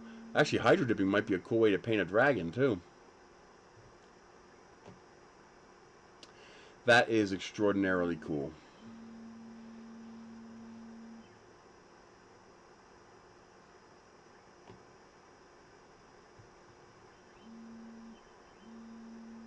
Well, you can make each one individual, but man, that's a lot of LEDs and a lot of batteries. I would just make my sign with whatever word I want it and just run a single string through them all.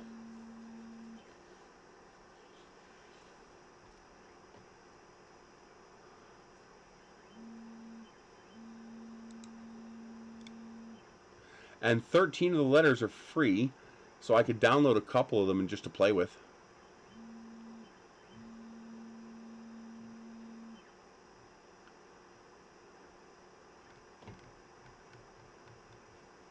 Send that out to the Patreon list.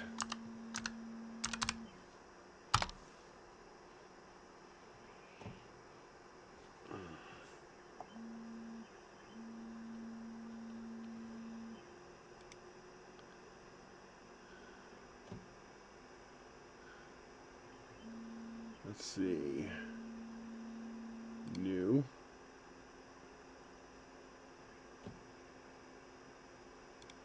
Text.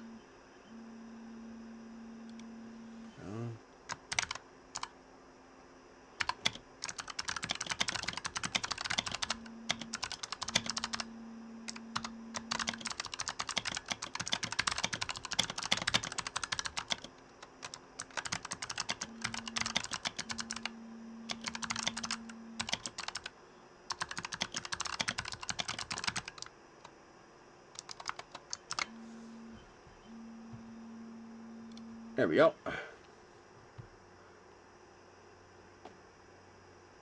Done.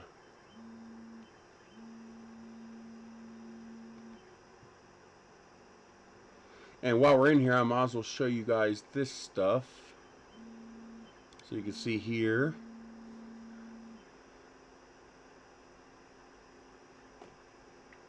I have 47 absolutely astonishingly amazing patrons who send me $221 a month approximately. You guys are absolutely amazing. Everybody's been printing the dragon lately. And then here, so far this month is looking actually a little bit better than usual on Amazon. I'm already at $220. Usually it's about $160. Ever since the pandemic started, this has gone down to 25% of what it normally is. But this, I won't get this until, let's see, when will I get this? It's a 3-month separation. I don't know if it's beginning or end of the month. So I will get this January, maybe February. maybe a February payment, I'll get this. Let's see, view full report. No, wait a minute, there's another section. Not view full report. Let's see. Oh, payment history. Here we go.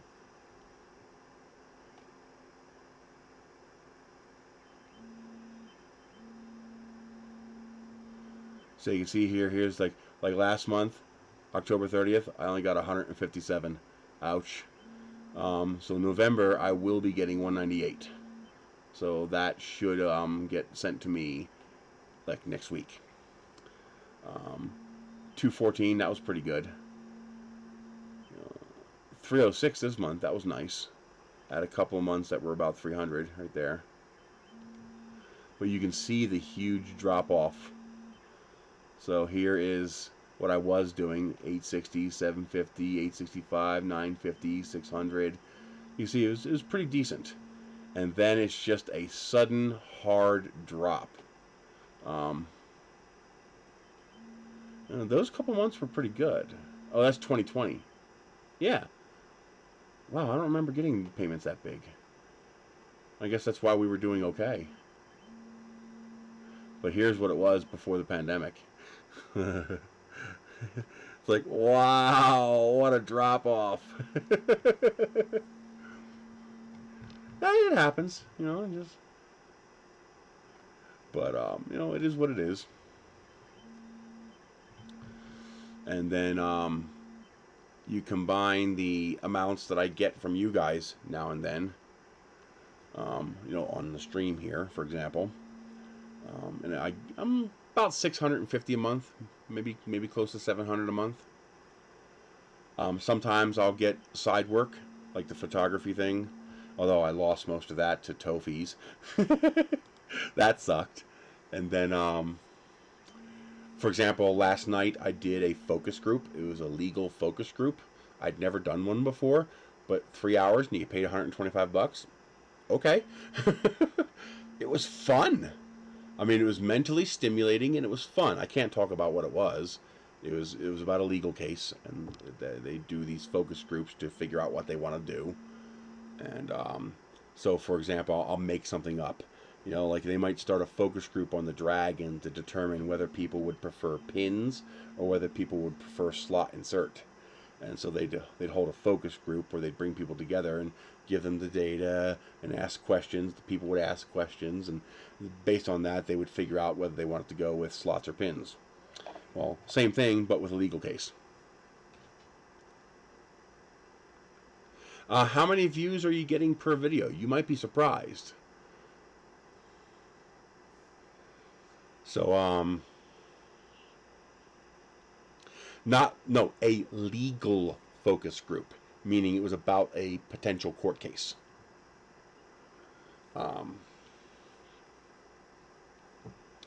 So how many views are you getting per video? Like, what kind of viewership are you seeing per video?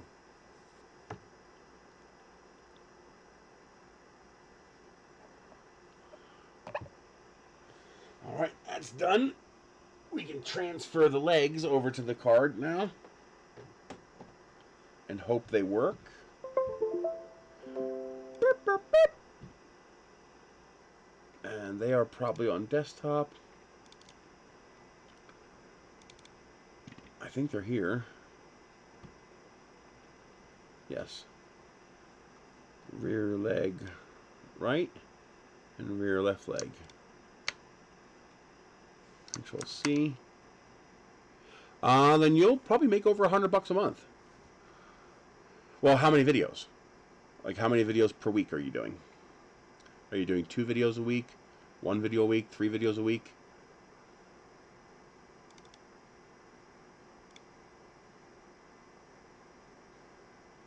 And you'll have to go back and monetize your past videos. Once you get monetized, you'll have to turn it on. For your old videos, it's not automatic. You'll have to go back and turn it on for them. And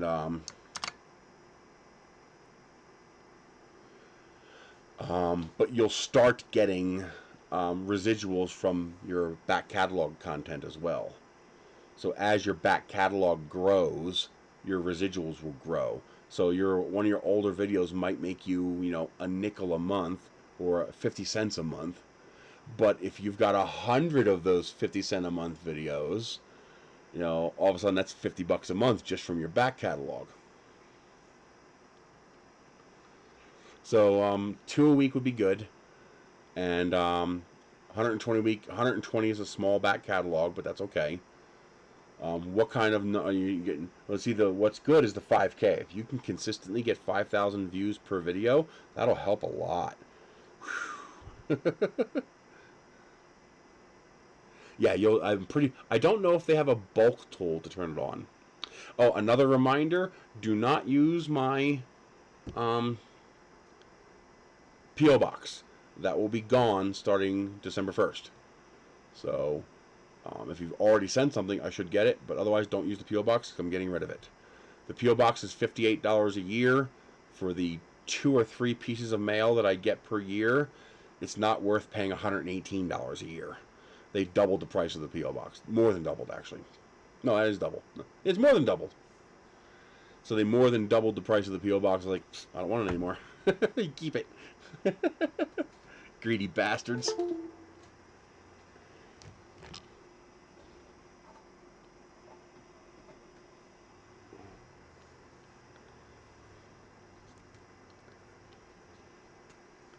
Yeah, I'm pretty sure you will have to go back and turn it on. And anytime you do a new video, you'll have to turn it on. And especially live streams. For whatever reason, live stream defaults to off. You have to turn it on. Ouch.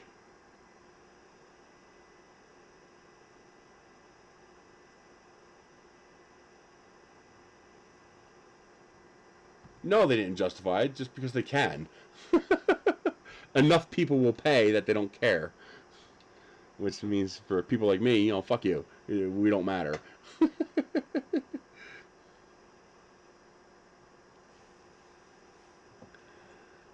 Greedy bastards.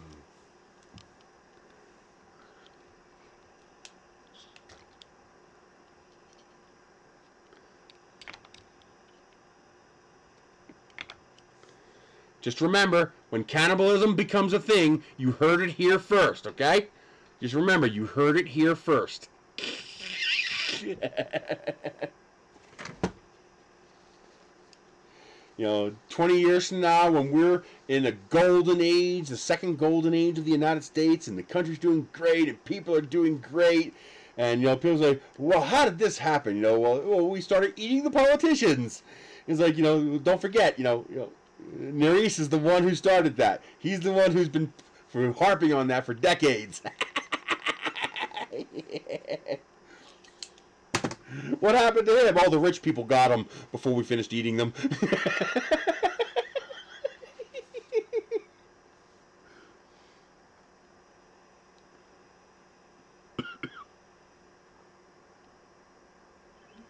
This should take 43 minutes.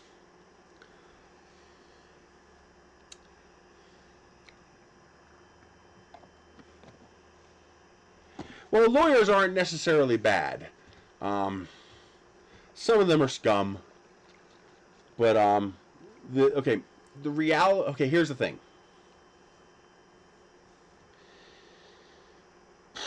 There's a great novel called The Truth Machine.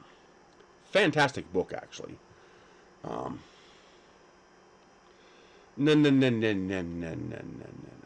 We're not talking about Soylent Green. I mean, you want to eat that? Or do you want to eat that? Okay? Screw this Soylent Green shit. I'm talking sliced, grilled, garlic and butter, barbecue sauce. You make steaks. The private armies won't help them. If you take every sworn officer in the country, that's 976,000 sworn officers. There's 329 million of us. Trust me, it won't help you. Plus, once we start eating the politicians, we will have neutered the power of the rich people. The rich people have their power because they control the politicians. So they control the laws. You have to remember, what the rich people are doing isn't illegal. Okay? They made the rules so that the rules benefit them. Well, once we start eating the politicians, the threat of becoming my next meal will be greater than the reward of whatever the rich person is paying you. So we'll be able to take back control of the government.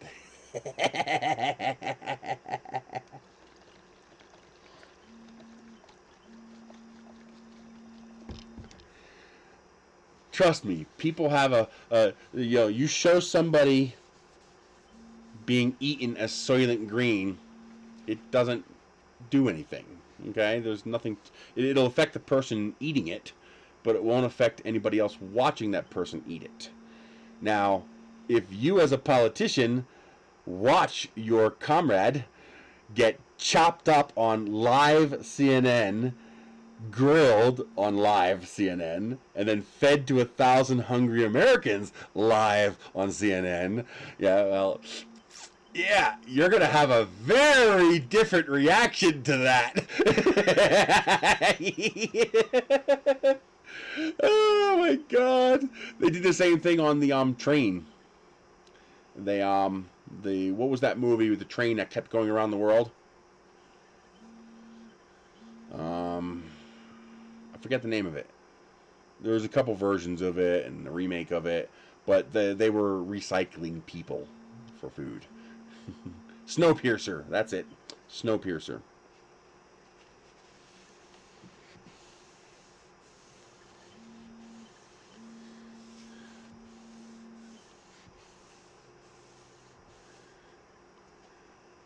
There was another movie that was pretty good.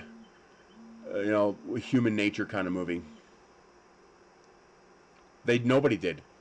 The tracks were just built so well that they lasted that long, but eventually they would fail, and that's eventually what happened. Eventually they crashed into something and it derailed.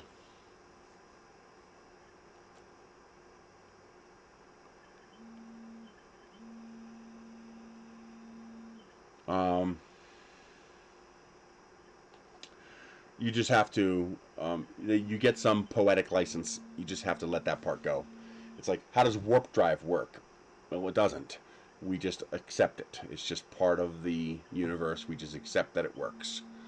And so it's Snowpiercer. You just accept that the tracks will keep working.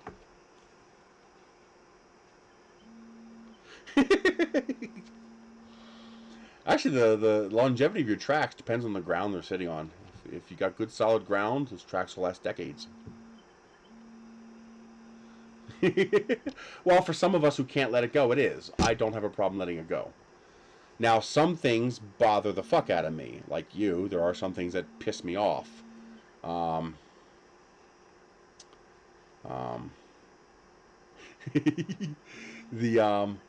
The one of the remake Star Trek movies, the new Abrams Star Trek movies.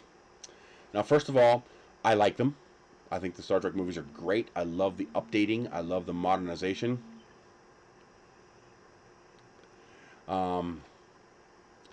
But one scene that really pissed me off. So they're fighting the bad guy ship out by the moon. Okay. And their engines are disabled. So now they're falling toward Earth. There are so many problems with that. First of all, they're not going to be rolling around inside the ship as the ship's tumbling, because either the AG field is working and you're going to be sticking to the floor, or the AG field is not working and you'll be in free fall. There is no in between. The ship is under free fall conditions. It's not accelerating. It's not being pushed. It's under free fall conditions. So either the AG field is working or you're in free fall. There is no in between. But they made them look like they were running around inside of a hamster wheel. It's like, that's not how space physics works. Even in Star Trek, Okay, that pissed me off. And the other thing that pissed me off, the new season? Did the new season come out yet? Season 4 is out?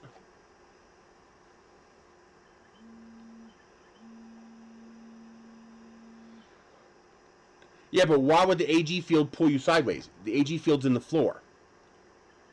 So either it's going to pull you or it's not. It might vary how much it's pulling you, but it's still only pulling you or not. It's not like the AG field's rotating. And then the other problem is, how did they fall into Earth's atmosphere?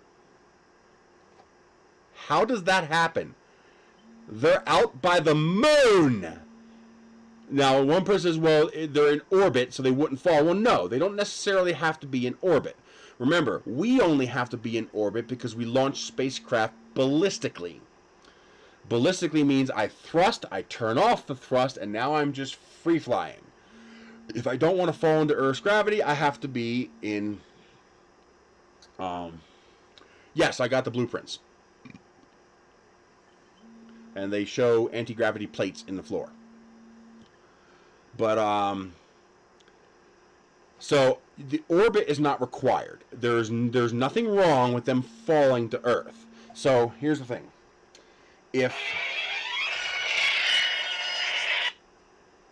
Hey, I'll call you back after my stream. Okay, bye.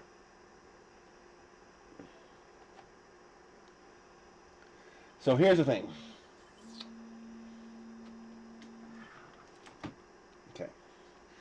Here's the Earth, and here's you out here by the moon.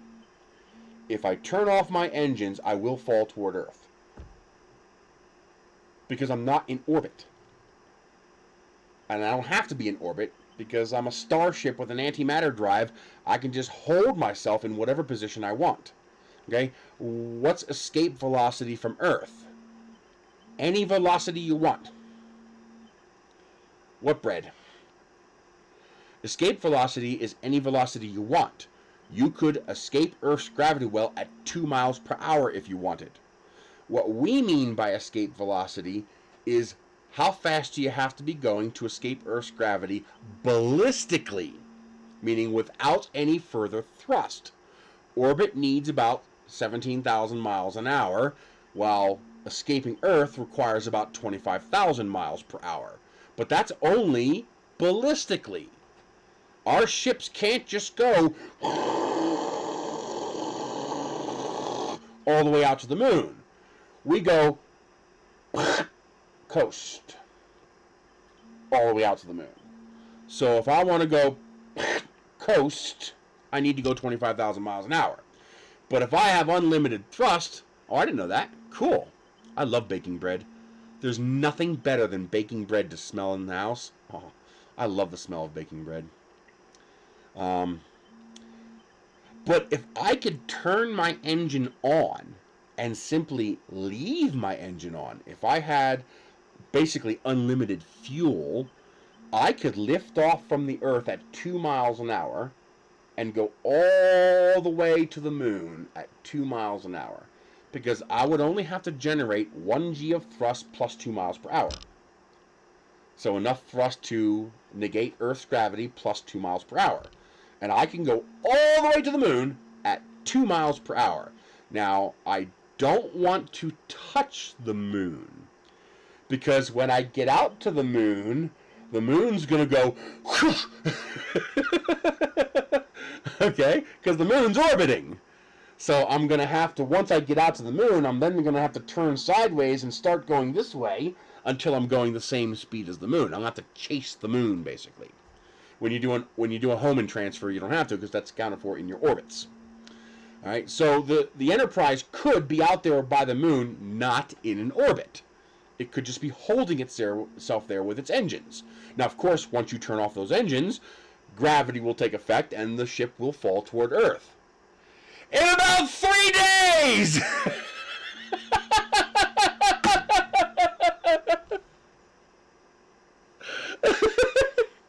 It's going to take about 3 days to fall back to Earth. You're not going to fall back to Earth in 10 minutes. Oh my god! You know, if they would have showed them right above the atmosphere and, oh my god, we lost our engines, we're falling into the atmosphere, okay, I get it, but no. They showed them out at the moon.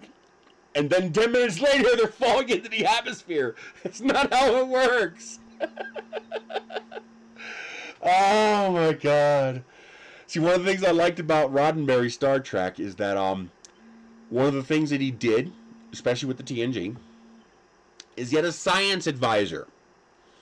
He had somebody on payroll who was a scientist, who was a geek, a nerd, somebody who understood how physics and chemistry and stuff like that works, and could go, yeah, that doesn't work. Now, of course, they're going to do it anyway. For example, teleportation doesn't work because you can't know the position and the speed of a molecule at the same time. Knowing one alters the other. It's called Heisenberg's uncertainty principle. So they fixed it. The transporter has a Heisenberg compensator. Sure, that's technobabble to get around the problem, but they're acknowledging the problem. So for people like me who are analytical and who want to wonder, could this be real? That's a nod to people like us that says, yes, we recognize Heisenberg's uncertainty principle might be an issue here, and we are addressing that with a Heisenberg compensator. That, to me, that's a good thing. They're addressing they're trying to make it more like hard sci-fi, and I like hard sci-fi. But, you know, battle at the moon, we lose engine power, we're falling into Earth's atmosphere. It's like 6 light seconds out. You know, even at the speed of light, it's going to take you like 6 or 8 seconds to get here. But they're doing a good job. I loved Enterprise. I love Deep Space Nine. I love Voyager. I love Discovery. Discovery is awesome. Is it as good as TNG? No, in a lot of ways. Better in some ways. But it's great. I love Discovery, and I love Picard. And the new Prodigy series is fun as hell. I like it a lot. Because I can... what's the word for it? I don't hold a grudge. I don't... You know, the show being less feasible doesn't ruin it for me. Well, it is for me. Discovery's fantastic. In fact, I think Discovery is more Star Trek than past Star Trek. You know, I think Discovery is the direction they needed to go. New frontiers, new things, completely new stories, completely new ideas, instead of just, you know, this week on the Enterprise, next week on the Enterprise, and, you know, just, you know, the random space anomaly of the week kind of thing. Now, TNG made up for that with great acting, and they made up for that with lessons. You know, they taught you something in each episode. And what are SMEs?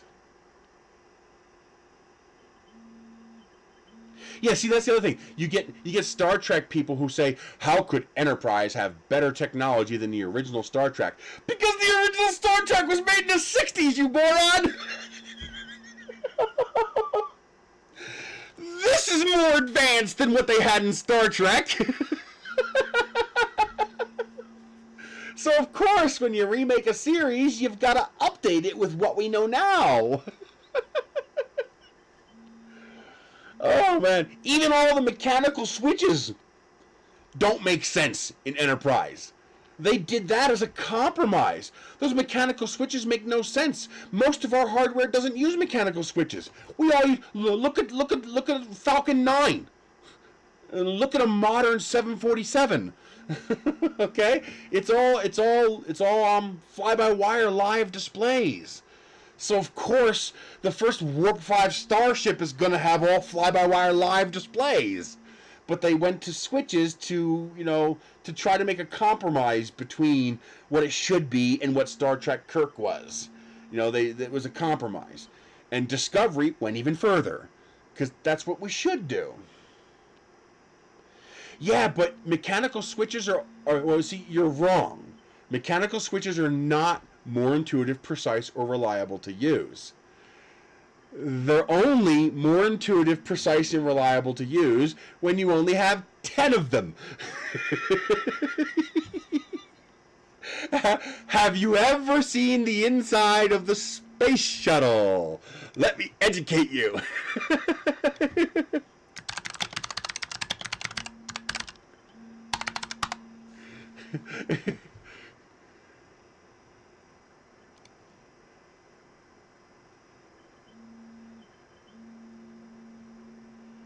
Here we go.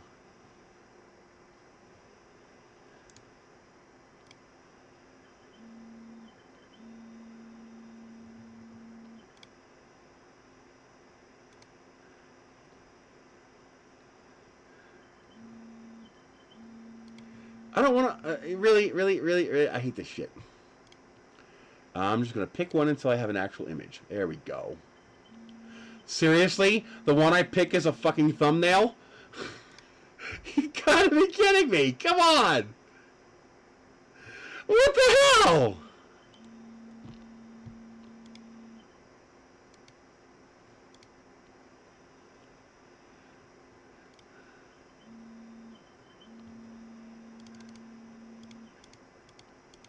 Yeah. You go right ahead and try to intuit that.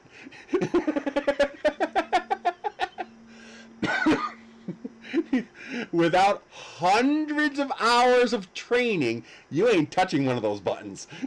Because any one of those buttons might kill you.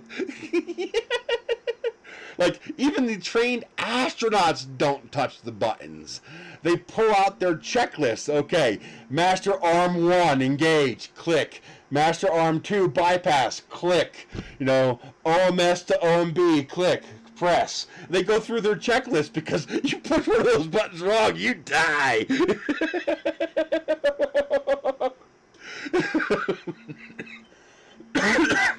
Actually, they made good fun of that in a movie. The tool guy was the captain. It was the circle-shaped ship, and the aliens were real funny weirdo guys. Galaxy Quest. Go watch Galaxy Quest. It's such a good movie. It even holds to today. It's even good still today. It's such a good movie. But I love how these aliens made this technology work, and they based it on the movements that the actors used in the TV show, because, of course, these aliens were so literal they didn't understand fiction. And, so... and that's exactly what they did. They pushed random buttons. Oh, is there? I gotta watch that. I would love them to do a sequel to Galaxy Quest. I loved Galaxy Quest so much. It was so damned entertaining. It was so good. Tell me we all haven't dreamed of shit like that. If you're into science fiction, you've had dreams like that. If you're into science fiction and you haven't had dreams like that, I question your sanity. There's something wrong with you if you haven't had dreams like that.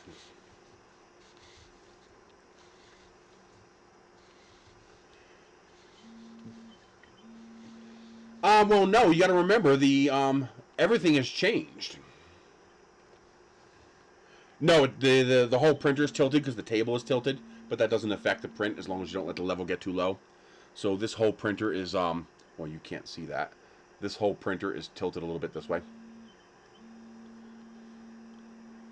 Never give up. Never surrender. By Grapthar's hammer. That was so funny. Oh my god. And I like how real it was. The one guy was a total nerd about it because he was a loser and his life was over. And so he jumped all over this. And the other half of the team went, "This is real? Get us the fuck out of here!" It was so good.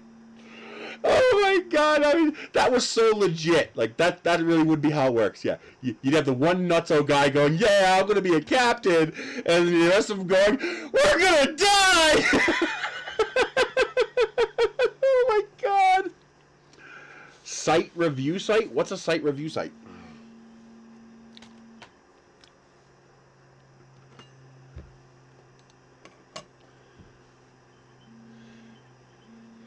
Well, no, you got to remember, it's kind of like the Marvel multiverse.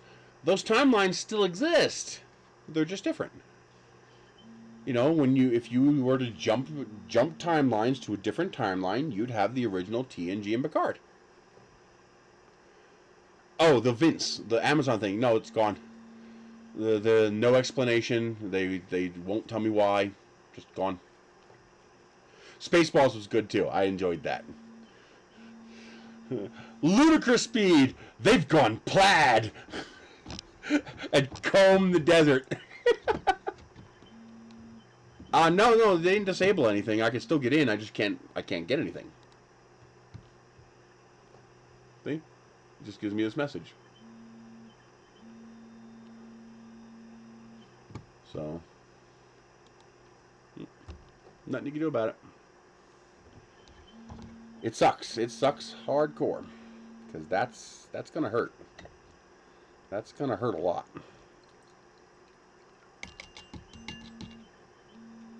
No, I'm still bound by the rules, and there is the chance that maybe in a couple of years they might invite me back in again, so I don't want to piss them off. I just wish they would tell me why, you know, give me a chance to defend myself. I love The Last Starfighter, one of my all-time favorite movies.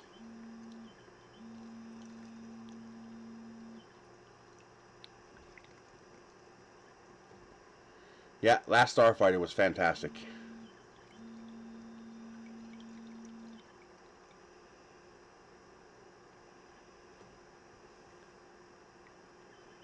That's a long hair. I would like to see a remake of The Last Starfighter, but don't change a thing. Stay absolutely true to the original. Just modernize the special effects. I would love to see a faithful remake of The Last Starfighter. Because the movie is still fantastic and still absolutely worth a watch, but the special effects didn't age so well. You know, the special effects definitely suffered a bit.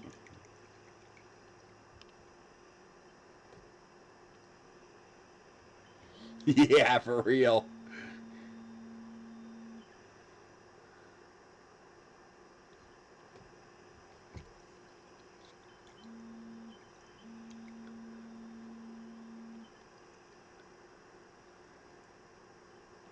The only thing is that in real life, it would be more like Galaxy Quest. It would suck. Because, think about it. For them to have to bring themselves down to the level to come to a backwards planet Earth for pilots, how many other pilots did they recruit who were killed? What's your chance of being the one that makes it? Not good. But for a chance to go into space in a starship, worth it. A chance to go into space in a starship, and I'm probably going to die, worth it. I'd do it.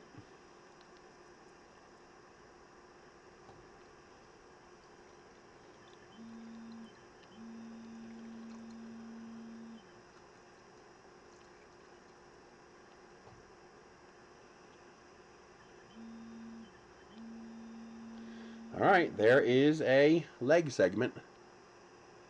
The legs would go in there, and this would join in with the rest of the components.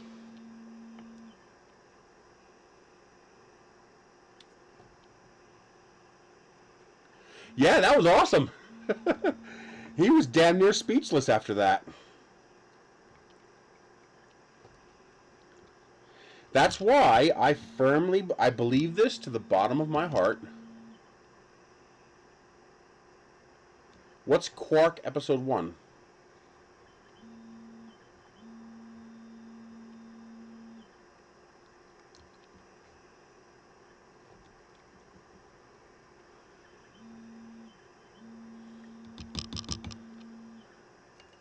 What's that? Quark Episode 1.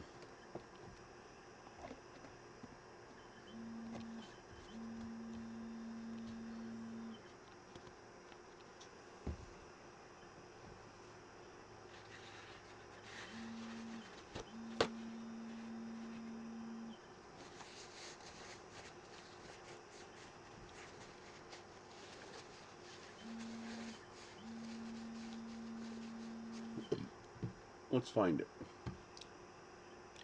But let's not put it on the screen so I don't get demonetized again.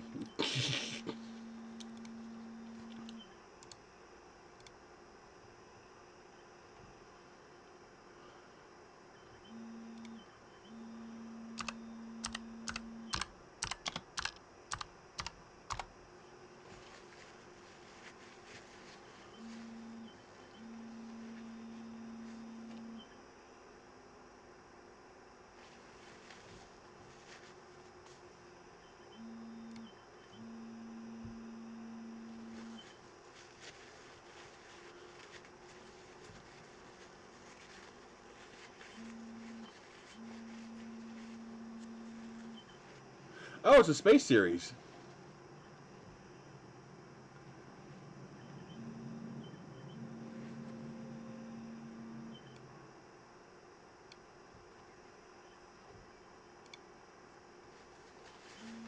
So I'm guessing all the shots of the ship floating across the screen are what they redid.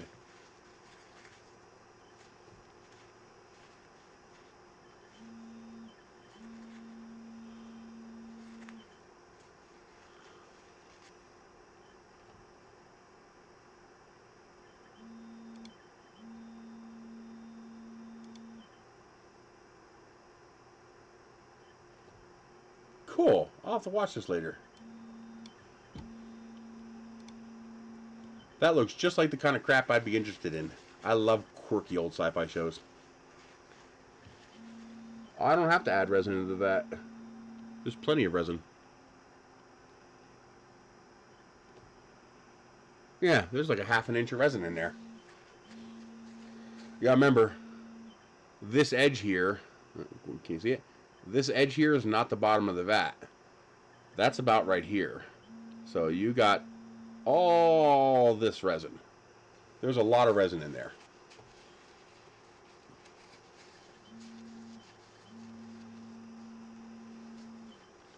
Like, it's not even remotely close. I could print all these pieces, like 3 or 4 of these pieces over again and still not use up that resin.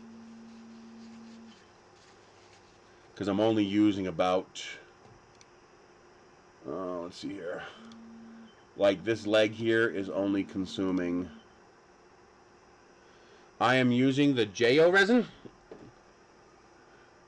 that was on 30% off, and the 1 kilogram bottles of this in different colors is almost the same price, less than $21 a kilo. So click on that link down in the description below. I get a commission when you do that. Technically required wording. As an Amazon associate, I earn from qualifying purchases. But they have it in, they're out of this. This is gone. I should have bought a third one, but I didn't have the money. But I got 2 of them. They have clear, clear red, clear blue, clear green, and white at $30 a kilo with a 30% off coupon. So you're going to get it for $20.98 a kilo. That's a very good price. And as you can see, it is working fantastically. I have 0 complaints about this resin. It even seems to have a slight bit of toughness. It's not quite as brittle as a lot of resins, but that might be because I'm not fully cured yet.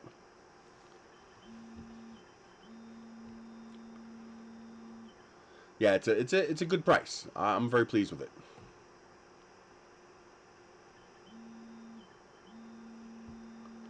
So this part here is 13 grams. Literally, it's going to use 13 grams of resin, 26 cents worth of resin. They're hollow. They don't take much resin.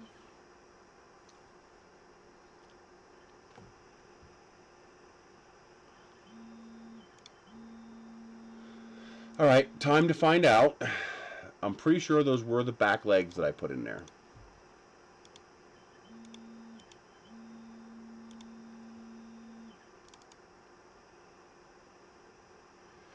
No, you would have to click on, so go to Nerisse.com. All right, if you guys want to know how to work this is very, very easy. Adding it to a list does not cause any problems. That's fine. Go to Nerisse.com. So bookmark my homepage. So Nerisse.com, my homepage, gives you a link to all my photo sites, link to all my YouTube channels, etc., etc. Explains the ETP protocol. Yes, I saw Hawkeye. I think it was Hawkeye. No, it wasn't Hawkeye. It was the girl.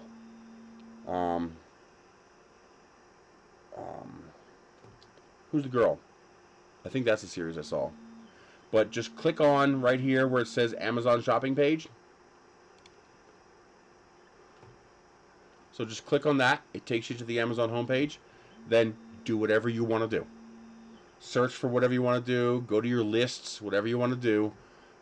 If you just go to Nerisse.com and click on Amazon shopping page, you're good. That's an affiliate link. And anything that's not already in your shopping cart. It could be in your list, but it can't be in your shopping cart. You can add whatever you want. I'll get credit.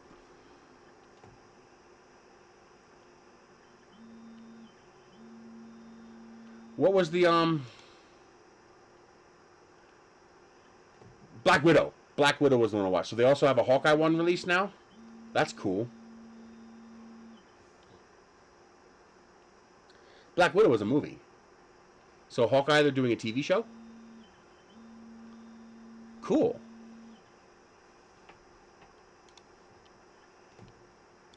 Loki was great. I like that show. I was very happy with that. Here's the resin. So all you gotta do is tick this little tick box here, save 30%. Or actually 50% off on the curing box. This resin curing box. That's 50% off. You get that for 20 bucks. And then the resin is 30% off. So you get that for just under $21. That's 1,000 grams of, you can get clear, clear blue, clear green, clear red, or white. And the gray is gone, but this is the same price. It's like 10 cents more, 20 cents more. Now, you should be able to use the coupon code more than once, but you have to make it separate transactions. So if I were to add, you know, blue and green, I hate when it does that. Just stay on the damn screen.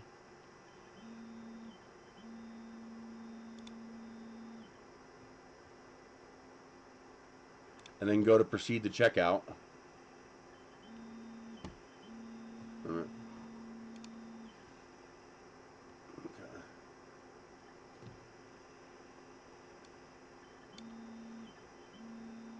There we go. You'll see here that you only get one $9 discount. Okay, plus tax. But if you order just one,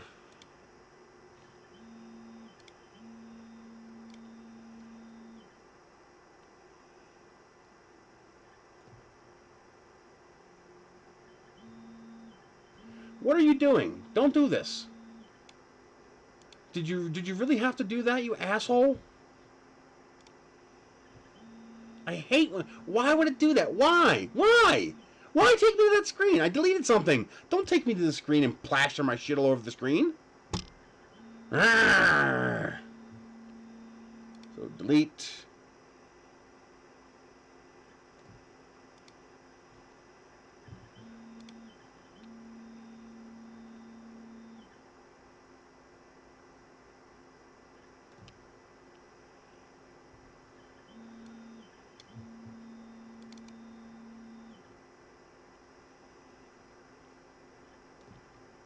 So here, if you order one, you still get the $9 discount. Now, a lot of the times, coupons are one-time use. So if you use it, you lose it. This one, however, is persistent.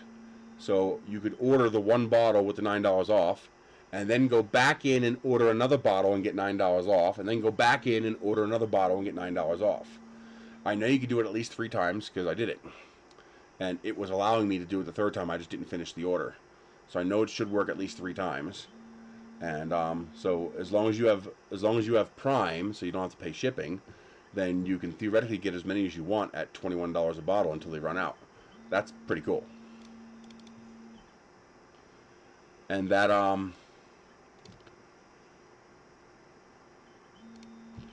the curing box for $20 is also an incredibly good deal. I mean, it's literally going to cost you $20. I mean, that's pretty awesome. I wonder if you can add both of those. I never tried to do that before. Like, will it give you the 30% and the 50%? Yes, it will. So if you want to get like if you don't have Prime, you can get yourself at least a curing box and 1 bottle of resin, because it will give you the $9 off or the 30% off on the resin, and it will also still give you the $20 off on the curing box. So you can combine both of those into an order, which takes you above $35, which means you'd get the free shipping if you don't have Prime, and then you get the full $29 off. Pretty hard to beat that. It's 19. You're getting it for $19.99. I mean, it's actually slightly more than half off.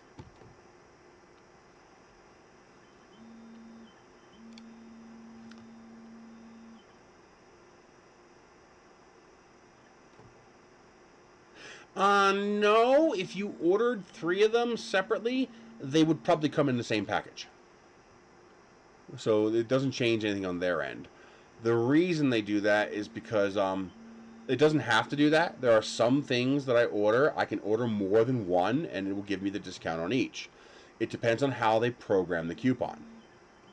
So this was probably supposed to be a one-time coupon. You're probably not supposed to be able to use it again. Or they're just trying to clear it out. I don't know. But like there are some coupons where you can't use it twice because it's a one-time coupon. You use it and then you try to place the order again and it doesn't work. And then some coupons have a certain number limit. Like I had one coupon that would allow me to use it 3 times. So I could change the quantity to 3 and the coupon would triple. But if I changed the quantity to 4, the coupon was still only tripled. So you didn't get that 4th discount. So it all depends on how they program the coupon. They have a large latitude of control about how they program that. But it doesn't really affect shipping because they're going to put all 3 in the same box anyway. If you like cork, you like this. What is this? Oh, that's a studio link. Yeah, if you ever get a link, even though it says www here, when I copied it over, it came up as, oh, Space Force, I remember this. I do remember this.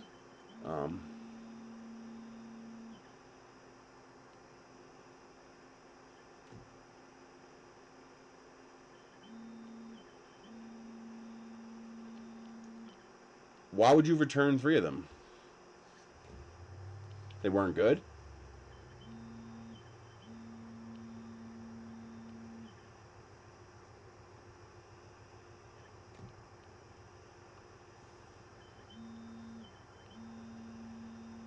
Because when you return it, you get the refund minus the coupon, of course. You don't get the full refund back.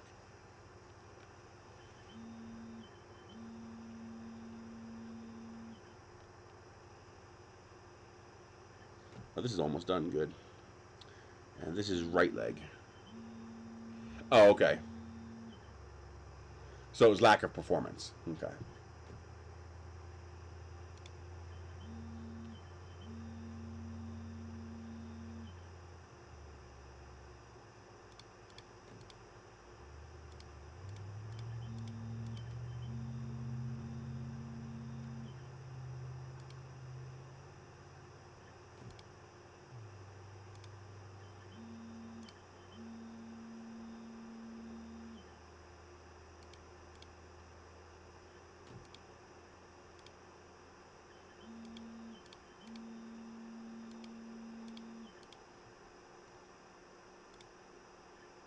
Give me a second. I'm just clearing out some stuff here.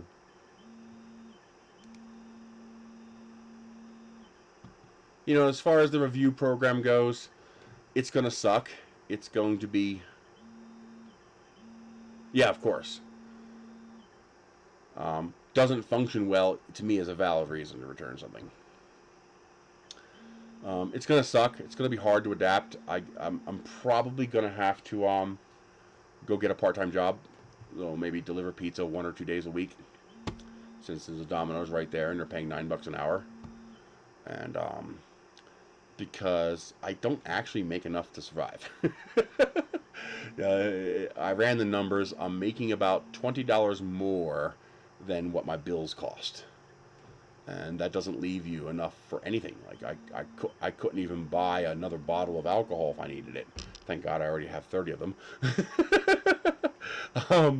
Because I just like this is gonna hurt, that resin I bought, because that's $84, $86 I have to pay off somehow, and I got to pay it off at $20 a month. Well, I'll get $15 from the guy who donated today, so that'll help. I'll get that next month. And I was very dependent upon that review program. I mean, if I needed anything, I just went on there and got it. If I couldn't find exactly what I needed, I would usually find a pretty close analog.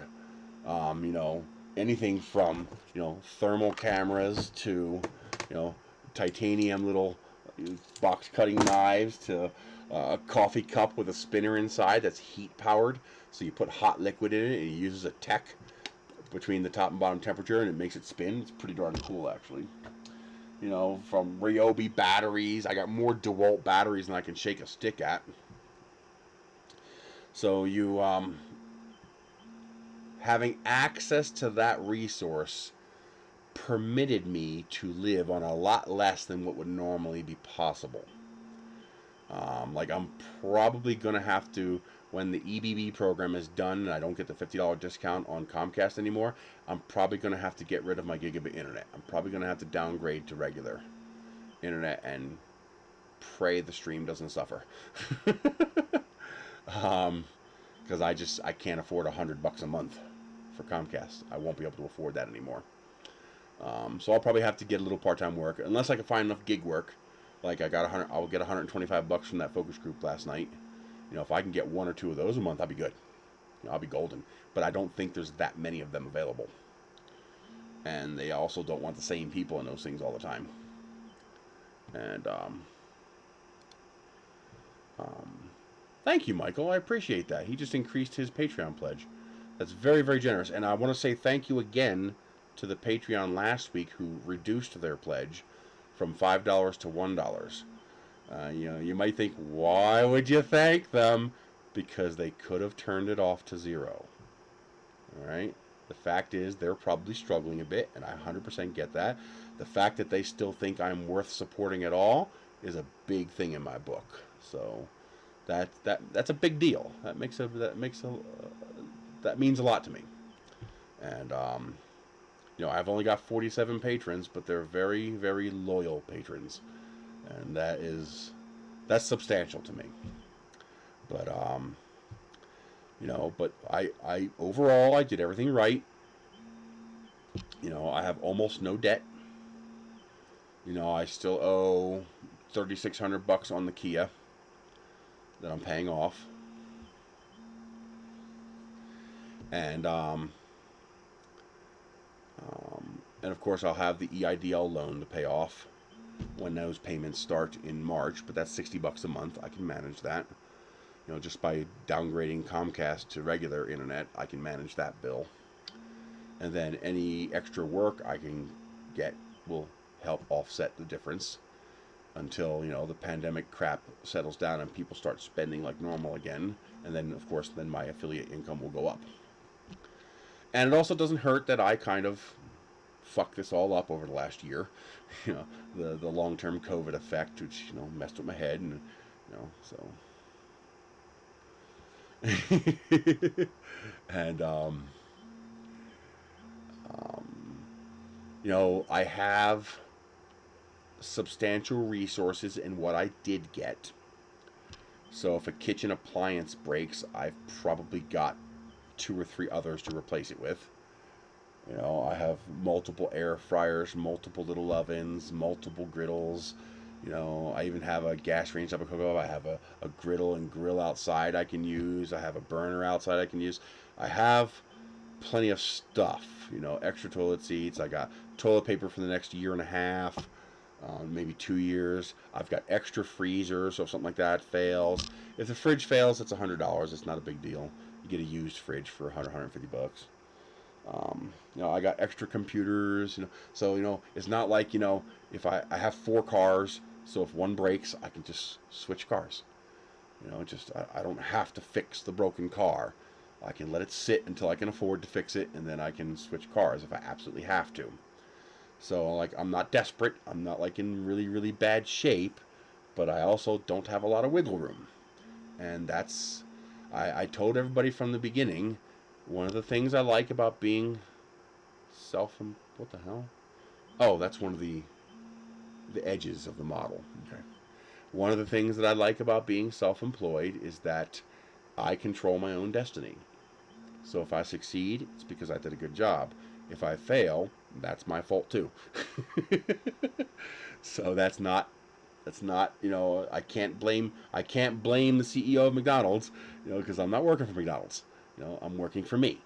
You know, although it does kind of hurt that Amazon chose to decimate the affiliate payout. Like some things they cut from, you know, they cut by 80%. It's like, wow, that hurts. 2095 Tim.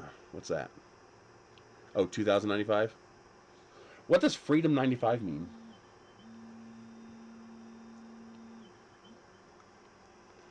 There we go.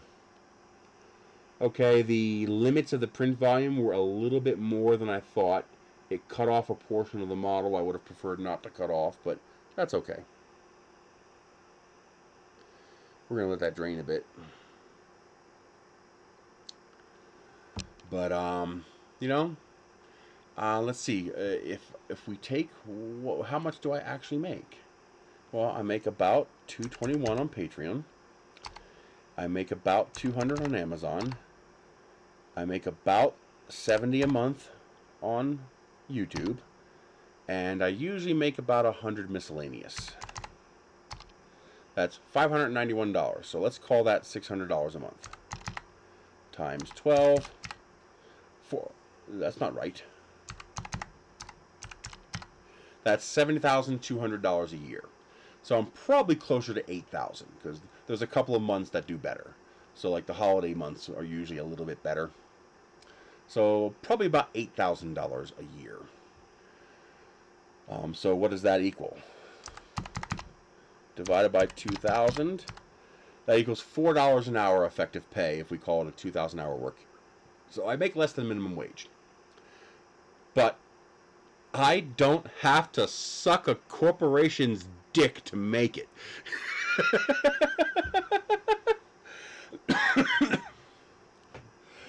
I haven't thought about how to do that yet, Michael. It's something that's on my radar to do. And I have another buddy of mine who he's trying to see if there's an equitable way for me to do like one-on-one video chats. You know, charge someone, you know, $25 an hour and ask me whatever you want about 3D printing. You have my one-on-one undivided attention for however long you want to pay.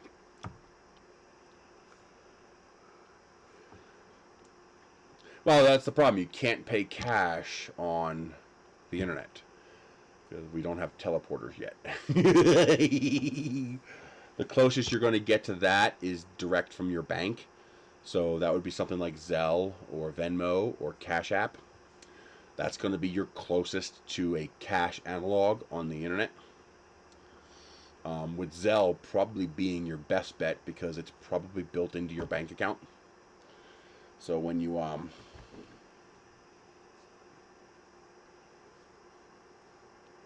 log into your bank account,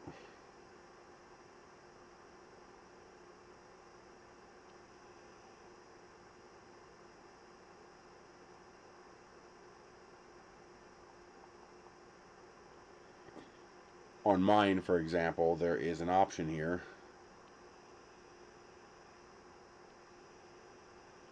That's the idea.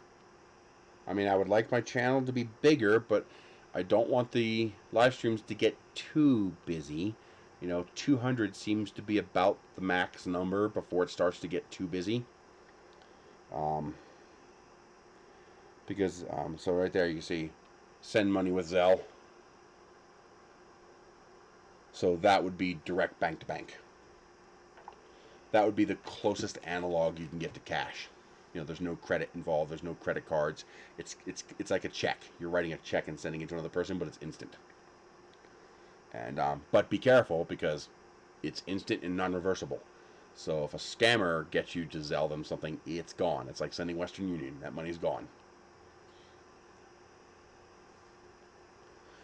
Well, that's the kind of, I hope that's the kind of value add that I bring to the table, where I can do a little bit more of that individualized one-on-one kind of thing. Yeah, that hurts, but if you have a good business model and you can execute it, it'll pay off dividends.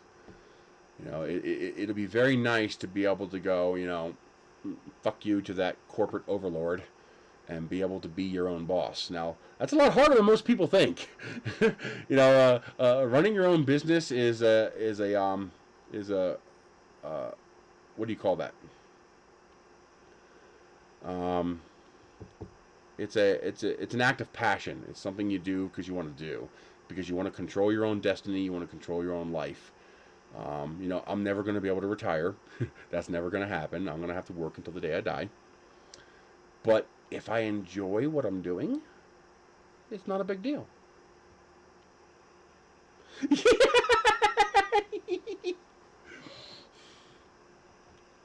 But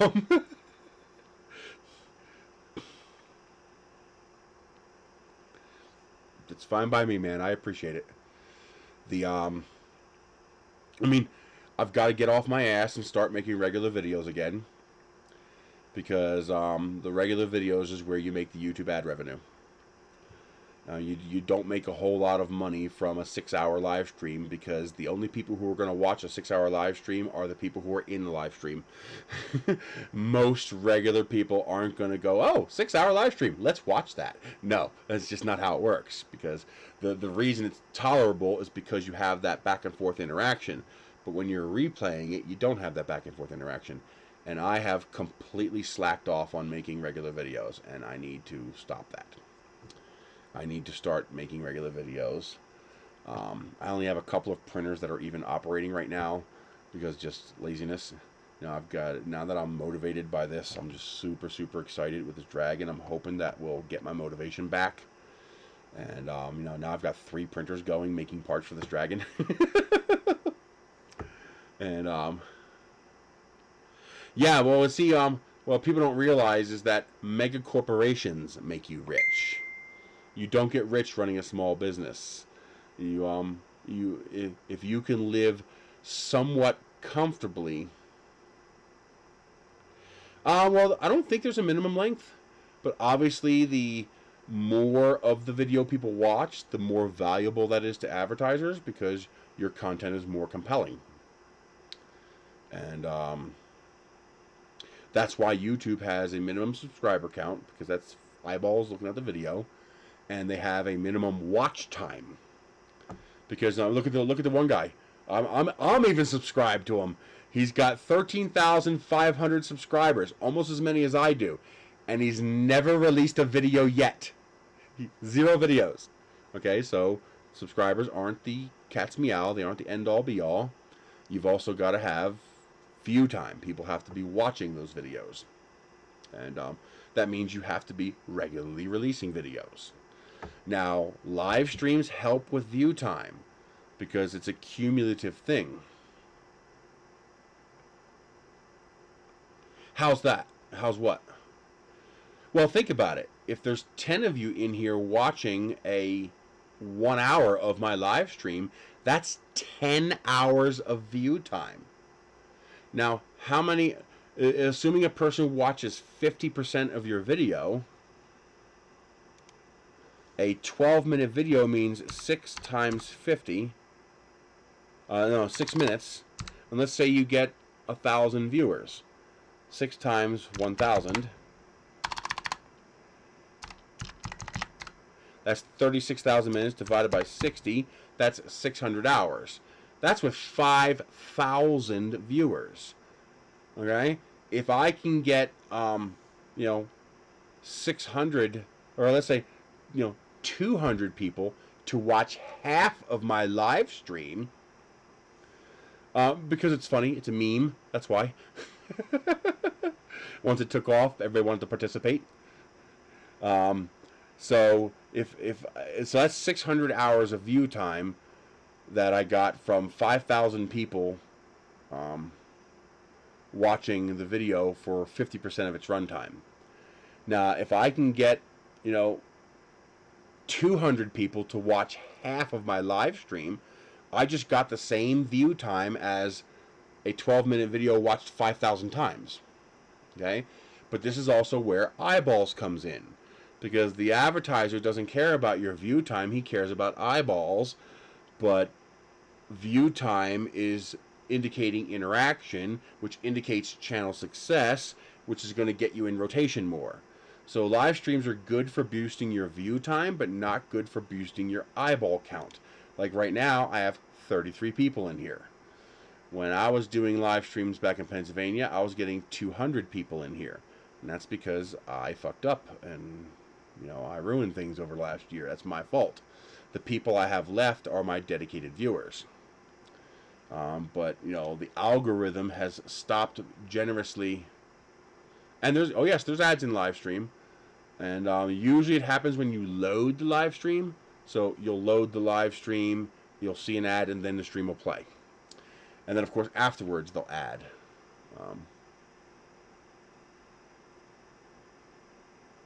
Really? Yeah, they are sadistic. But, oh my god. Human beings, we are strange creatures, man. We are strange creatures.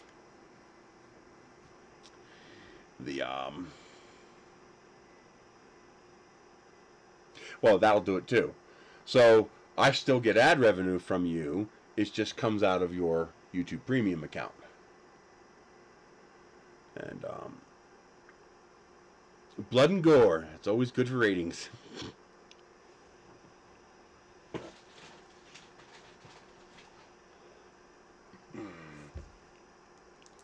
Why do you think they always show negative crap on the news? Because it gets good ratings. It's sad, but it's true.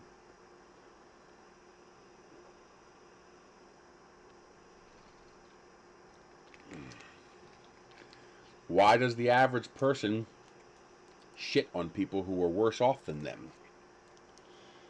Because their life isn't that great either, and they're on the razor's edge of being that lesser person, so shitting on that person makes them feel better. Isn't that sick?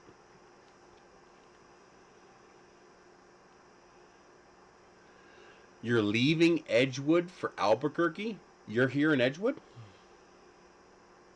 If it bleeds, it leads.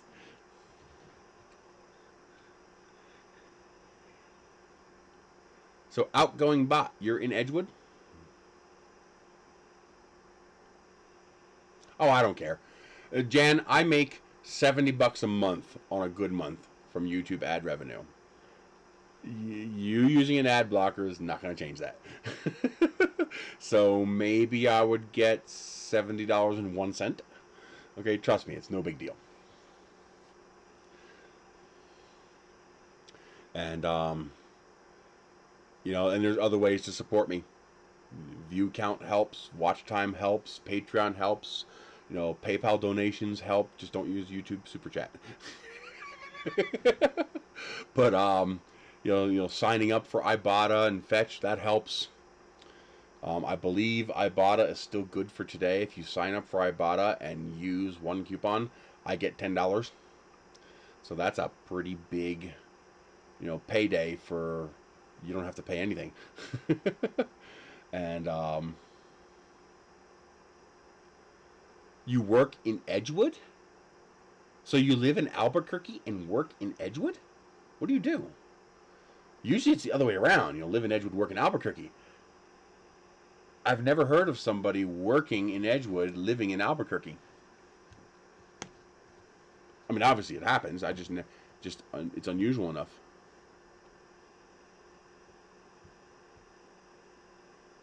And I tell people the bell works both ways. So if you want to subscribe to somebody to help them out, but you don't want to get too many notifications, you can also click the bell and turn down the notifications.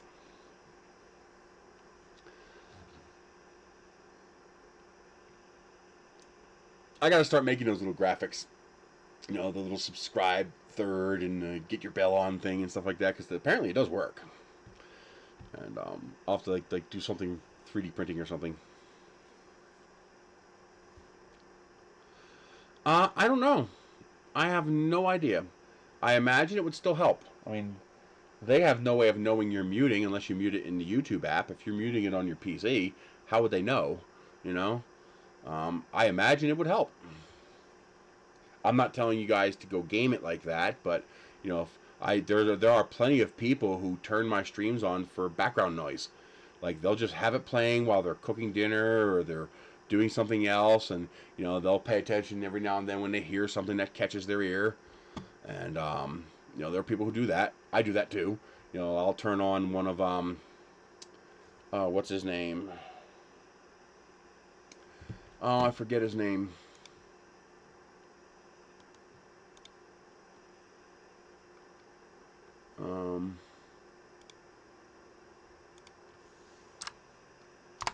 I always forget his name. I hate when I forget stuff like that.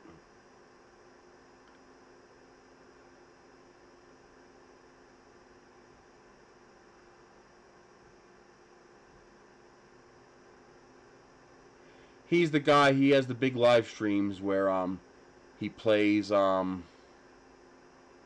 I can't remember the name of the game now? Are you kidding me? Oh, Project and Curses.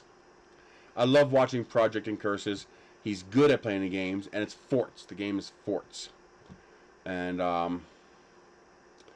you know, he'll have live streams, and man, God, he makes a lot of money. Oh my God. Like, you know, I wonder why some people don't care about Super Chat and the fact that YouTube takes 30%, because you got people like him who make $1,000 in Super Chats in one stream. Wow. Oh, the air park. Okay, that makes sense. Cool. Nice. Yeah, I do that for other 3D printing YouTubers. I'll log in and just let it run while I'm making dinner or something like that. You know, why not? Why not give them a little help up? You know, I'm desperately trying to get well, I'm not desperately trying because I'm not doing a good job at it. You know, I'm trying to get my Life on the Reach up to 1,000 so I can monetize it. I've probably got enough views on that channel to make another $20 a month. And you know, when you're making $600 a month, 20's a lot. 20 would help. And plus, once you're monetized, more people will see it. It might go up a little more. But I'm going to start doing some more long form content on Life in the Reese. Not long as in long video. I mean, the videos will still be 10 or 12 minutes. But like where the one video will cover one thing kind of thing. You know, me doing one thing, me fixing one thing, stuff like that. Yeah, phone internet can be rough. Change it down to 144p. The audio is still good. You don't need to watch the video.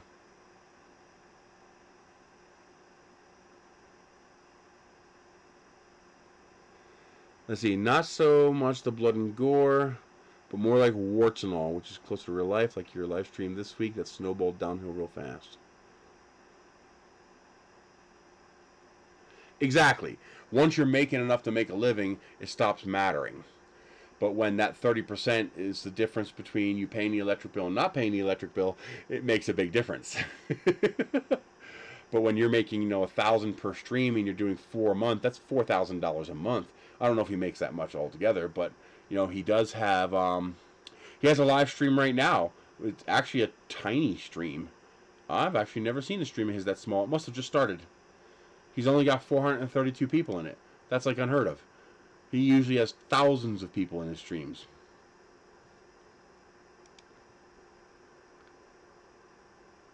Oh, we're 3 hours in. That's why. You know, eventually the casual viewers drop off after a few hours, and you get the hardcore viewers. But it usually tells you, but it doesn't tell you in here what his super chat is. But yeah, he can, on some of his bigger streams, he can make some boku dollars. He has 165,000 subscribers. That's one thing I would like to do, and it's 100% my fault. I've got to fix it. I'd like to get to 100,000 subscribers just so I can get that plaque. That plaque is kind of like a diploma or a degree or a certification. It says you're legit. It's like you know, there's something about that. But yeah, he gets lots of views on his videos. So 7,000. This live stream got 22,000 views. 6,000 views, 26,000 views, 17,000 views. When you're getting, when you're releasing a video every week, and you're getting, 6 to 17,000 views per video, you're making pretty good money, and that's not bad. Oh yeah, he absolutely makes a living, and he earns it. Look at the work he puts into his videos. I mean, there's legit work there. It's not like, this where I sit at my desk and turn on the camera. He puts legit work into that, and so he earns that money. Oh, I love it. Yeah, but it's a full-time job. He earns that money. And because you don't get that kind of viewership with a one-off video. That just doesn't happen. If you look what happened to my channel, my viewers declined because I wasn't doing my job. So I have a lot less people now. And right now I'm at equilibrium. You notice I'm still at 16,500? It's because I'm losing as many as I'm gaining. I'll gain 10, lose 8. I'll gain 8 and lose 7. So I'm at an equilibrium point right now, and that's a bad place to be when you're only making $70 a month on YouTube. But put it this way, I'm making a small enough amount on YouTube, they don't even pay me monthly. They wait and pay me every other month. Because I think the minimum is 100 or something like that. Probably. I've lost as many as I've gained in the last year. So if I've gained 2,000 subs in the last year, that means I've lost 2,000 subs. Because my subscriber count is still the same. So that means for every sub I'm gaining, I'm losing.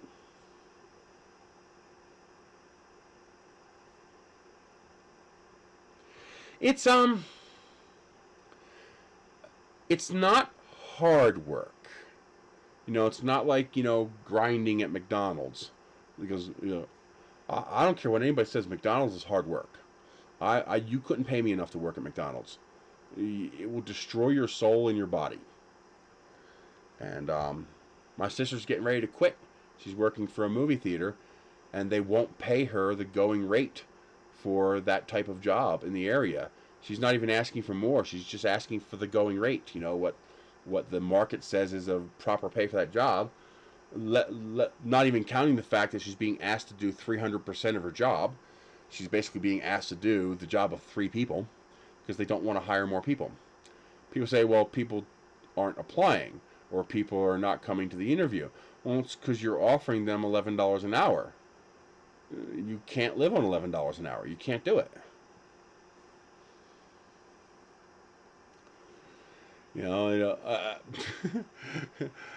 I had a guy on YouTube who replied, not in one of my videos, a different video, and he's like, well, bullshit. I know you can survive for $15 an hour in Houston because I'm doing it. And I was like, no, you're not doing it.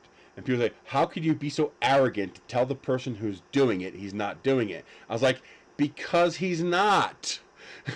It's not possible. You can't do what he's saying. I was like, read what I said. I said, survive on $15 an hour as an individual without cheat codes. Now, obviously you can do it with cheat codes because half the country is doing it. 50% of the country doesn't make $15 an hour. So obviously they're doing it. But they're doing it with cheat codes. And, you know, when you share an apartment, well, that's a normal thing people do. Yeah, but it's supposed to benefit you. When you share an apartment with somebody, that's supposed to save you money. It's not supposed to make it possible for your employer to pay you less. It's like, I'm going to save money by sharing an apartment. And the employer says, well, we're stealing that savings from you. We're paying you less. That's exactly what's happening. But we're so used to it. Here, just one quick example I'll give you. This is going to blow your mind. Okay? First, I've actually had people violently argue with me about this, and I can't find a better way of explaining it. But for example, if I were to go up to DeWitt in Canada, I would have to change my money over to loonies. Okay? Because Canada doesn't use US dollars. They use Canadian dollars. So I'd have to change my money. Is the money different in value? No.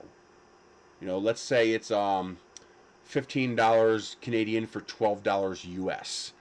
Do I have more money in Canada? Do I have more money in the US? No. 15 Canadian equals 12 US. They're the same, different denomination, same value. Well, you have to do the same thing year by year because we have inflation. And that's what you call them, right? Loonies? Or do you call them something else? Did I mess that up? So just like when you go to Japan, you got to exchange your money for Japanese money. When you go from 1980 US to 2021 US, you have to exchange your money for 2021 money. So what we actually mean when we talk about our money is not the numbers on the bill. Those numbers don't mean anything. The 5 on a $5 bill doesn't mean anything. It's irrelevant. It has no value, no meaning whatsoever. What matters is, how many of these can I buy? How much of this can I buy? How many of them will I need to buy this? Okay? What matters is buying power. Buying power is all that matters. That's why we have inflation. So, I thought, let's find an actual real-world example of how bad things are. Typical pay, I'm learning it's not starting pay, it's typical pay. Typical pay, low end, at McDonald's in 1980 was about $5 an hour. The lowest was $4.40 in Puerto Rico, and the highest was $5.47 in Hawaii. So call it $5 as your typical. No shit. That's why I use 1980, baby. So in 1980, you can go to work for McDonald's, and you would make about $5 an hour. How much was a Big Mac meal? Like, what was your buying power? Okay. Well, a Big Mac meal was $2.48. What's a Big Mac meal cost today? A Big Mac meal today is $10. No, it's $8.19. No, it's not. Because the $8.19 Big Mac meal came with a large fry and a large drink, while today's Big Mac meal comes with a medium drink and a medium fry. And that medium drink and medium fry is smaller than the medium back then. So you have to pay the upcharge to get to a large to approximate what you got in 1980. This is the way they make it seem like prices aren't going up as much as they are. So a large Big Mac meal today is $10. Okay, what's inflation? Well, if you took a $2.48 Big Mac meal in 1980 and you adjusted it for inflation, it's $8.32. So if McDonald's had adjusted the price of their Big Mac meal just to match inflation, a Big Mac meal would be $8.32. What do you know? That's about what a Big Mac meal medium costs. But they shrank the meal, so you have to upcharge to get to the same thing you got in 1980. Which means McDonald's has actually been adjusting their pricing at about 120% the rate of inflation. Okay, that makes sense. If their costs go up, then their prices have to go up. I'm not going to belittle McDonald's that. I expect them to adjust their prices based on the rate of inflation. So let me ask you this. What are they paying employees today? If they had adjusted the wage they pay their employees to equal inflation, that means a person in 1980 would be making exactly the same amount of money today. Their wage would be $16.78. People say, well, McDonald's isn't worth a wage of $16.78. It was worth it in 1980. No, it was $5 an hour, which is $16.78. $5 in 1980 is the same as $16.78 today. It's the same value. You just change the denomination. It's no different than going $5 US and $16.78 Canadian. Well, you haven't changed the value, you've just changed the numbers. So if McDonald's had increased their wages at the exact same rate of inflation as inflation, wages at McDonald's would be $16.78, which means McDonald's would be paying exactly the same for labor today as they did in 1980. It would not cost them one single penny more, because $16.78 today is exactly the same as $5 in 1980. But wait a minute. Have you noticed the trick yet? They've increased the price of their products at 120% the rate of inflation. But they haven't increased the wages at the rate of inflation. What is McDonald's wage today? I'm going to use 2019 numbers because the pandemic has done a lot of weird things to numbers. So you got to take that with a grain of salt. Like you hear people say, well, gas was $2.11 last year. No, it wasn't. Supply and demand got destroyed by the pandemic, which caused gas to plummet to $2.11. But the normal price of gas, had we not had a pandemic, would be about $3.20 a gallon. So you can't compare the price of gas now to the price of gas in 2020. You got to compare it to 2019, 2018, 2017. So what is McDonald's actually paying people today pre-pandemic? Typical pay at McDonald's was $10 an hour. Some places were less, some places higher. Your typical was $10 an hour. What does that equal in 1980 dollars? You're going to love this. And keep in mind, minimum wage in 1980 was $3.10 an hour. So do you know what McDonald's is actually paying people? $2.98. Because $10 an hour in 2019 dollars is $2.98 in 1980 dollars. So not only has McDonald's been increasing the price of their products at 120% the rate of inflation, but they've actually been reducing what they pay their employees over the last 40 years. They've actually made it less. They actually pay their employees less now. So working at McDonald's, your pay didn't even stagnate. It dropped a lot. Even now, McDonald's hiring people at $12, $13, $14 an hour, that's still less than they were paying in 1980. Because in order to match what they were paying in 1980, to be the same thing, they'd have to pay $16.78. And people don't realize how they're being anal raped by a rusty, spiky mace. It's like the corporations are shoving this up our butts, and we're saying, please give us the other side now. What the fuck? Are you serious? I had to do the numbers again. I couldn't believe it. I was like, I have to be wrong. These numbers can't be right. It just can't be. And nationally, wages have completely stagnated for the last 40 years. Individual income is up a couple percent, and family income is actually down a couple percent. But it's within $500 of what it was 40 years ago. So almost statistically no change whatsoever. And yet these employees are being asked to do more. These employees are the most productive employees in all of American history. And they get no benefits. You know, people say, well, when I was your age, I broke my back and body for my wage. Yeah, but you were getting paid the equivalent of $75 an hour in your union job with your holidays and your overtime pay and your medical benefits and your pension plan. There are no pensions anymore. Like 80% of the population is not getting a pension. Or 90%. It's bad. But it's now the big question you have to ask yourself is, wait a minute.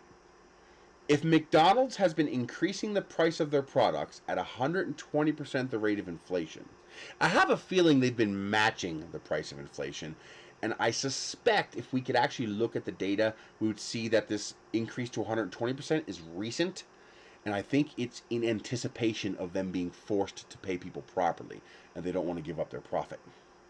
So they're raping us now to make it easier for them to say, okay, we'll pay you better. I suspect. I don't know that for a fact. I suspect it. But you look at McDonald's and realize, I'm not picking on McDonald's. This is probably any company you look at. It's just one that I happen to pop into my head that I happen to have data for. I imagine if you were to collect data on other of this type of establishment, it's probably similar. So McDonald's has increased the price of their products at 120% the rate of inflation while decreasing pay from $5 to less than $3 to actually less than minimum wage was in 1980, which was $3.10. So they've lowered their wages by 40% while increasing their prices at 120% the rate of inflation. So not only are they making more money by charging 120% the rate of inflation, but they're underpaying their employees by 40% for the last 40 years. Where's all the money going?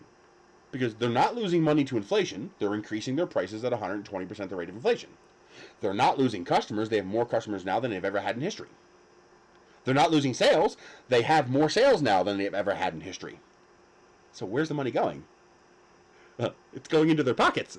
It's going into the top 1/10 of 1%. It's not even the 1%. If you make $120,000 a year, you're in the top 10%. Do you know that? If you make 120 grand a year, oh, I know, because they want to threaten automation, and you know there is a solution to that. You know, see that it goes in. It's in the stock market. That's where all the money is. If you want to see what happens in this kind of a dystopian society, look at the pandemic. In the pandemic, all the rich people profited. Record profits across the board. But look at the individual. We got $3,600. It's I had a guy yell at me saying, I own a small business and you know and Biden ruined us through this pandemic. I was like, what? They closed our businesses and they shut us down and you know we didn't get no support. I was like, well, wait a minute. That was in 2020. That was Trump. No more Biden Trump. But just think about that, okay? That was 2020, not 2021. So, I was like, so wait a minute. You own a small business that depends on slavery to exist because you refuse to pay a living wage, which means you're a slave lord, you're a slave master, and your business depends on slave labor. Because if you're paying less than a living wage, you're paying slave wages. Period. End of discussion. I will die on that hill. I was like, so wait a minute. You didn't take advantage of an EIDL grant and loan? You didn't take advantage of a PPP loan?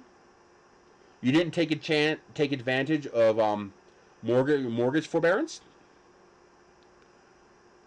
I mean, all the resources, the free money that was available to you, but not available to individuals. Okay, and you're telling me you had a problem with your business? So that sounds to me like you're stupid. Well, I got a mortgage on my house. Okay, you get 12 months of mortgage forbearance. That means you don't have to pay 12 months of your mortgage, including taxes, insurance, and everything. Whatever the insurance was paying, they have to cover. And those payments move to the end of your loan. Now, people say, well, then they're still paying it back. They're just paying it back at the end of the loan. Okay, well, what is your typical mortgage? $2,500 a month? Let's see, 2,500 times 12.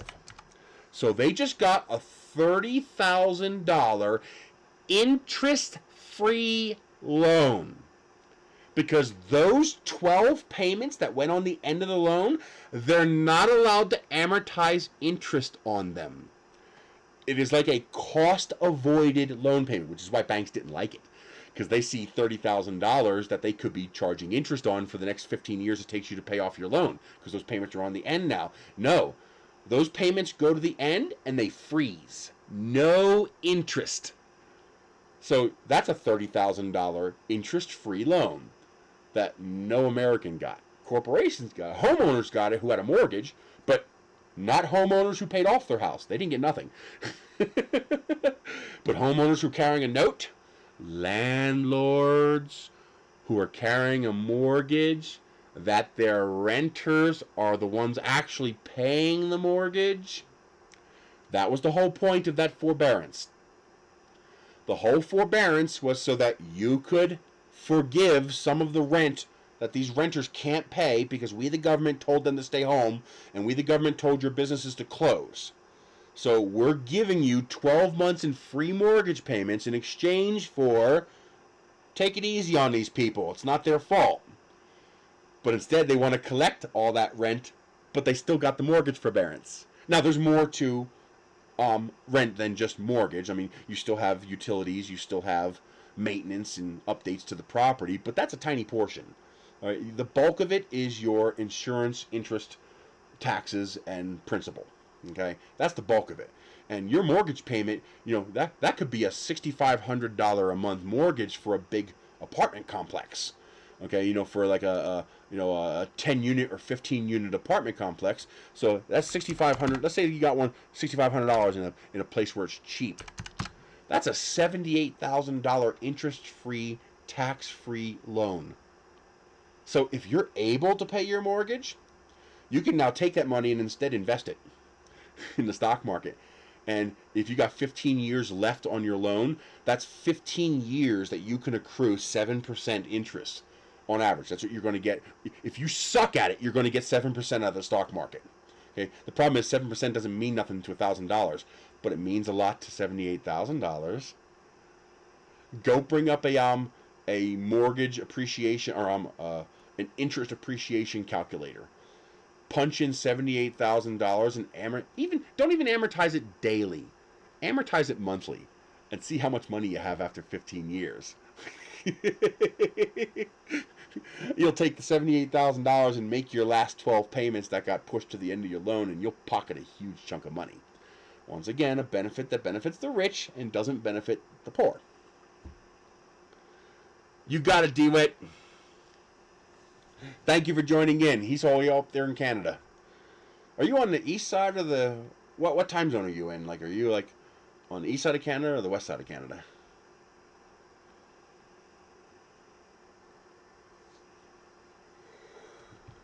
Oh, man. What is it? 90% of stocks are owned by the 10% wealthiest people. And that's where all the money is. It's all in the stock market. It is a big mess. It's a huge mess. And now you've got employers gaming the PPP thing. I tell people, I was like, you realize the PPP loan is a grant. As long as you follow the rules, the PPP loan is a grant. Meaning you don't have to pay that money back, at least most of it. So here's how it works. And if you're smart, none of it. Okay? It's basically a free grant for businesses. You know, fuck the American people, right? It's a free grant for businesses. Now, ostensibly, the purpose of the PPP loan was to get you to retain employees. So while the loan is granted, it's made free. You don't have the money. That money went to employees because that was the point. Well, there's a loophole in the PPP thing where if you make an honest effort to hire and can't hire, they still make the money free. So I could hire my employees back, get the PPP loan to pay those employees, and it won't cost me anything, literally free labor, because the government's paying for it via the PPP loan. Or I can double dip. I can make my existing employees work 3 times harder for the same pay, pretend to make an effort to hire people, and then say, I tried, nobody wants to work. And then I get to keep the PPP money for free. So now I get the work done because I'm putting 200 and 300% of the work on my existing skeleton crew, and I get to keep the PPP money as pure profit. And that's what's happening. Oh, so you're in the same time as me. That's cool. So it's 1631 where you are now. So they get to get the work done they need by abusing the employees they have, which is why we have mass resignations occurring, because these companies are refusing to hire people because they're greedy, even though they just had a year of the most record profits in the history of feudalism in the United States, because it's not capitalism. We are not a capitalist country. We stopped operating under capitalism decades ago. We operate under feudalism. You guys, when you get a chance, go on Google, type in definition of feudalism. Now read that definition and start replacing the words and concepts from medieval times with modern equivalents. It's gonna blow your freaking mind. The 2 mom and pop bakery shops competing, that's capitalism. Okay? The stock market and what we have on the corporate level in this country has not been capitalism for decades. All right? Capitalism is private ownership of the means of production for profit rather than by the state. Our corporations exert state powers. They control legislation. They control rules and laws. They pay off politicians. That means they're not private entities. Because remember, the second half of the definition says, rather than by the state. So if you are acting as a state entity, if you can execute state-like powers, you are not a private entity, and that is not capitalism. We have another word for that. It's called feudalism. And feudalism is really bad for the general public. Really, really, really, really bad for the general public. It's just, I mean, look at how most feudal nations fared in history. There is no middle class. I mean, ultimately, the best form of government is probably socialism, but we're not capable of socialism yet. We don't have the technology for it.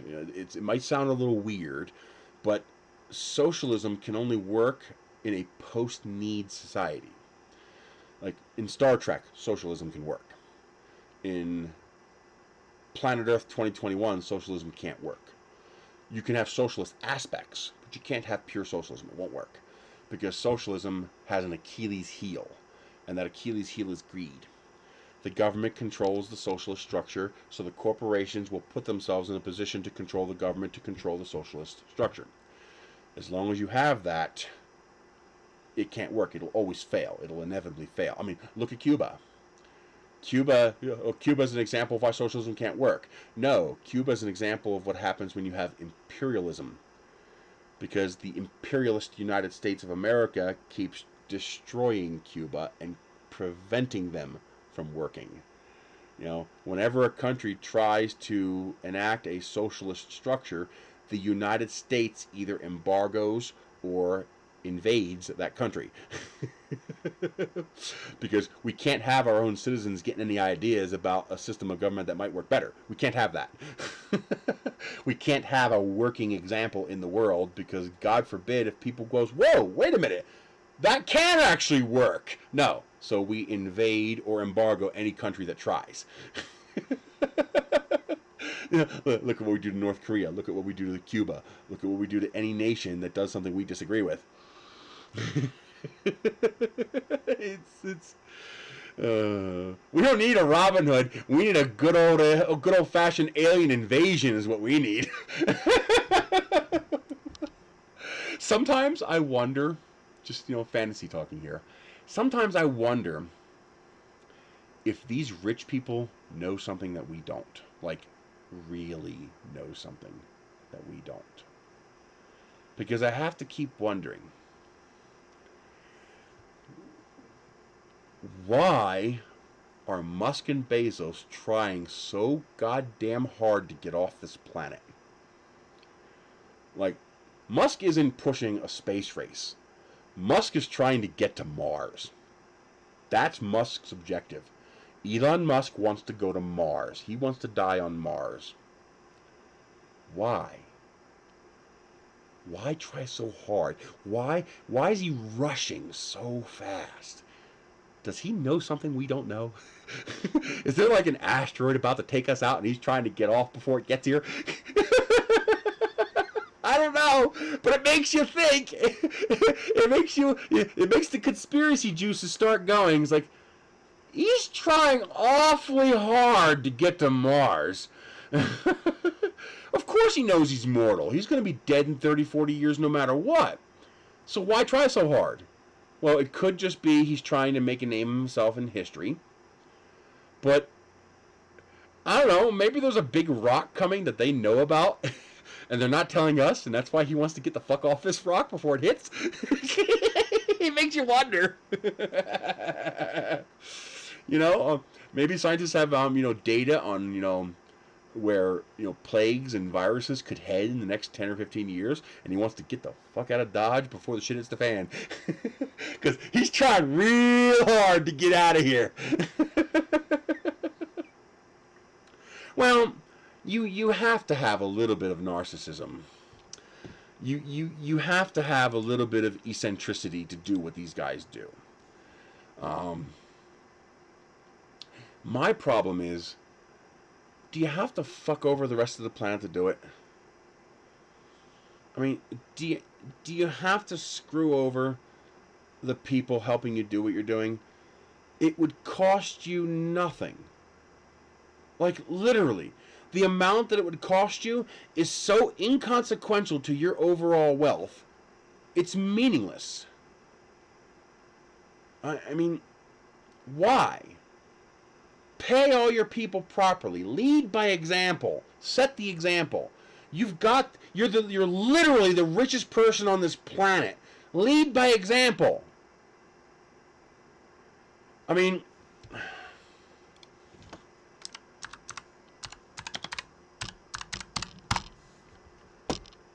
Bezos is worth $205 billion. That's just his personal net worth. What's Amazon worth?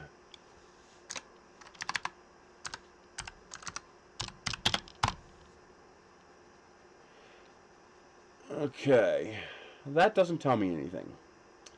It's $3,580 a share, but how much per share?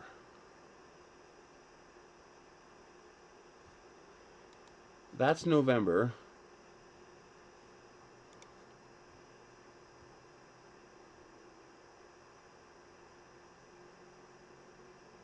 But share price doesn't mean anything to me. It doesn't matter if they're inflated. Inflated numbers count as real numbers if you're able to leverage the inflated number. And they can.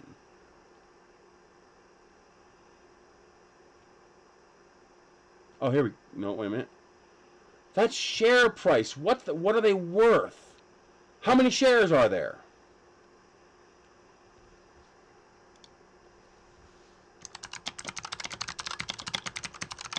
Sometimes I think they hide this data because it would blow people's minds.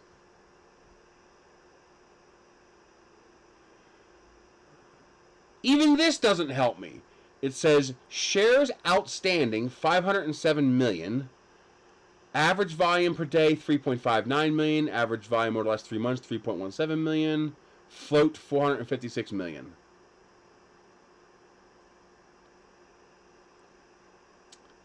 It's not the point. The point is, okay, if I have $100 and you tell me feed 5 people, and it costs me $10 to feed each of those people, that costs me 50% of what I have. That's a lot. That hurts, especially if what I have isn't enough. But now imagine you have, $200 billion. And I tell you, paying all of your employees correctly would lower your value to $204 billion. Or hell, $200 billion. Or hell, let's say it cuts your net worth in half. Let's do the same thing. Let's say it cuts your net worth in half. You still have $103 billion in net worth. You still have more money than you could possibly spend in 100 lifetimes. Because remember, they're not spending that money. That most of that money isn't real. Most of that money is value of their stocks and stuff like that. But they leverage that value into real things. How do you think Bezos can afford to spend $4.5 million to put himself on a rocket ship with are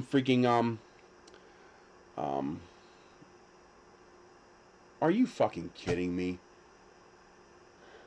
William Shatner. I couldn't think of James T. Kirk's real name.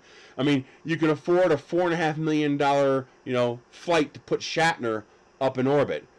He didn't pay for that. It didn't come out of his $205.5 billion net worth. It was a publicity stunt paid for by Blue Origin.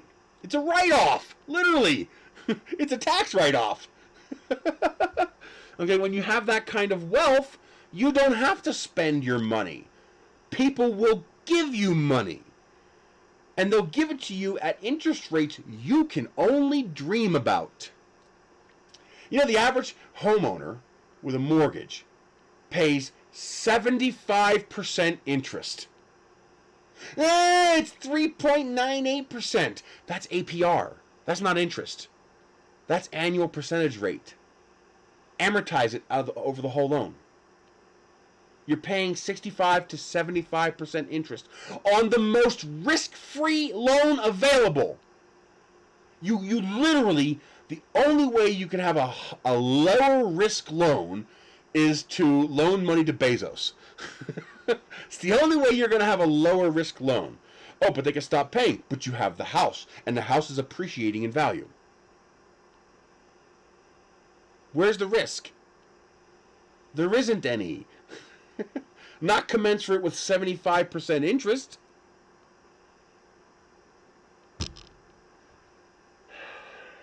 And most of the risk is self-created. Most of the risk comes from the usurious terms that you apply. If those terms weren't so usurious, there's a reason every single major religion on the planet bans usury, or used to.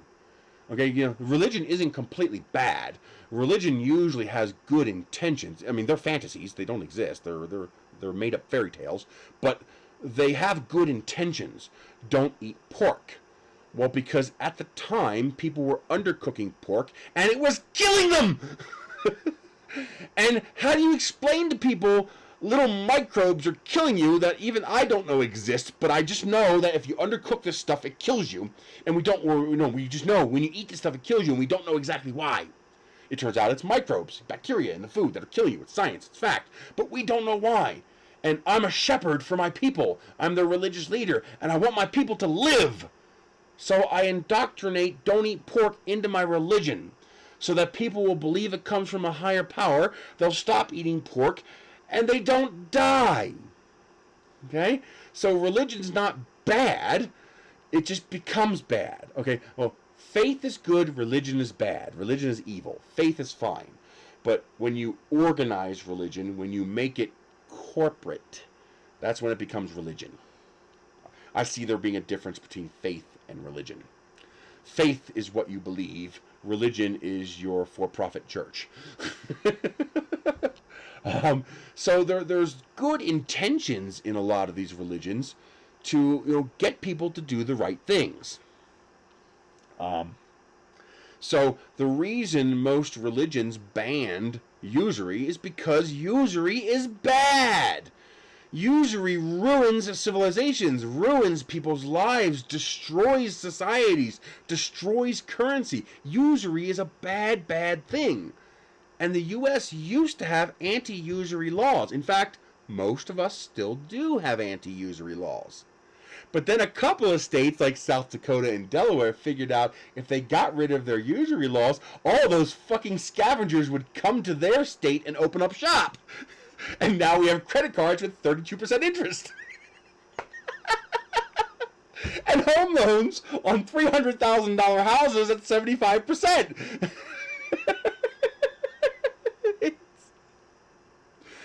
I mean, so this is something where we should be learning from our religions. There's a reason they said don't eat pork. There's a reason they said don't use usury. Because they're bad. Oh, man. If I could have any wish I want, assuming I'm not allowed to wish for immortality, my wish would be, I want a set of college history books from 200 years in the future. I just want, poof, college history books for American history from the year, 2221. Harvard University American history, first year college books from 2221.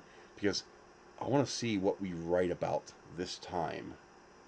Far enough away from this time where we stop trying to fake it. It probably have to be more than 200 years because, most of American history from 200 years ago is fiction. It has a grain of truth. It's like legends. There's a grain of truth there, but most of it's actually not real. Exactly. You're missing the point, though. The point was the religious leaders weren't trying to control and dominate their constituents. They were trying to save them. They were trying to help them. They were trying to be good stewards. They saw their followers as their children, as their followers, and it was their duty to do good, to help them. And what they saw was people were dying who ate pork. And the problem is, we didn't know it was because they just weren't cooking it enough. Okay? We just knew that eat pork, more people die. Less pork, less people die. That's all we knew. I mean, hand washing didn't even become a serious thing except in the last 150 years. I mean, what we take, are you fucking kidding me? Duh! Of course you wash your hands before you stick them inside my body to conduct surgery. Of course! That's so blatantly obvious we take it for granted. But there was one point in time where you'd be hung as a witch for suggesting it. Where you might be burned at the stake for suggesting that there were these microorganisms that we couldn't see and that washing your hands would help save you from them. They would murder you! So religious leaders, they didn't know why. They don't know. They don't know why pork kills people. It tastes good, it's wonderful, but it's killing my people. So I'll make it from God. God says no pork. And people believe in God. So people believe in no pork. So people stop eating pork, and my people stop dying. You could see a lot of these religious decrees from two angles. One is people looking to control people.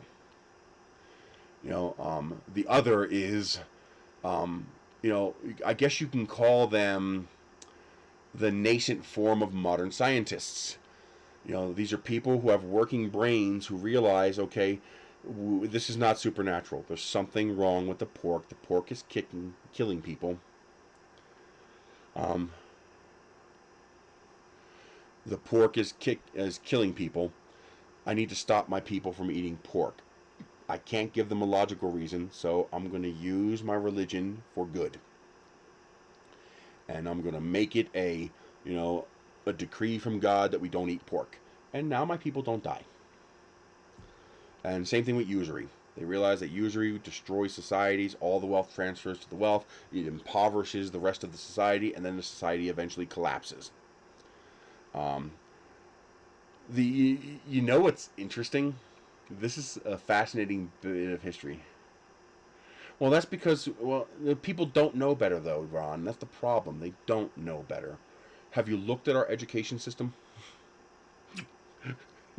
It's sad. I mean, if you go to college, you're going to get something of an education.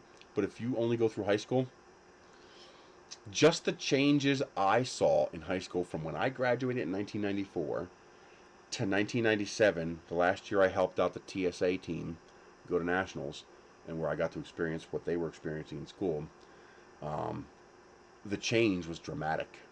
I mean, it was just dramatic. And you can't blame parents, because parents have no way of knowing better.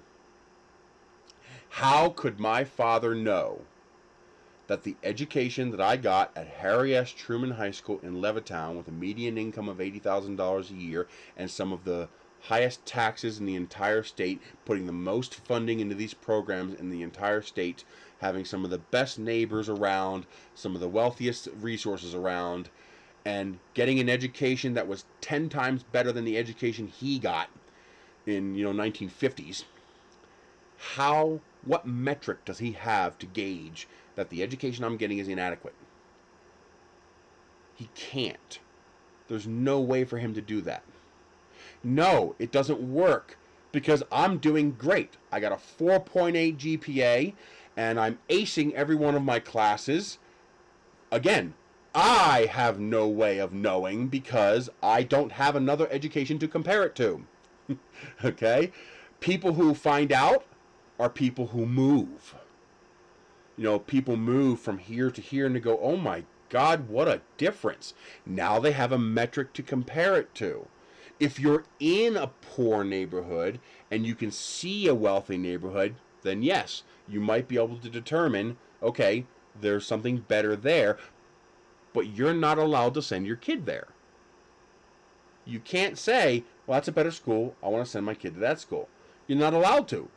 The state determines what school your kid goes to, and the state says your kid's going to Harry S. Truman. The only way your kid's going to Council Rock is if you move to Council Rock. We're talking, 30 years ago when I was in school. Okay? So, he did everything a good parent would do. He moved to a wealthier, richer neighborhood with higher taxes, better resources, and a better community services all around, with schools that look substantially superior to anything he ever experienced in school. My high school looked better than his college when he went to Wharton. Okay? How could he know? But everything that I did in school was superior to everything he did in school. He didn't understand half the stuff they were teaching me in school. I had to teach him the stuff that I was learning. So from his perspective, well, this is good. He's learning more than I did. He's learning better than I did. His grades are fantastic. I live in a nice house, in a nice neighborhood, in a nice place, in a nice community. Do you know when we found out my education was inadequate? When I went to college. And I found out, I didn't get enough education. When my other classmates were going home from class to do homework, I wasn't allowed to do homework. I had to go to my dorm room, learn how to do the homework, and then do the homework. Not in everything, but in some things. But the point is, my dad did everything right. That's okay, I appreciate it. I only remind people because most people don't know. Most people aren't aware of how much gets taken from when you, like, for example, use a super chat. Most people just aren't aware that YouTube takes 30%. Thank you very much, Jen. $25. I appreciate that most greatly. Oh, it's 1 o'clock where you are. You're in the Netherlands. We're way over there. But most people, they have no basis for comparison. It's not reasonable to place the burden on them to determine that. Because even when they know they're getting an inadequate education, such as a poor person living in the inner city, there's nothing they can do about it. Because they can't move. The only way to change schools is to move. And the only way to move is to pay for it. Well, there's a reason they're living in the poor inner city. Because they can't afford to not live in the poor inner city. And poverty begets poverty. Wealth begets wealth. Are there outliers? Are there breakthroughs? People who can break the mold and jump and change their stars? Yes. But for most people, you can't. Because you're stuck with the resources that you have available during your upbringing, and those resources are determined by your wealth. So you're going to have more crime. You're going to have heavier enforcement of minor petty things that ruin people's lives. You're going to have racism on scales that we can't comprehend. I mean, the things that the few racist people in this country did to build the racism into the very foundation of our entire nation is mind-boggling. If it wasn't so depraved and disgusting, I'd call it impressive. Because it's remarkable what they were able to do, and that what they did persists for generations. What we call white privilege is it's not something that we are abusing or that we are bad people for. It is a consequence of that racism that's built into the very fabric of our nation and structure and society that we gained advantage of simply by existing. It's not meant to be a derogatory thing. And it pisses me off when I see a video and someone using white privilege as a derogatory, as an insult against a white person, because that's not what it was supposed to be. It was supposed to be educational. It was supposed to be informative, because white people are 72% of the population, or 76% of the population, and black people are 12% of the population. There's a thing, it's actually a military thing, it's fascinating. In the military, we have something called force projection. Why does the United States have more aircraft carriers than the rest of the world combined? Multiple times. Well, there's multiple reasons for that. One, we're the wealthiest nation in the world, so we're going to have a lot of that kind of stuff. Number two, when you have a lot of that kind of stuff, you need a lot more of it in order to maintain that kind of stuff. So, for example, when your car needs a refit, you take it to a mechanic, it's gone for a few days, maybe a week, and then you get your car back. When you take an aircraft carrier in for a refit, come back in 5 or 6 years. An aircraft carrier is literally a floating city. There's 3,000-4,000 people on that ship and everything to run. And that ship could cut itself off from the outside world for a very long time and operate. Including repair, machine shops, they can fabricate parts, everything. It's made to be a self-sustaining city for a particular period of time. Well, so when you go to refit that, you're refitting a city. So, it's not like your aircraft carrier is out of service for a week. It's out of service for half a decade. So you need to rotate them. Okay? And then, the reason that we like aircraft carriers, Admiral Jacobs, go park your boat in the Indian Ocean. What do you want me to do, sir? Nothing. Just sit there. You don't want me to kill anything? No, sir. Just sit there. You don't want me to buzz a city? No, sir. Just sit there. And you can change geopolitics of the entire world. You can redirect decisions of entire nations just by floating one of those boats nearby. And that's called force projection. We are able to project force around the world because of these aircraft carriers. Well, when you have a racism situation, people say, can black people be racist? Well, the answer is no and yes. Anybody can be racist. Okay? You can also project force. So please, get in your $150, sporting goods plastic kayak and go float it in the ocean. And try to make Taiwan do something. So you see what I mean? It's not the same thing. Your little kayak won't even be noticed. They won't even come by to inquire why you're there. They'll never even know you're there because you have no force projection. Okay? The aircraft carrier does. Well, the same thing happens with white privilege. We are 76% of the population. We have force projection. You are 12% of the population. You're the person in the $150 plastic kayak. Worse, folded paper boat and it's sinking. So while a black person can be racist, they are irrelevant because they have no force projection. They might be able to have an impact on the person directly in front of them who they are exerting their racism against, but they cannot impact the overall white population of the country because they have no force projection.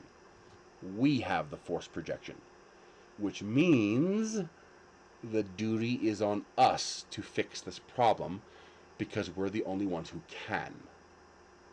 It's not that we're responsible for causing the problem. That's bullshit. Okay? The people who caused these problems did this before I was born. We're talking 30s, 40s, 50s, 60s here. I was born in 1976. I'm not responsible for a goddamn thing of that. But I am responsible for my share of fixing it because I'm the only one who can. No one else can fix it. That's white privilege. It's not supposed to be a derogatory thing. It's supposed to be a recognition of the reality that exists, that you gain benefit from nasty, horrible things that were done to entire groups of people over multiple generations and continues to affect them for multiple generations. We're going to have turkey, we're going to have cranberry, we're going to have mashed potatoes, we're going to have candied sweet potatoes. I love candied sweet potatoes. Ooh, that reminds me, I gotta go out and get some marshmallows. I pulled out my bag of marshmallows and it was a stone. It was rock solid. Done. It might melt. It might melt in the oven though. But yeah, I love turkey. God, I love turkey so much. I gotta get my. I have a deep oil. What do you call it? Deep fryer. An oil deep fryer. I actually got two of them. I got a commercial one and I got a regular, single household one. And well, that kitty there is not going to get nothing because I'm going to kick his fucking ass because he keeps eating the other cat's food. I can't get bacon. Bacon's too expensive. It's like $8 a pound. $8 a pound for bacon. Do you know how much bacon I ate back in PA? But I would regularly get that right brand thick cut bacon, $1 a pack. Sometimes 2 for $1. That's 50 cents a pound for bacon. Around here, what the fuck? $8 a pound for Oscar Mayer shit bacon. It's like, wow, that's insane. Let me show you. Bacon! I smell bacon! Oh, this is not horrible. Oh, no, I'm sorry. That's 2.1 ounces. Yeah, that's horrible. So, here's some decent bacon. Here's some Black Label thick cut 16-ounce bacon. $6.48 a pound. Hormel bacon, Applewood, $6.48. Ooh, not a pound. That's for 12 ounces. So that's for 3/4 of a pound. So that's almost $9 a pound. Let's see what else here we got. That's about it. Everything else is out of stock. There is this one brand called Peyton's. It looks like pretty crummy bacon. $5.24 for 12 ounces. So what is that? 5.24 divided by 3 times 4. That's $7 a pound for this thin, crummy-looking, junky bacon that I would barely want to sneer at, not to speak of eat, is $7 a pound. You know, this is the grocery store shrink ray. Oh, it's $5.24. Yeah, but it's only 12 ounces. And half of that's going to melt away when you cook it. So you're really getting, 6 ounces of bacon for $5. That, if you're lucky, 6 ounces. So that is 16 divided by 6 is 2.6666 times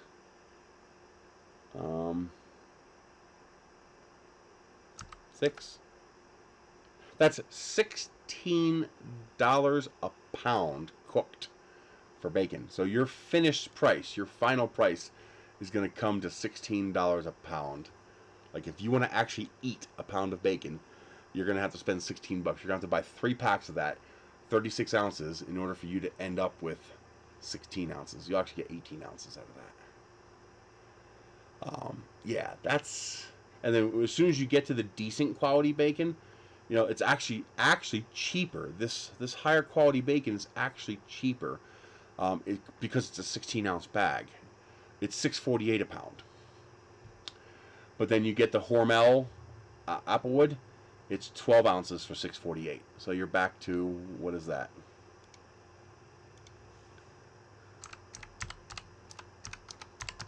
$8.64 a pound. So yeah, between $7 and $9 a pound for bacon. That's insane. That's lunacy. I love bacon. Oh my God, I love bacon.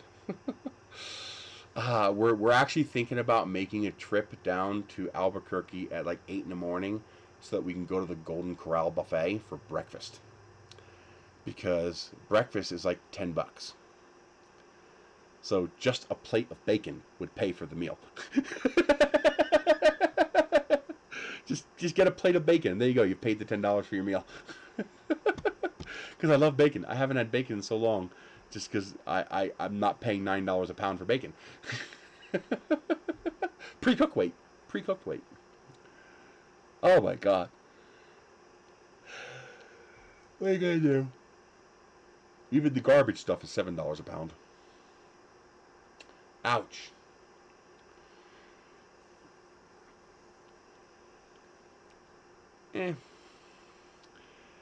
But everything else here is so much cheaper. It's so much cheaper. It's weird because a lot of it is cheaper because I need less of it. Like, I don't know why car insurance is half the price here. I think I got lucky. Because I've tried to get quotes from other companies and nobody can come close to what I'm paying. House insurance costs more, a lot more. Gas is about the same as New Jersey, so not bad. Electricity is substantially more expensive, but I need a lot less of it because the weather's milder. The vast majority of your electricity goes into climate control, your air conditioning and your heating. And here, because the weather is milder, I need a lot less heat and a lot less cooling to have comfort. And I'm not so comfortable now. It says it's 71 degrees in here, but it does not feel like 71 degrees. It feels cold. I don't know why. It does not feel warm. Well, probably because it's 71 degrees up here. So down here, it's probably more like 66. And so I guess I need to make it 80 degrees up there to make it 70 degrees down here. And this unit's just not capable of doing that. I gotta find the remote so I can kick that one on. And what I'll do is I'll just have that one turn off during the on-peak times. And only run during the off-peak times. This way I'm only paying 11 cents a kilowatt hour to run that one.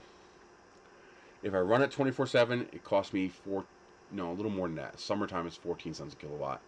Winter time is like 15.5 cents a kilowatt. Or 16 cents a kilowatt. 16 cents a kilowatt. I think I figured that out. because off-peak is 11.2 cents a kilowatt hour, and on-peak is 20 cents a kilowatt hour. So I turn off as much as I can during the on-peak windows and try to run everything during the off-peak windows. Well, I'm not running a printer farm here. I got a bunch of printers, but I only run 4 or 5 at a time max, because I don't have the electricity to run a whole lot of printers. I only have a 100 amp circuit, and a substantial portion of that is taken up by my other things. So, you know, if we turn on the dryer, there's 30 amps. If the electric car is plugged in, there's 30 amps. If I turn on the water heater, you know, there's 30 amps. If the heat kicks on to max power, there's 40 amps. So, and people say, well, you don't run those things all the time. Yes, but the printer does run all the time. So, at some point, the printers will be running when those things are running. And I can't exceed 100 amps. So I have to be careful of the number of machines I run, in case, you know, 2 of those devices turn on at the same time and it pops the main breaker. And that's just it. I bought extra remotes, which I also lost. I guarantee you it's in here somewhere. It's in here somewhere. You know, it's in this mess here somewhere. I'll find them. It's not really cold here yet. I got to find it by January, because January, February is where it's going to get really cold. But I actually bought like 2 extra remotes for just that reason, just because they'd be hard to replace, and I lost all 3. And now I can't find any more of that remote for sale. Oh, I didn't check the Lucky Cat. I don't think so, though.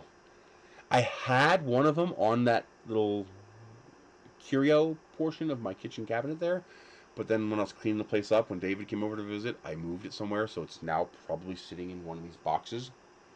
You know, I put everything in boxes, and so now it's one of these boxes probably contains the remotes.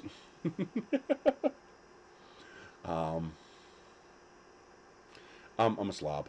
You know, I'm not very good at things. Well, like for example, I keep my bedroom and the rest of the house clean. You know, the kitchen's clean, the bedroom's clean, the bathroom's clean. You know, it's just my lab where I work. I'm very disorganized and sloppy around my work.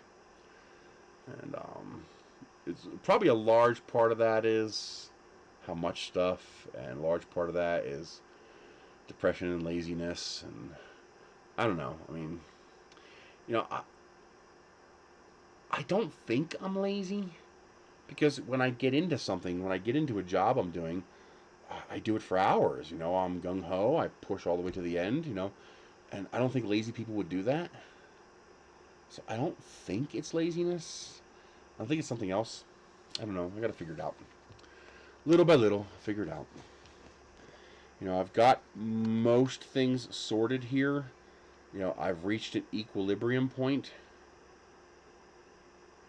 And, yeah, that's what I mean. You know, I see this giant mess, which I'm not going to show you because it's embarrassing. And, you know, I think pig slob. But the reality is, every other part of my life isn't like that. Just this. Just my work area. I don't know why. And, burnout? I don't know. Who knows? But,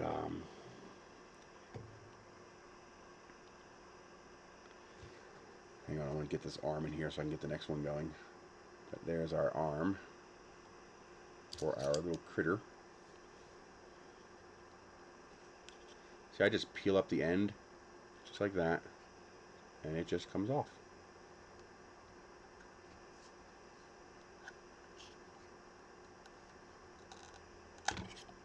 There we go. And I don't have to touch a thing. Yeah, well, something definitely happened as a result of COVID. There's no question about that. The timing is too coincidental. And it matches the experience a lot of other people are having. I think we're going to find out COVID is going to be a lot more devastating to this country than just the 750,000 people it's murdered. Actually, as far as I'm concerned, you know, Fauci, the CDC, and the WHO murdered all those people. And if you need that much effort to get your prints off, your burn time is too high. So, what kind of burn time are you using for your initial layers?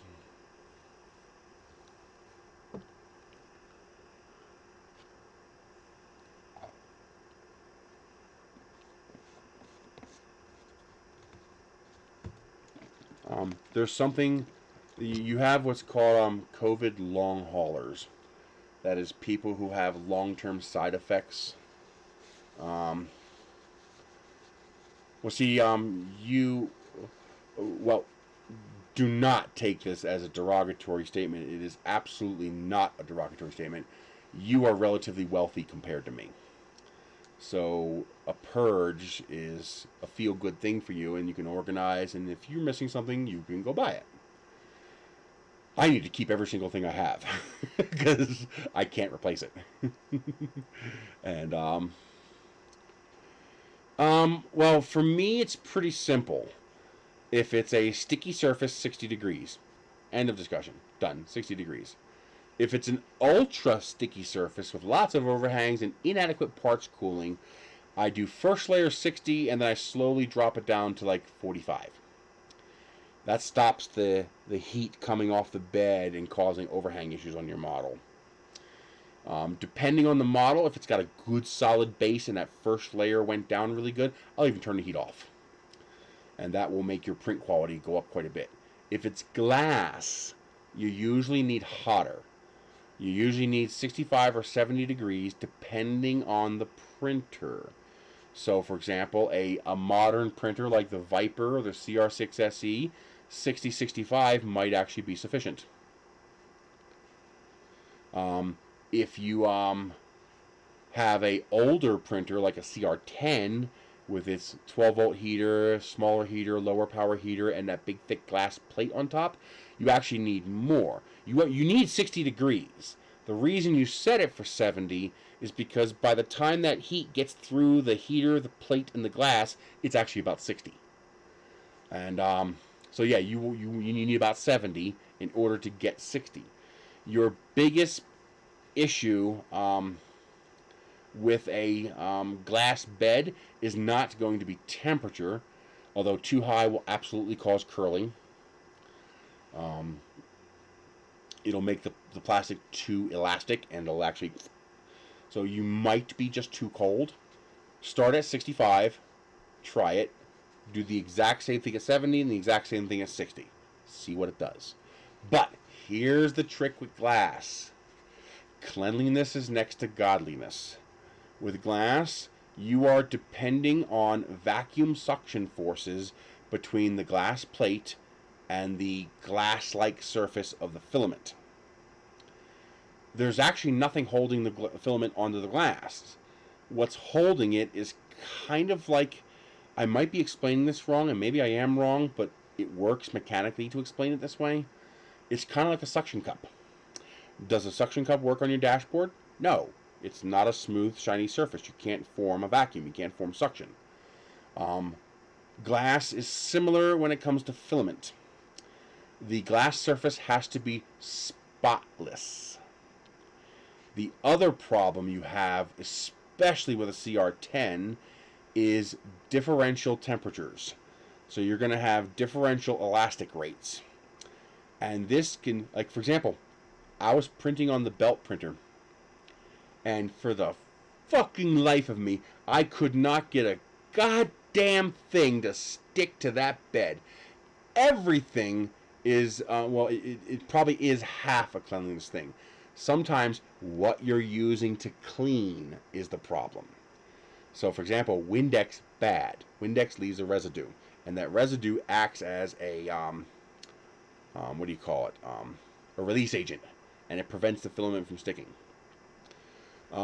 Filament temperature can also be a very big thing. Not filament temperature so much, but the type of filament. So, for example, on one of my CR10s, no problem. Stuck to the glass plate like, you know, like suction cup on a glass is fine. And then I got this one Zyro chocolate-covered filament, would never stick. Nothing I could do to make that filament stick. I cleaned, I scrubbed, I added agents, nothing. It would not stick.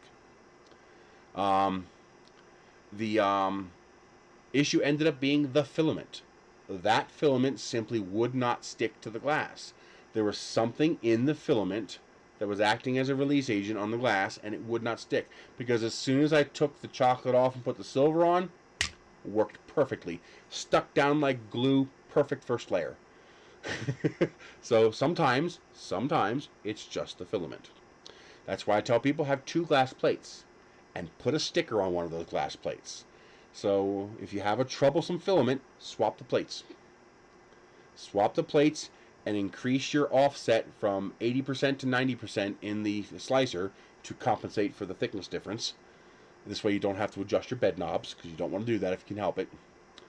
The CR30, you're going to love this. What ended up being the problem? My heater. That heater right there, that mini split heater, diameter issues is a big deal. If you have inconsistent diameter, that's going to cause you nightmares across the board. The only way to deal with the diameter issues, and if the filament still passes through the system okay, is to use a fatter nozzle to compensate.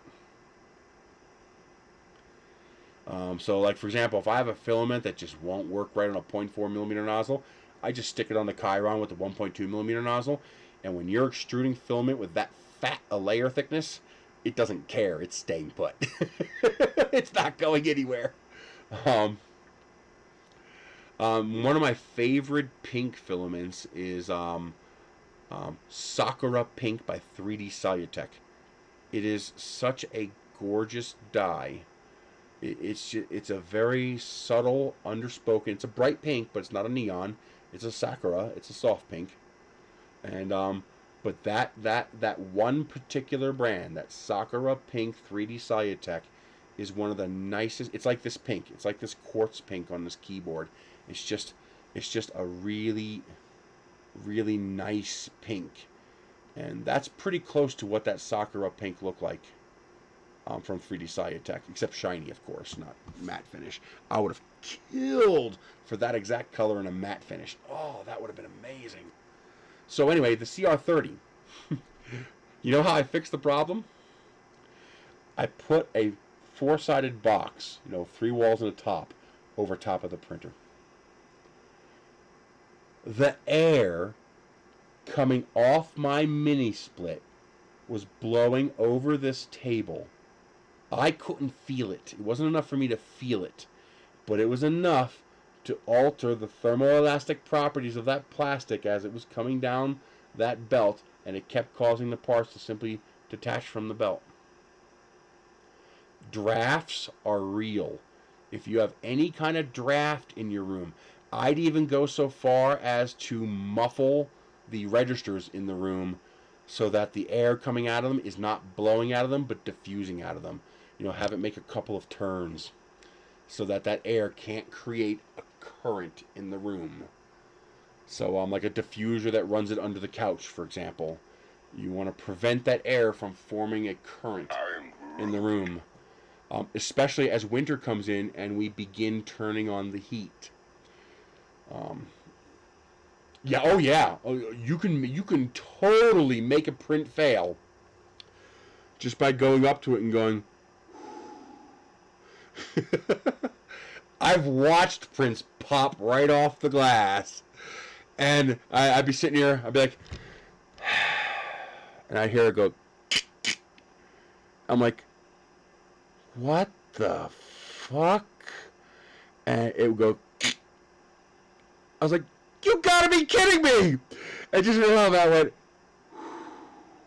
and the print went. I was like, holy shit! I was so right. I thought I was crazy. I couldn't believe it. I was like, and that's heated air. That's from heater. But well, if it can move a door, it's gonna fuck up your print. Okay? So you want an enclosure. Now, if you can't do an enclosure, do a what do they call it? Ooze shield. Tell your printer to use an ooze shield. That basically creates a wall that's separate from your print. It's like a brim that goes all the way up. It's like a skirt that goes all the way up. And it's 1 layer thick, so it doesn't use that much filament. But you can try creating an ooze shield, and that will allow that heat to get trapped in that layer between the ooze shield and the part, and it'll give you consistent. It's not that the part got cold. It's not the temperature that makes it fail. It's the delta. It's the change in temperature. Because if you blow hot air on it, it's going to do the same thing. Because when you change the temperature, you change the elastic property of the plastic. They are elastomers, okay? They change their volume based on temperature. Hotter, bigger, colder, smaller.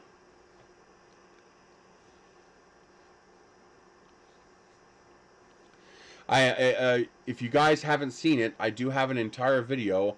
I created little cutout tools in Tinkercad for you to use to turn anything into a flexible critter. You remember the flexible butterfly has the hinges so it flexes? Oh, I forgot to start this. And we gotta do, which one is this?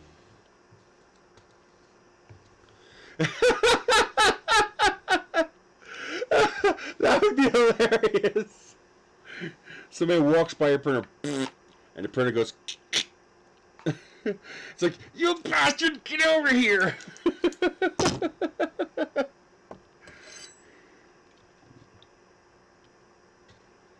Okay. This is the right arm. So that means I need to do the... Is that right? I thought I did the second one first.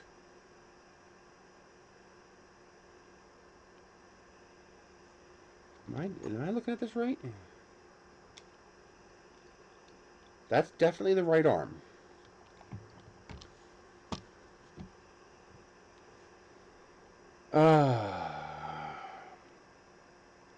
Did I get these backwards? That is showing the right arm. And that is showing the left arm. Okay, so let's do it.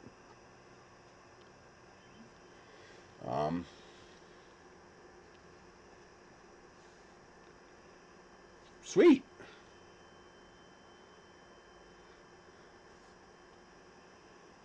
I appreciate that, Ron. And if anybody else wants to do something similar, let me know how much interest there is in that. Figure out what would be a fair rate. 20, 25 an hour. And you just pay for however many hours you want, and I'll do a live video stream with you, and just you and me. And you can ask me whatever you want. I can walk you through setting up your machine, tuning it, figuring out your profile settings. I know.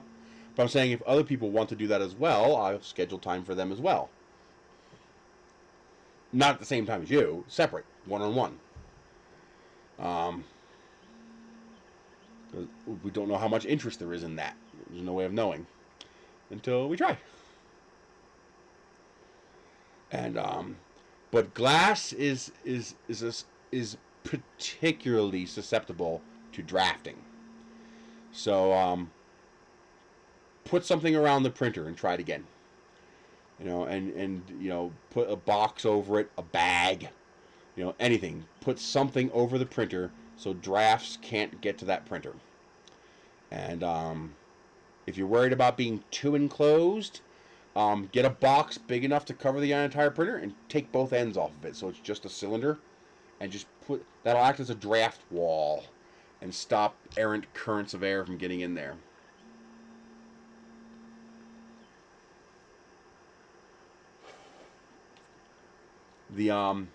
I prefer to use that happens, and there is a way to check that. All right, so the first thing you do is you once you have, I tell people it's usually a benchy, but it could be anything you want. You need to pick something, whatever it is, something small, something little, and something this big or smaller. Okay, a vase, a benchy, a Marvin. So you need bigger than a Marvin. It needs to be benchy or larger. Something, half the size of a baseball. Something bigger than a ping pong ball. Bigger than a ping pong ball, but smaller than a wiffle ball. That you slice as G-code for standard normal settings, for standard PLA. And once it works successfully, like, okay, I like that print is good. You never delete that G-code file. You keep that G-code file forever. I would even go so far as to leaving it on the SD card. You can even rename it to something like Z Permanent. This way it's always at the bottom of the list. And never ever delete it. Keep copies of it. Put a copy on your cloud drive. That's why I have sample files on my Google Drive, because I don't want to print what you're printing. I want you to print what I know works. And then we can determine, is the problem your slicer? Is the problem your printer? Is the problem your filament? Okay? So in order to make that work, you have to go to known good. Okay? So I have a dedicated file. It's not the greatest file in the world. It's not the greatest print in the world. I've printed better Benjis. But I know exactly what it's supposed to look like. And I know I'm going to get the same result every time. And so when I load a G-code and something's fucking up and I can't figure it out, you can't re-slice the file. You can't. Because if the problem's in the slicer, you're going to introduce the problem to the reslice. Okay? So you take a known good G-code. Usually it's an Ender 2 file. This way it'll work on any printer. Because the Ender 2 file will work on the Ender 3, will work on the CR10, etc., etc. Or I'll use an Ender 3 file, because Ender 3 will also still work on an Ender 2, as long as the file isn't too big. It'll just end up in the corner. So Ender 3, 220 by 220 build with the object in the middle, that's a good G-code file. I then print known good. You go back to known good. If the problem goes away and the file prints correctly, it's your slicer. If the problem persists, it's the printer or the filament. Okay? So, file does not print good. Wait a minute. We know it's not slicer now because we have successfully printed with this particular G-code. Not the STL, this particular G-code before. So we know the slicer settings in that file are good. And if the file still fails to print properly, well, now we've separated mechanical and software. We now know it's something on the hardware side and not something on the PC side. Okay? Now, switch to known good filament. So my go-to would be to switch to like eSun PLA Pro. So ideally a roll that I just printed with in the last couple weeks. Okay, that roll, I just printed with that and I know it works good. Stick that on the printer. See if it works. If it works, well, you had bad filament. If it still doesn't work, well, you got something wrong with the printer now. So each of those steps helps you determine where the problem is. So printer's failing. Is it filament, is it printer, or is it slicer? Well, use known good G-code. That'll separate printer, filament, and slicer. If it works, you have a slicer problem. If it doesn't work, you have a printer filament problem. Okay, so we've eliminated the slicer. Now you still have two problems. Something wrong with your printer or something wrong with your filament. Well, change out the known good filament. Right? If it works, then you know the filament was bad. If it doesn't work, then you know you have a problem with the printer. That's how you diagnose. That's how you break down the diagnostics to figure out where the problem is. So now you can stop worrying about the slicer because you know that's not the problem, and you can concentrate on where the problem actually is. Yeah, the Polyalchemy is nothing short of miraculous. I love their filament so much. Especially the Night Sky and the Nightshade. Those two right there are worth every penny. That whole company existing was worth it just for those two colors to exist. Had any good wins lately at home? Yes, I actually have. I put up an ad to try to barter. This is before I lost access to Vince. To try to barter for some help around the house. And I actually got some help, and not only that, they refused to barter. Apparently a thing they have here is that the students are required to do a certain level of community service. And not like official community service, like go help a church, but help out their local community. Like literally, pick a random person, help them cut their lawn, help them clean something up. Do a certain number of hours of just general in your community help. And they're not allowed to take compensation for it. It took me a while to get over that because I feel bad not compensating people for helping me. It feels slimy to me, but they insisted. This is a school thing. This is an official thing. We are glad to do it. They came over 3 times, and we got more. They came over 2 hours each time, so 6 hours of help, and we got more done in 6 hours than I would have gotten done alone in the next year. it's Jesus, what a thing. Well, I'm hoping the maker spaces are going to start opening up again. To because I believe there is a decent makerspace in Albuquerque, so I'd like to go check that out. And I just have to watch, costs. If it's close enough to the electric car, I'm golden, because I'll drive anywhere within range of that electric car because it doesn't cost me any gas. And $1.50 to charge the car. And if I'm bored and have nothing else to do, for example, when I get home, I'm probably going to watch 3 hours of YouTube, right? So I'll just stop at the dealership and plug in and watch 3 hours of YouTube in the car. Maybe, but I just want to go visit it, check it out, and then after I'm there for a bit, decide is there any place where I can help here, and just coming in and saying, hey, I want to help you. It might come off as suspicious. I want to get to know them first, see where they need help, and because I have plenty of, I can give them a couple printers, stuff like that. Because I've got way more than I will ever need in my entire lifetime. I only wanted to hoard them until I passed 100. I just wanted to say I had 100 printers. Now that I have 170 printers or whatever, I don't need 170 printers. I don't want to give them away, but to a good cause, yes, I'm okay with doing that. Yeah, I know, 15%. Unlike mega corporations that profited tremendously from the pandemic, small corporations like Slice Engineering, not so much. I mean, if they offered to pay me, I would take it, but I would also volunteer. I could just bring my camera in, it'd be content. When I'm done, post it to YouTube. Yeah, Slice Engineering makes some good stuff. They're just quality engineering. I'm interested in that new LGX too. That new extruder from the new feeder unit. That I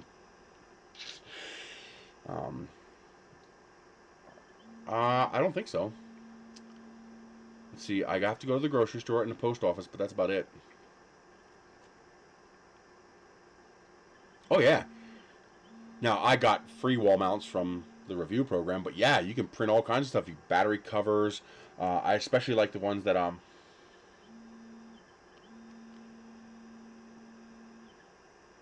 a fully loaded new Prusa for $3,500. Are you talking about the new XL? I haven't actually seen the specs on that.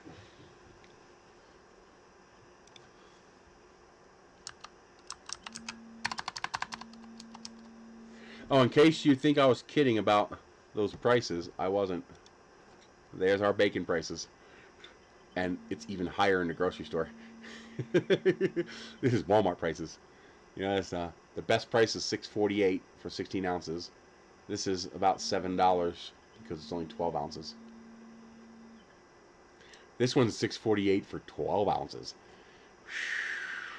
Yowza! That'd be some expensive bacon.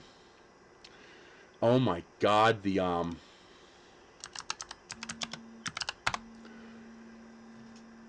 had a Narum in Ohio. There was this, I think they are, yeah, I think Railcor's still around. I hope so. They had some nice stuff.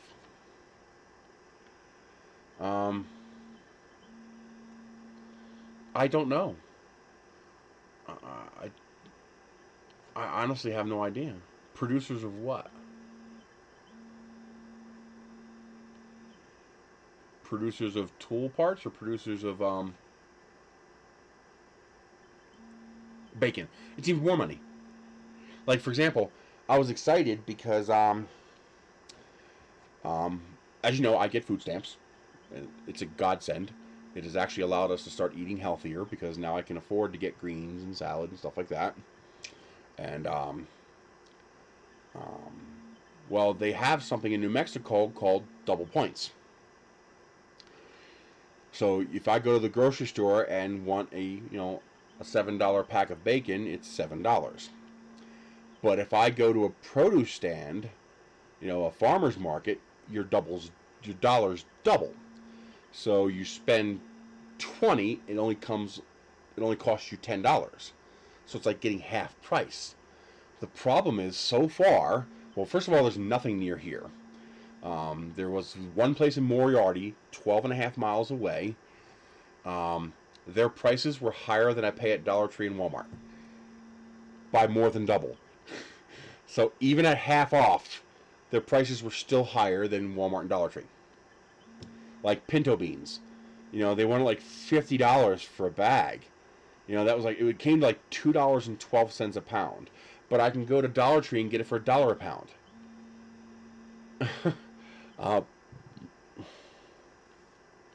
So I went to some of the places, because you have to go to a specified location in Albuquerque, which I can't do on the regular because it's 65 miles round trip. Whatever you save, you're going to spend in gas and wear and tear on your car. And but I stopped by a few places when Michelle had an appointment in town, and basically same thing. Very high prices, more than double what I would pay in a regular store, or all they had was chilies. Like literally, that's it, chilies. That's it, chilies. And it's like no cauliflower, no broccoli, no green beans, no potatoes. None of the normal stuff you'd get at farmers market stands in Pennsylvania. I stopped by a farmer stand in Pennsylvania. It's tomatoes and corn and broccoli and cauliflower and green beans. Here it's chilies and pinto beans. Chilies and pinto beans. Chilies and pinto beans. And it's more than double the price at the regular store. I mean, sure, it's homegrown, it's local, you're helping out a local family. I make $600 a month. I'm buying what's the cheapest per pound. Rich people have the luxury of making choices like that. I don't. Hey, Lumen Ray. As far as meat, I don't know. This is, what do you call it? This is cow country. The cattle country. It's cattle country around here. But choice steak, not even prime, just choice steak, is like $15 a pound. It's like, what the hell? No. So we eat steak twice a year because it's just too expensive. Chicken's $1.99 a pound. Steak $15 a pound, and that's not even for a great piece of steak. A good, okay piece of steak, but not even a great piece of steak, and it's $15 a pound. It's like, Jesus Christ. Every now and then I can get like bottom round or top roast or something like that for an okay price. And I'll probably start getting some of that now, since I have a meat slicer and a dehydrator. So I'm going to start making my own beef jerky. I love beef jerky, but the $15 for a bag is a little pricey. Here's an example. There's a guy around the corner who sets up a little stand in the field. The truck stops the field here. There's a dirt field where trucks can park. They can come off the highway and park there. And my bottom is very round, unless I'm sitting. Then it's flat. Yeah. And whatever's underneath it is squished. But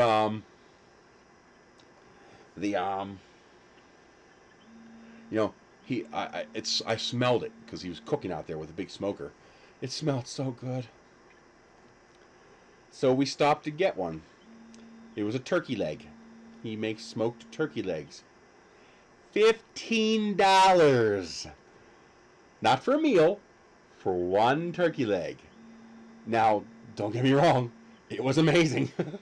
If I had $15 to spend for dinner every night, I would get one of those turkey legs every single time he was out there. It was so effing good. It just fell apart when you touched it and you put it in your mouth, and it was to die for. Yeah, but turkey's 30 cents a pound. Okay? Turkey's 30 to 60 cents a pound. And but $15 for one turkey leg. Holy shit. I can't afford to do that on the regular. I can do that once or twice a year. But oh my God, the Wawa Gobbler. Fuck you, Joe. Fuck you, Joe. You're an asshole, Joe.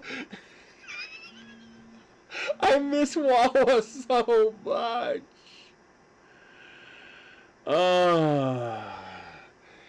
yeah, if you buy the small pack of name brand stuff, sure, it costs that much here too. $10 for 3 pounds. That's 3 pounds. That's $3 a pound. But if you buy a big whole turkey, you know, it's very much cheaper. Hang on, I'll bring it up. You know, even expensive, you know, some things are cheaper at grocery stores, and things like turkey are typically going to be cheaper at a grocery store. So, here we go. So here's one. Here's a Butterball frozen turkey. It's Walmart. It's 98 cents a pound. Okay? It's a frozen turkey. It's 98 cents a pound. It's take your time, man. No big deal. Let's see. Here's a Jenny O frozen turkey for 87 cents a pound.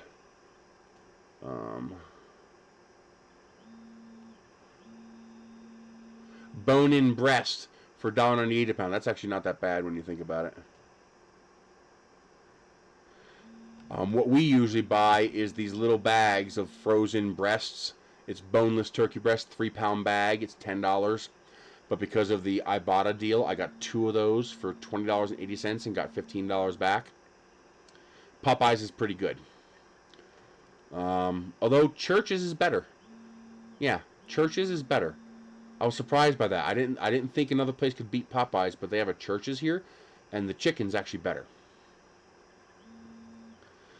So turkey, Walmart. If you go to walmart.com and go to your local Walmart, it's 98 cents a pound for turkey. So, you know, I mean, I get it. He's a small operation and he's a little roadside thing, but Jesus Christ, $15? At least make it a meal for $15. You know, give me some potatoes and veggies. You know, $15 for a chicken leg, just that fucking hurts. And you know he's not paying 98 cents a pound. He's getting it in bulk. He's getting it in you know, he's getting it from proper channels, probably from a butcher. Really? Probably because they'll fucking riot on them if it isn't good.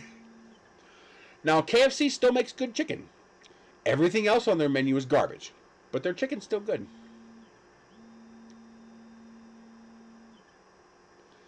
Eats 42 pounds, people. It's probably how much meat is on a regular person.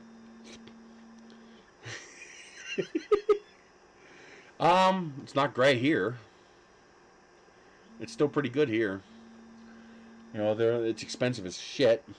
I still don't understand why chicken is so expensive. Chicken's $1.99 a pound. It's literally the cheapest meat money can buy. It's cheaper than Spam. Why is it so expensive to get chicken at a chicken place? It's just, they're raping you. Only the mean ones. Only the bad people. I have morals. I have, you know, what do you call that? Principles. I have principles that guide me. You know, I don't eat good people. Because, plus, good people taste like shit. You know, the worse they are, the better they taste. Could you imagine how good Pelosi or McConnell would taste? Oh my God, I bet you it's like veal parmesan. I bet you those two taste so good.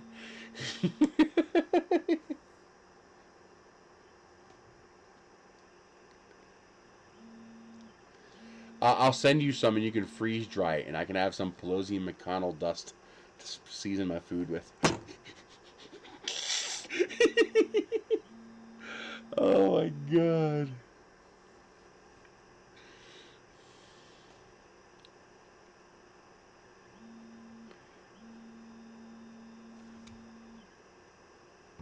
I know!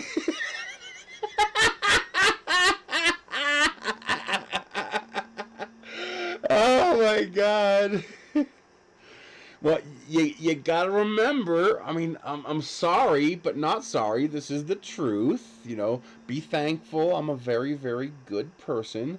But to us lizards, humans taste good.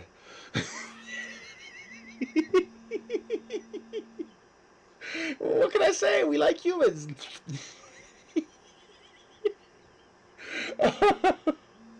You see the guys who get their tongue split? And then they can train themselves, they can move the two parts independently. That is so creepy.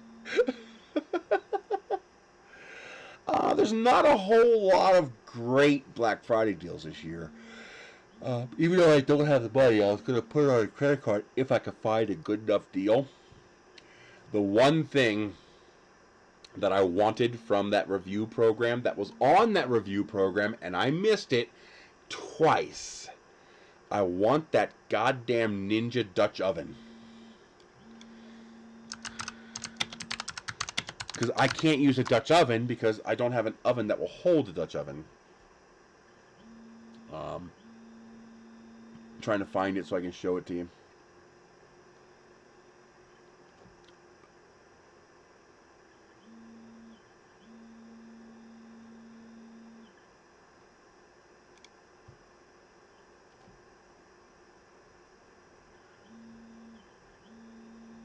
Does Walmart not have it at all? I guess they don't. Oh, it's not Ninja. Oh my god, I almost knocked this alcohol over. Oh my god. That would have sucked so bad. I have wooden shoes. I have 3 pairs of wooden shoes. I actually do. I love them. They're wonderful.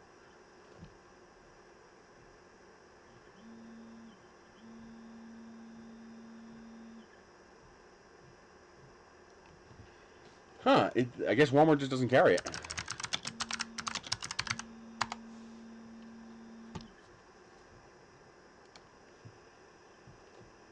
Here we go. But I want one of these. And if I can find one for less than 150 bucks, I'm probably going to get it. But I really, really, really, really, really, really, really badly want one of these. Instant precision Dutch oven. Because it doesn't need an oven. It's built in. Like, that's a removable cast iron Dutch oven and the heating elements built into it. So I can do countertop Dutch oven food. Let me tell you, you haven't tasted mac and cheese until you've made homemade fresh mac and cheese in one of those. It is pure evil. I actually have a Dutch oven. I have 2 of them. I have a really nice Lodge one, real big. I mean, this thing is so heavy that my oven back home, the screen would do this when I filled it. Yeah, I'm crazy. I missed the post office, so I got no reason to stop. As long as I got victims willing to watch, why not? But, yeah, I want this so bad, and I am so pissed off that I missed it both times. And, because, you know, obviously I don't have $230 to buy one. But I'll get one eventually. Eventually I'll get a used one. You know, I should be able to get a used one for under $150 after the holidays. You know, people decide they don't want theirs or don't use it. But yeah, I'm going to get one of these. I think that's the last major kitchen appliance I need. You know, well, I don't need it. Obviously, I don't need it. I want it. Because I like doing Dutch oven kind of stuff. I had to charge your phone. Yeah, they could be pigs. That's one thing I love about these rugged phones. It's like, you know, I plug them in once every 3 days. they run for such a long time. The batteries are so big. Even this one that I watch hours of video on per day, sometimes, because I'll usually watch 2 hours of TikTok while I'm laying in bed, and even this one will go 2 days between charges.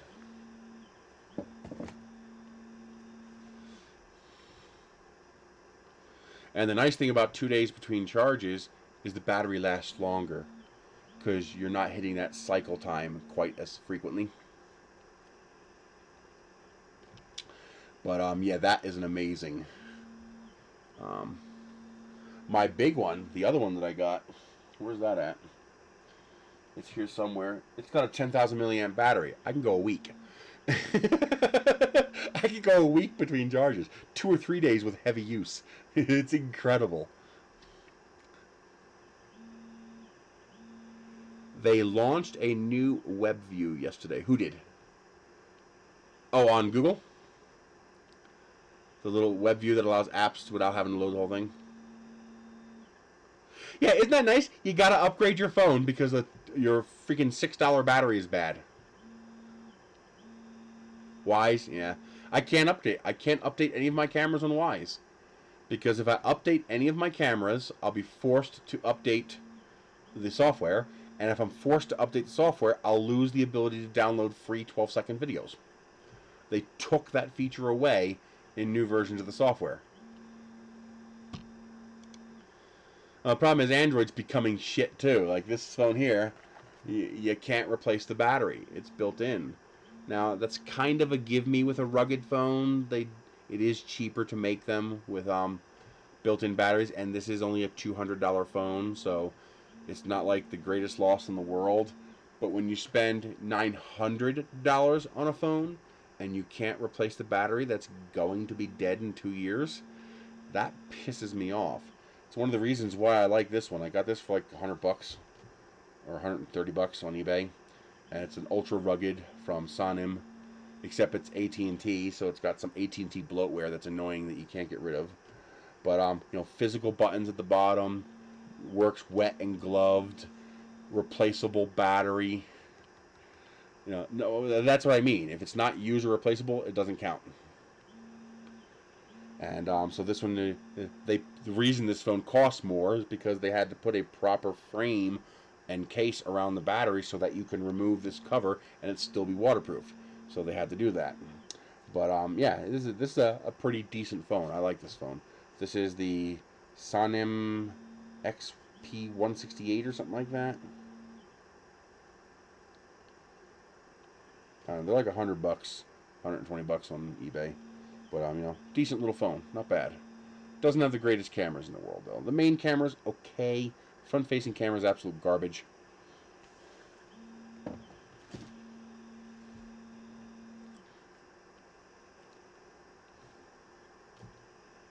The reason I like this one is because it has an infrared camera, not a thermal camera. I wish it had a thermal camera, but it does have an infrared camera, but it's a full resolution cell phone sensor.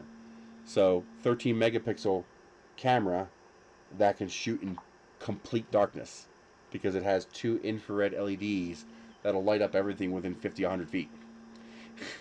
It's very cool. It's very neat.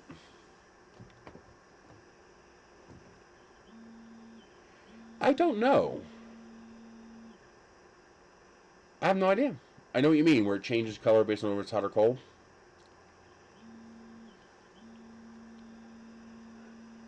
It looks different, so I think I got the right one. Exactly. That's what I do too. You know, I bought a brand new phone one time. Well, technically 3 times, but 2 of them I didn't have to pay for because it was from Vince. But the one time I paid almost new price. It was still used, but it was only 2 months old, so it was basically still new. I paid like $780 for a Note 4, or whatever it was at the time. It was a lot. It was close to the retail price. I only saved like $100. And but I just wanted that phone. But that was back when I was, you know, I was making enough money to pay for that. You know, that was before I even got into 3D printing. But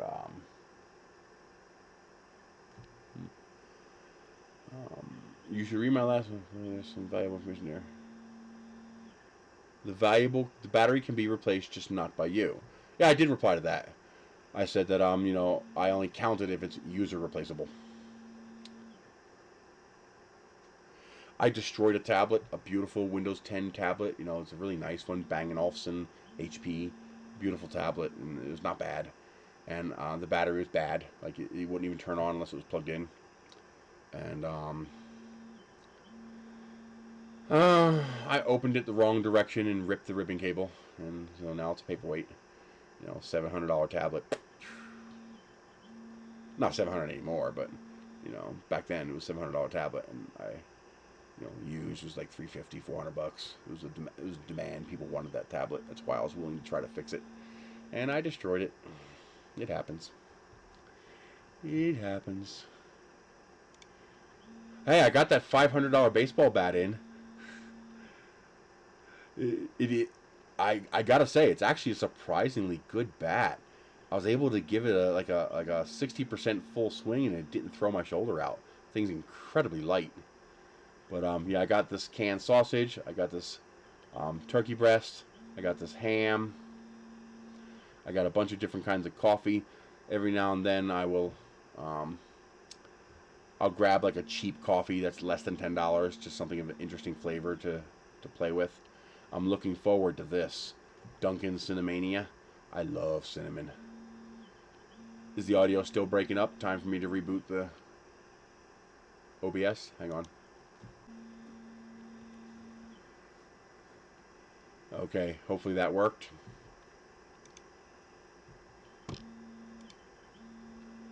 And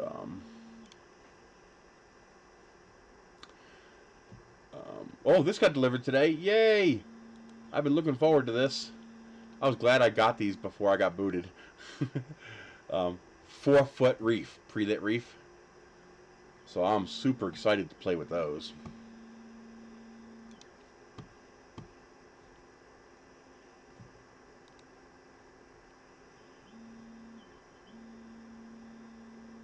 Michelle's shoes are at the post office, so I'll go get them tomorrow. I got her 2 more pair of Keen shoes, which I'm super excited about.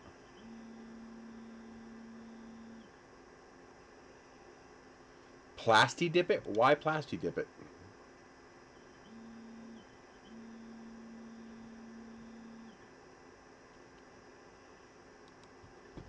I'm also kind of excited that I got this. It's a 2-burner induction cooktop. That's going to be nice. They won't tell me. No feedback whatsoever. A whole bunch of people got booted, and we have no idea why. Nobody knows why. Obviously, people who got booted, who deserve to be booted, aren't saying anything. But there's a bunch of us who are straight arrows, who do everything we're supposed to do, and we got booted. No idea why.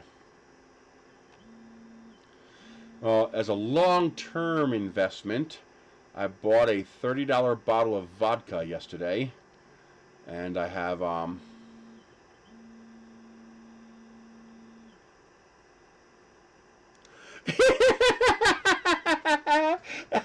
That's awesome. Oh my god. I gotta say, Five Guys food, amazing. It really is a delicious hamburger. The fries are The fries are I don't know about the fries too much. They're okay. They're not great. I like crispy fries.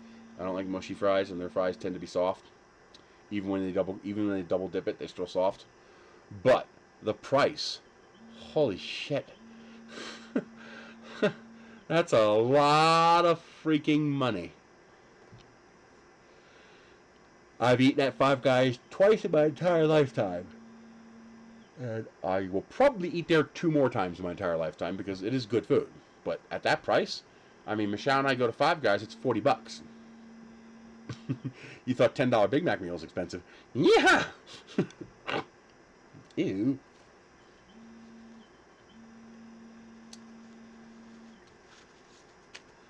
But the cool thing about being in programs like that, at least what I liked about it, is that you get to try things you would never otherwise try.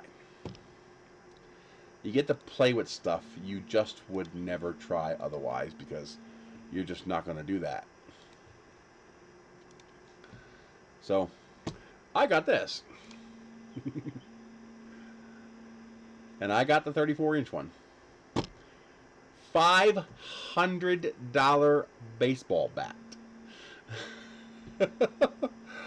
Holy shit! You know, on what planet would I ever buy a $500 bat? Never. Do you know what I could do with $500?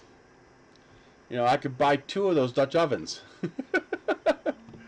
And I would take a Dutch oven over this any day.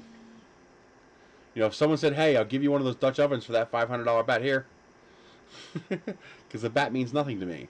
I mean, it is impressive. I gotta say, it is actually pretty impressive. I mean, you know, I swing my aluminum bat and it damn near pulls my shoulder out. I swung this bat and I barely felt it. I was like, damn. That's impressive. But still, you know, access to that program gave me the opportunity to try something weird like that. So, yeah. But anyway, I bought a $30 bottle of vodka because I also bought a package of Madagascar. It's carbon fiber, so gallium won't affect it. Madagascar, grade A.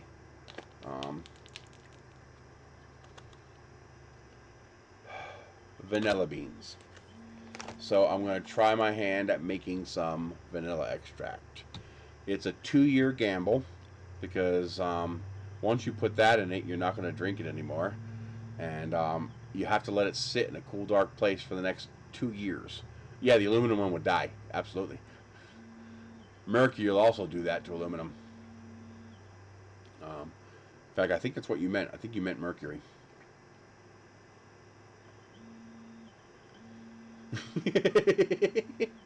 um, the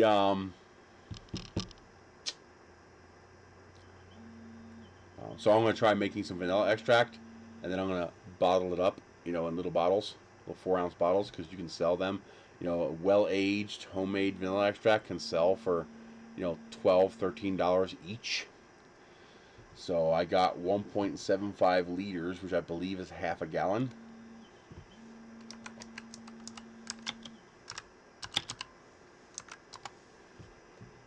$59. So 60 ounces. That's 15 bottles. Assuming I get $12 a bottle.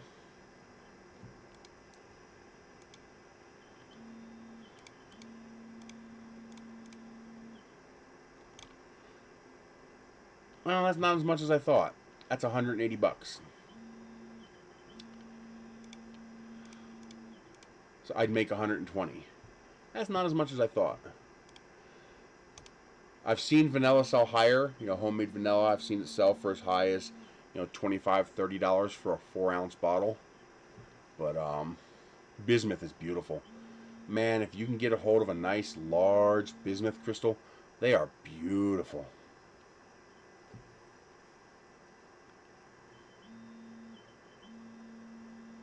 Yeah, that is left. We're good. So I figured try it, every couple of months. If I have the money, I'll buy some vanilla sticks, and I'll buy some vodka, put it together, stick it under the sink, and maybe have a little nest egg for a few years down the road. And the longer I age it, the more it's worth.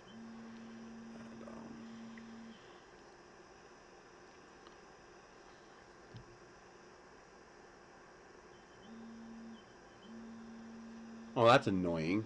I'd hate to spend money and get a fake one.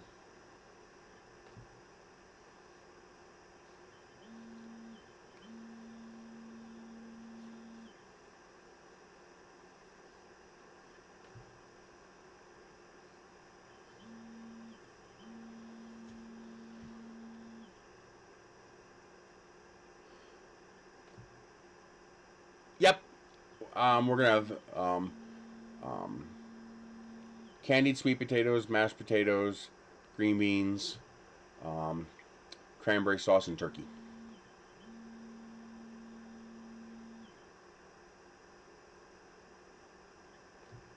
Me. I'll be the one cooking dinner. I have some sweet Italian sausage we got at the grocery store. I got 4 of them sitting in the fridge. This printer is amazing. This printer is just it's 3 times 4K resolution. It says it's 4K. It's not. It's triple 4K. And no, I'm gonna be the gobbler. It's triple 4K. So it's like 3 4K screens next to each other. It's all one screen, of course, but the number of dots.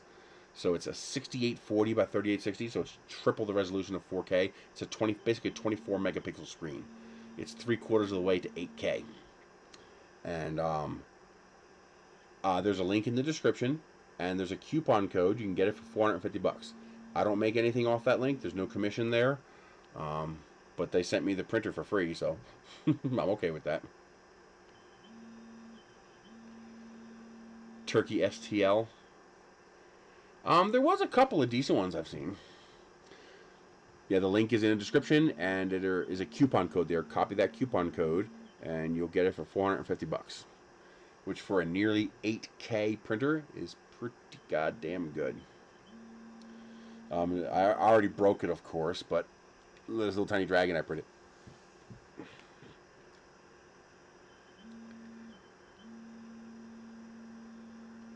Yeah, baby. That just came out amazing. I like dragons.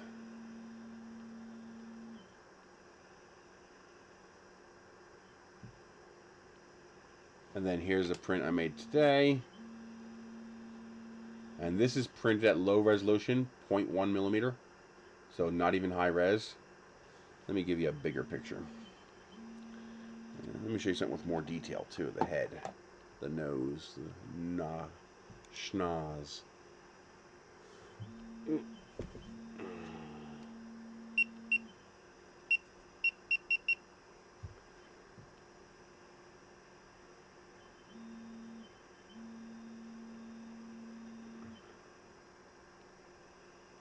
Absolutely perfect layer alignment. I don't see a single deviation on any print that I've made.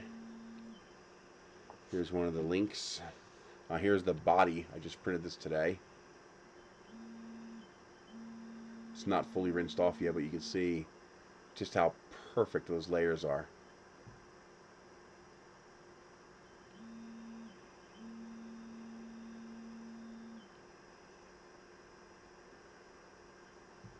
I'm even surprised how well it handled that overhang right there. That's impressive.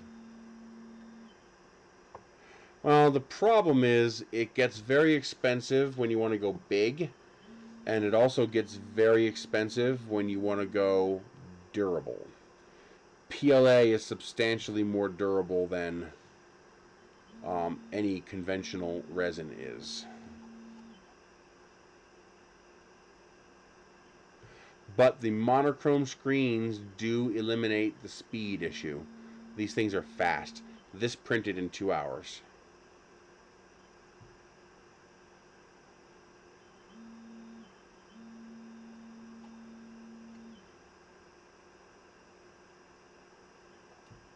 Well, if you don't need durability, let's see, if you're going to hand it to a kid, like, I'd worry about this shattering. Now, you can get resins that are tougher, but they're not 20 bucks a liter. They're $65 a liter. They cost substantially more. The katana sword, I'm going to do one on the resin printer. I think this machine has enough resolution that it can do it.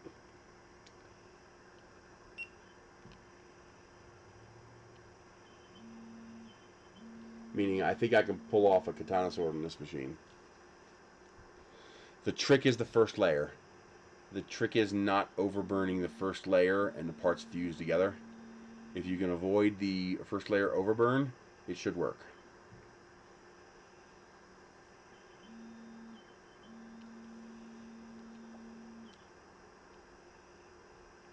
Of course, I could just print them in separate pieces.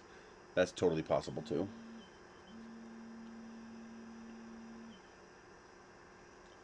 And then just assemble it afterwards. In fact, that's probably the best way to do the print and place swords, is to print them as separate pieces. You can print all the pieces simultaneously, but you want to print them as separate pieces for a very important reason.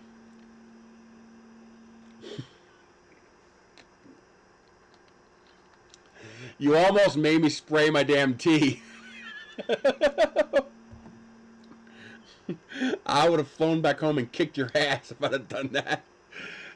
Yeah, you go. I made a real big one, 7 foot tall, 6 foot tall. They have different variations too. The pirate sword, the lightsaber, the katana sword.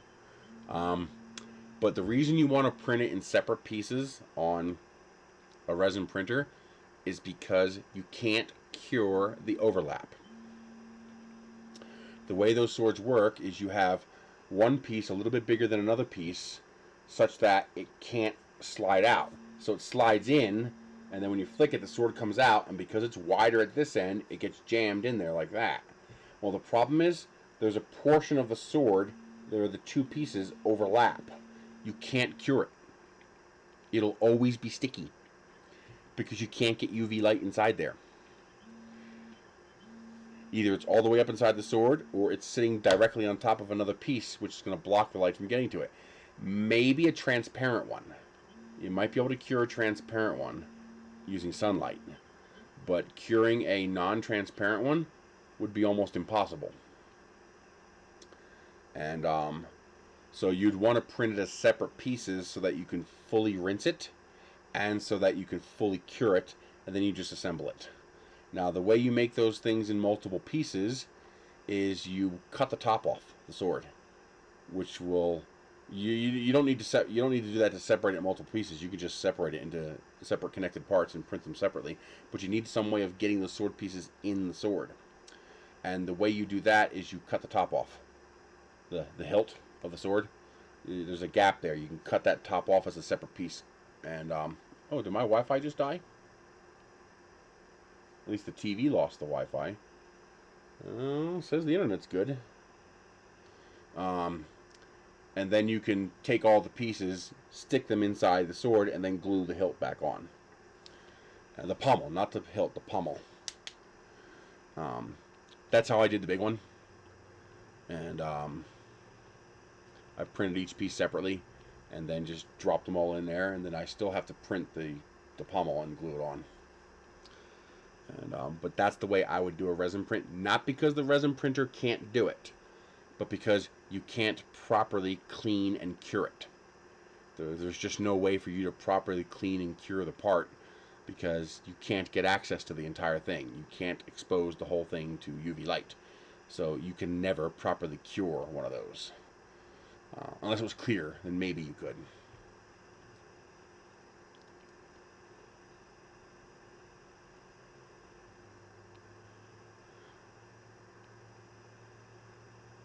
I never brought that other piece into the program. So I'm hoping I did rear legs.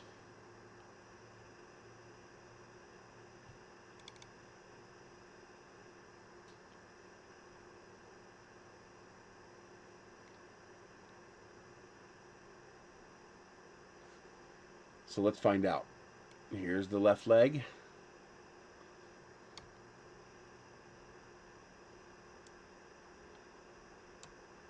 Nope. Oh no, I didn't shrink it yet. Wait a minute.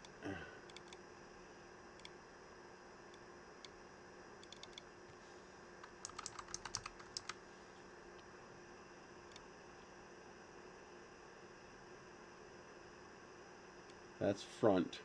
Yes, I did. Okay, so that was the rear. The fronts are smaller. So we should be okay to print the leg.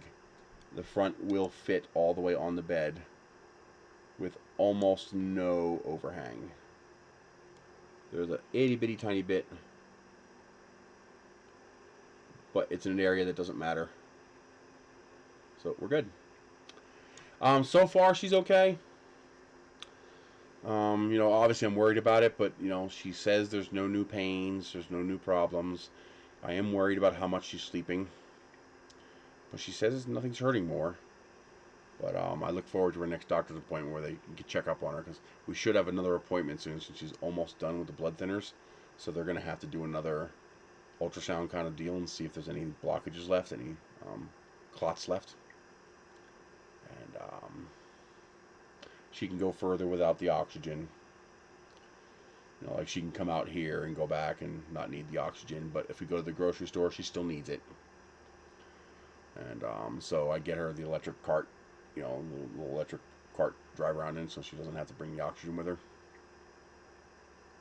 Yeah, like I said, that print was like an hour, not even 45 minutes, 50 minutes, something like that. It's very, very fast.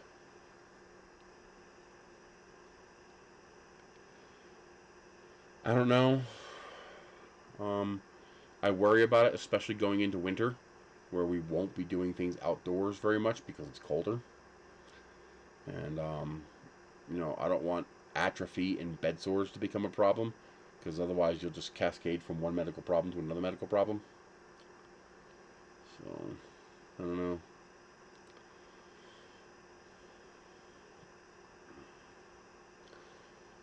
You know, for now, nothing's hurting. It is getting better, so I'm leaning toward letting it go. She says it's getting better. But if anything looks hinky, we'll go to the doctor's. I gotta find out if she made that appointment, because the appointment I made, I had to make it 5 weeks in advance. You know, a week ago I made my appointment, and I don't get to go see the doctor until December 20th. Although, I think for this we have to go back to the hospital. I don't know if the local doctor can do what they need to do. I'm not sure.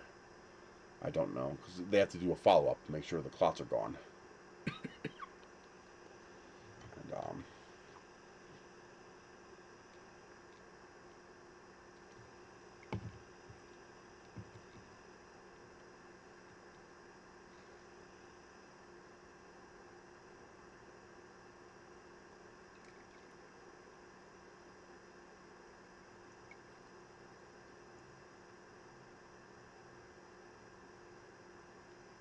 And, alrighty, let that sit for a bit. I swear if I knock this damn thing over, I'm going to lose my shit.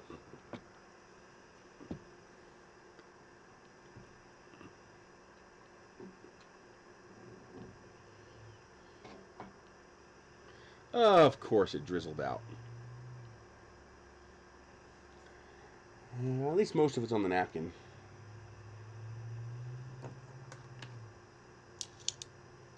So to get my resin prints off, you switch over to a bigger view. There we go.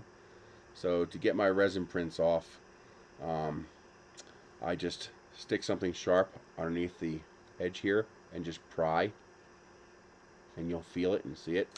There it goes. And it starts to pop off like that. Then move it down. Try it. You can hear it. There you go. That's it. Oh, this shirt doesn't smell like anything. This shirt's nice and clean.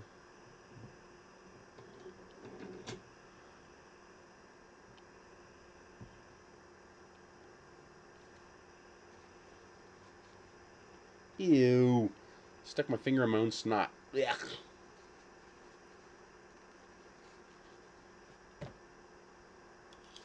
I love this. This whole knife is titanium.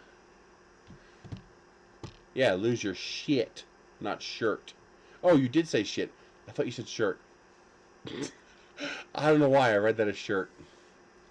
But this thing's cool. It's a solid titanium utility knife. Even the blade is D2 titanium. So it can be sharpened. But the whole thing is titanium. How cool is that? I thought that was neat.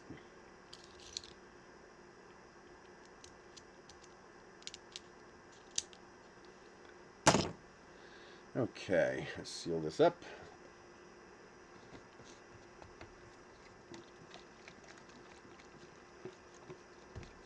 Give it a stir.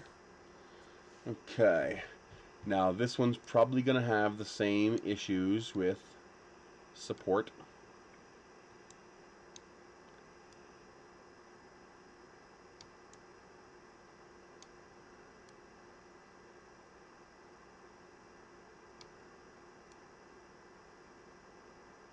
Yep. Same 4 areas are going to need some support love.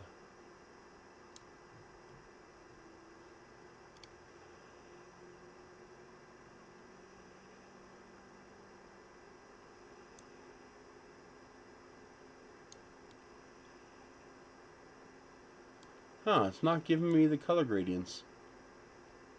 I wonder why. It won't even let me put support on?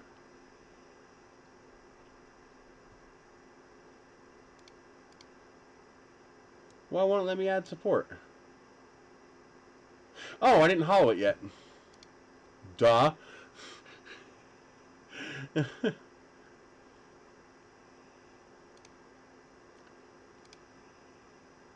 You moron. You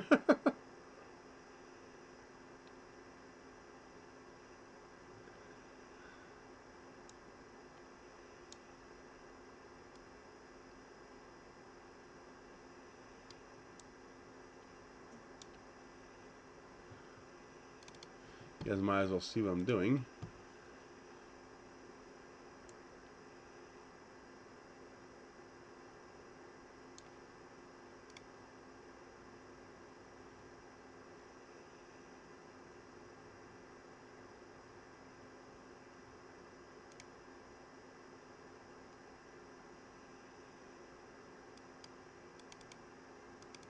Why can't I add support?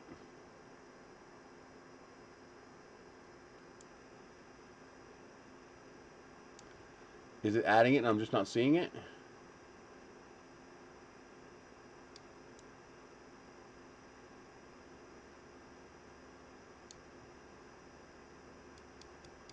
It won't add support.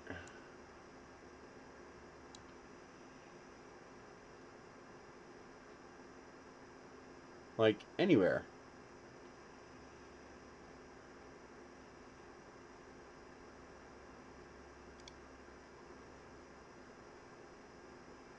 Oh, no, I don't want to do that.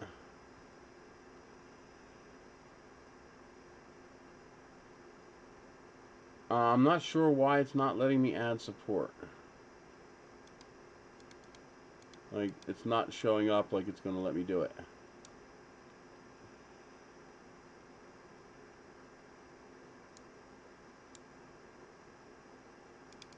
It just won't let me add support. Okay. Let's save it.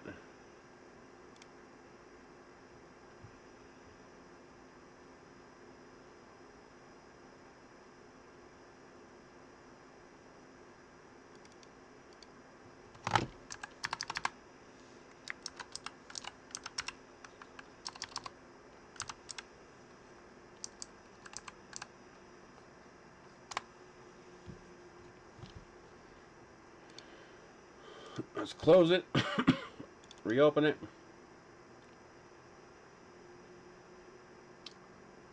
Oh, did you guys see my picture? That's the lunar eclipse from a few nights ago. I got a real nice picture of it. So that's the last bit of sunlight right there. That's almost total. That's as close as it got to total. But that's the eclipse from a few nights ago. Then I also got a little bit of video.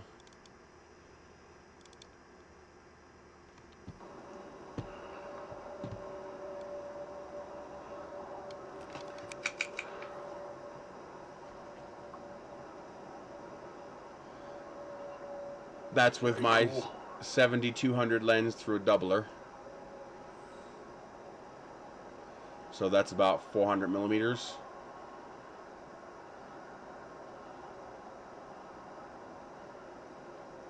But I thought that was pretty sharp.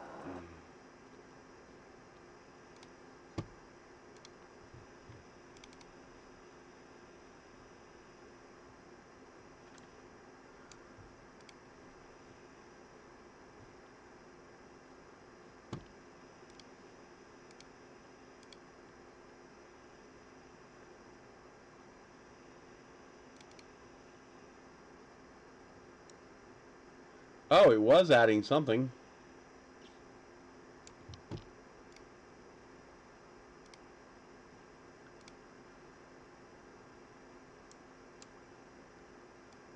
It just wasn't showing it.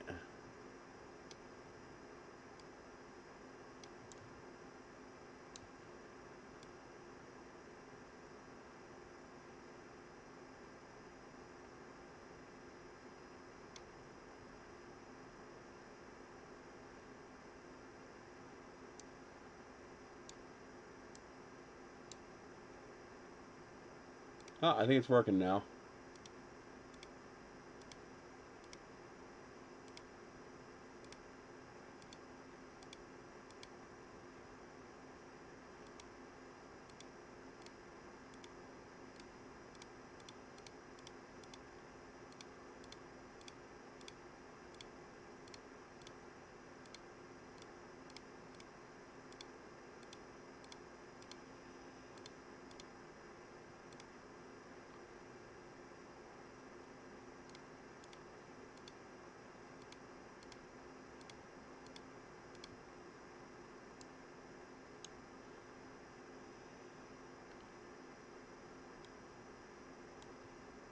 Come on. Stop messing with me.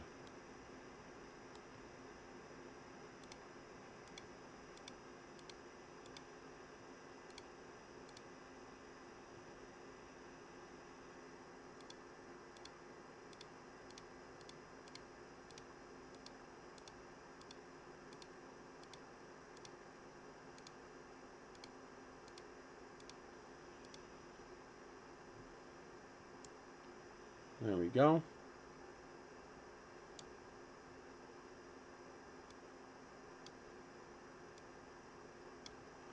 We need the card.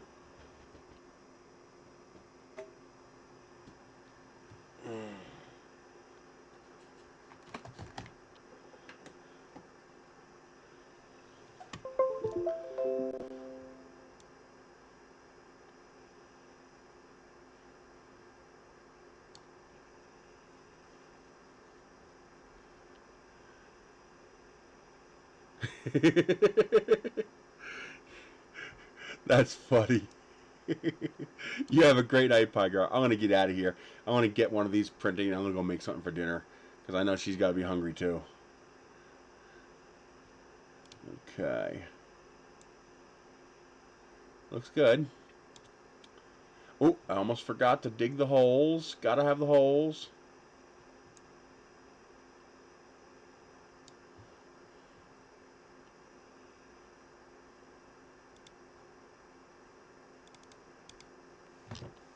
Three.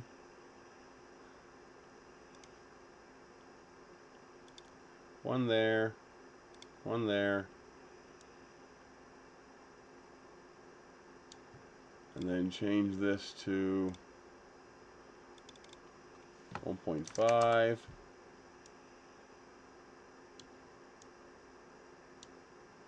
And we will stick one here.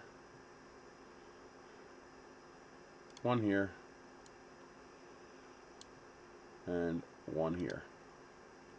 There. That'll give us the necessary drainage. Oh, I know where I screwed up. I need a hole here too. So the fluid can come out of this. Duh. That's why it dripped all over the place when I took it off.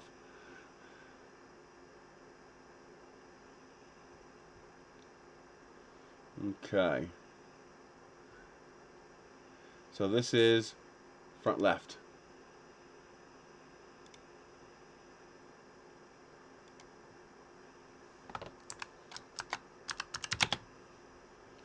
Dragon front left leg. Slice. Alrighty, guys. I'm going to head out. We got to make some dinner. It's already 6:30 at night. We've been going for over 8 hours. Has it been 8 hours? Yep, 8 hours and 6 minutes. So, you guys have a great day. I'll see you next week. Next week we're going to play with the... We'll have some of these assembled, but we'll also play with the Revo Point Pop 2 3D scanner. So we're going to play with that next week. That's going to be fun. And go from there. I will see you guys later.